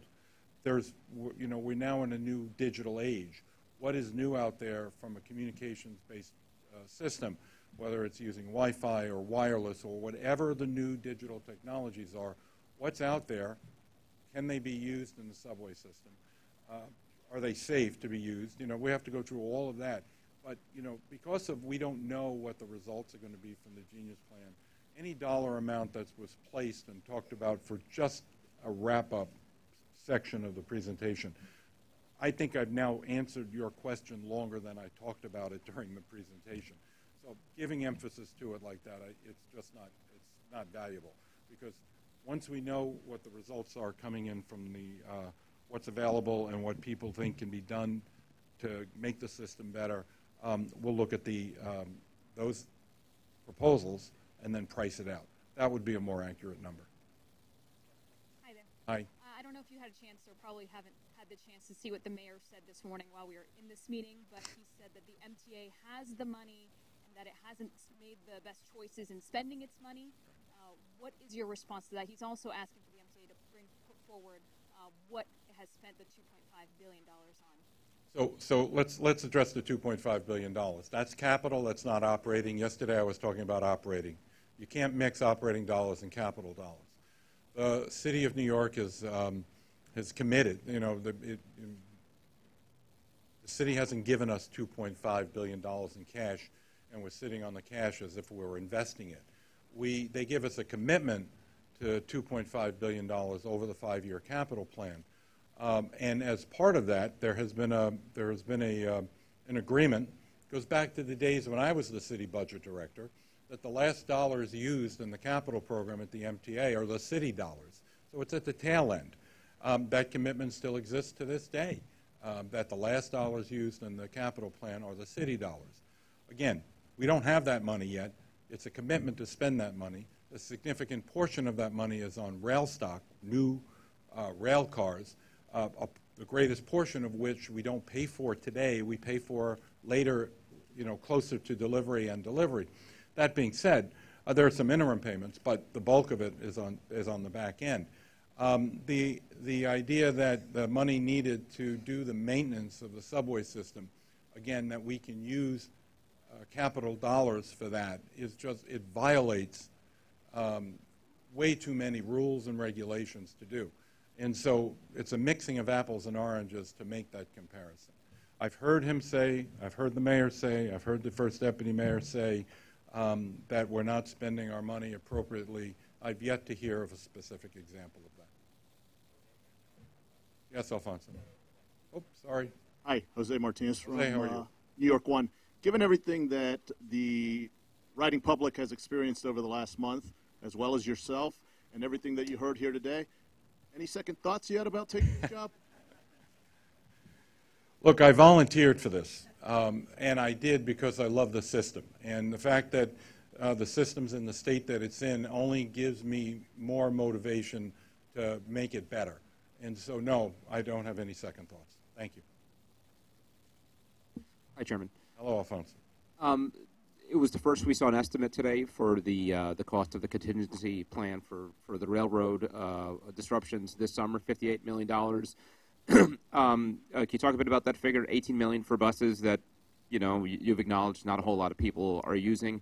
Is that money well spent? And can you give us an update on the MTA's efforts to recover that money from Amtrak? Sure. Underneath your question, I think, is, and you have to think about it this way, if we did nothing, if we just accepted the fact that we had to reduce about 20% of the ridership coming into Penn Station because of the work that Amtrak is doing. Think of the catastrophe that would be to the economy of the entire New York area, Long Island in particular, New York City. And so, the idea that we wanted to provide, we went from what was an abundance of caution to an abundance of choice. We wanted to have the choice because we needed the folks who commute to have options. And some of the options were, going earlier in the day or going later in the day. One of the options was taking buses.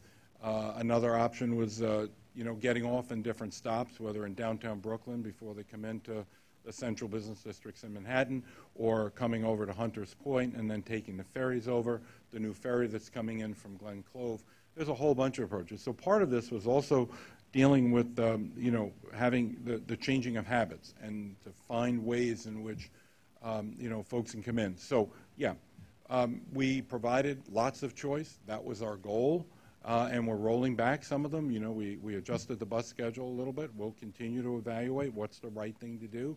We're looking at some of the other alternatives we brought in because we're now in week 3. And so people are getting into a rhythm of things. Knock on wood, the system that we've put in place has worked well, very well actually.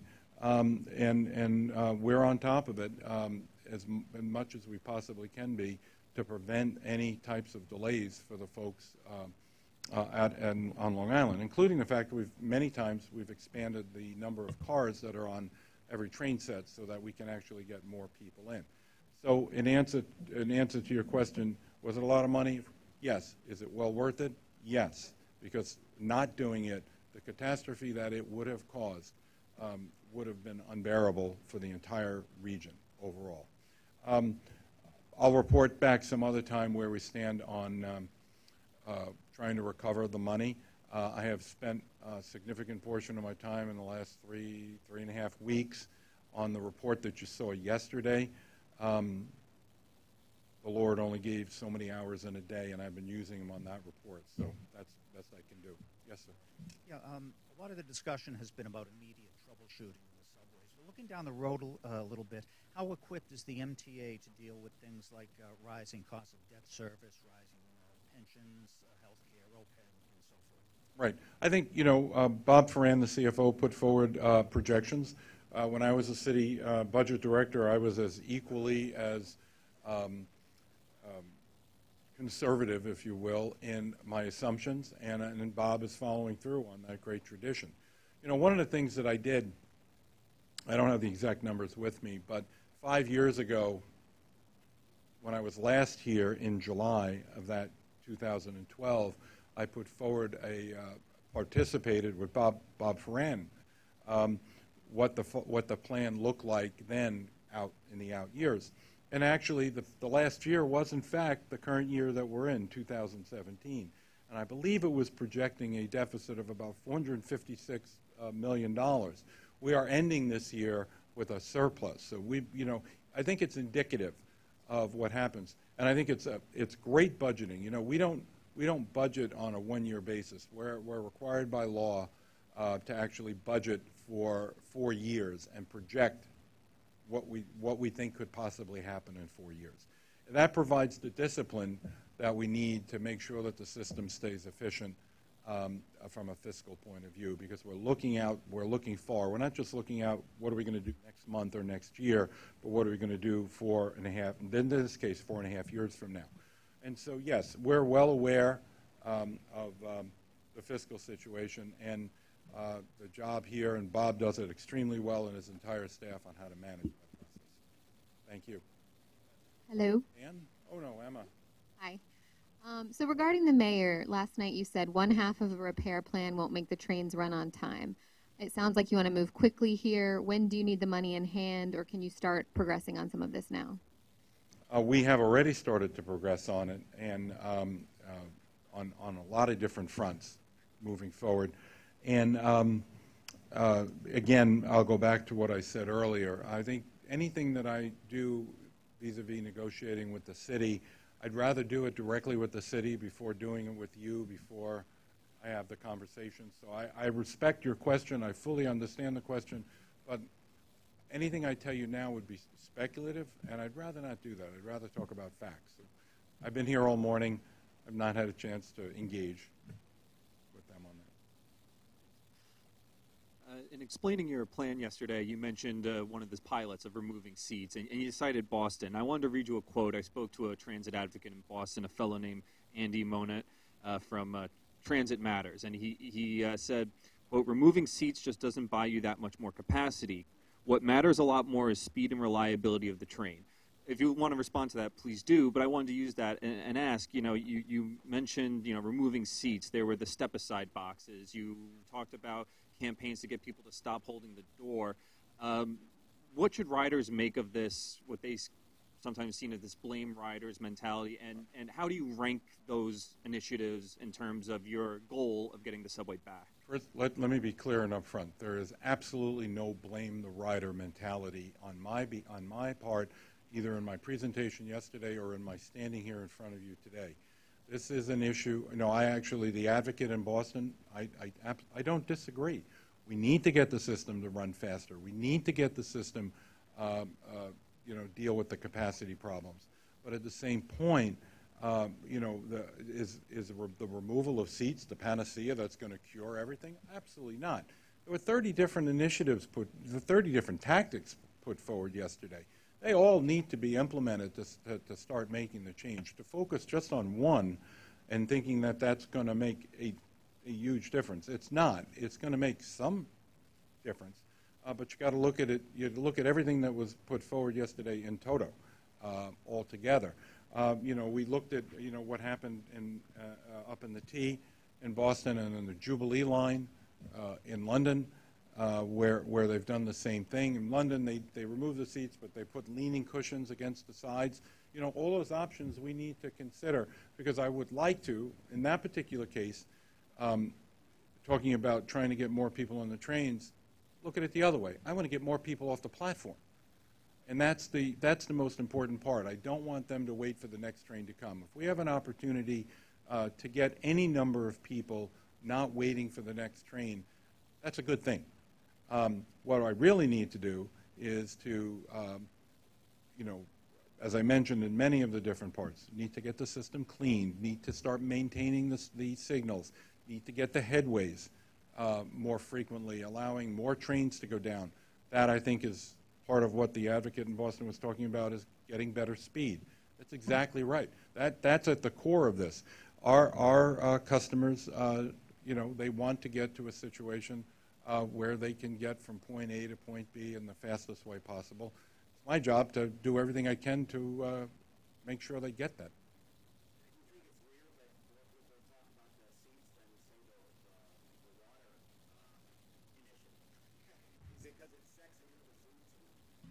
Your word, sexier, but yeah, okay.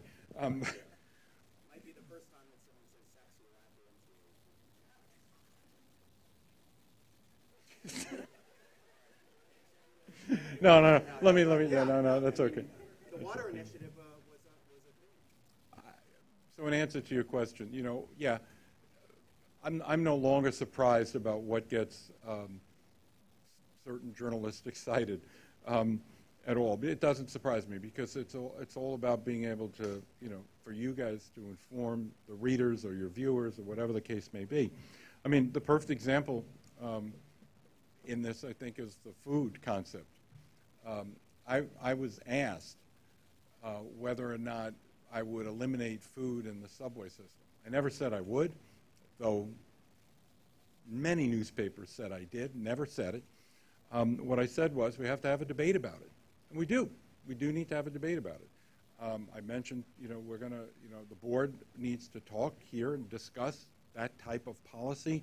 That's a lot different than, the tactics needed to get the trains to run better. I mean, this has an impact on a lot of people, as the newspapers have all pretty much written about. That there are some people who want it, some people who don't want it. That's why we need to have this discussion. What's the right thing? I encourage you to see what happened. The 2 days after the question was asked, and I said we are thinking about it, the British tabloids took off on TfL, because there's a movement afoot now in the UK, specifically in London, to deal with their food problem. It's an issue on the subways. The question really is, let's see what's the right thing to do. I am agnostic when it comes to being for or against it. I just want to do whatever I need to do to get the system to run better. That's my number one goal for the customer, getting the system to run better. All right, thanks very much, everybody.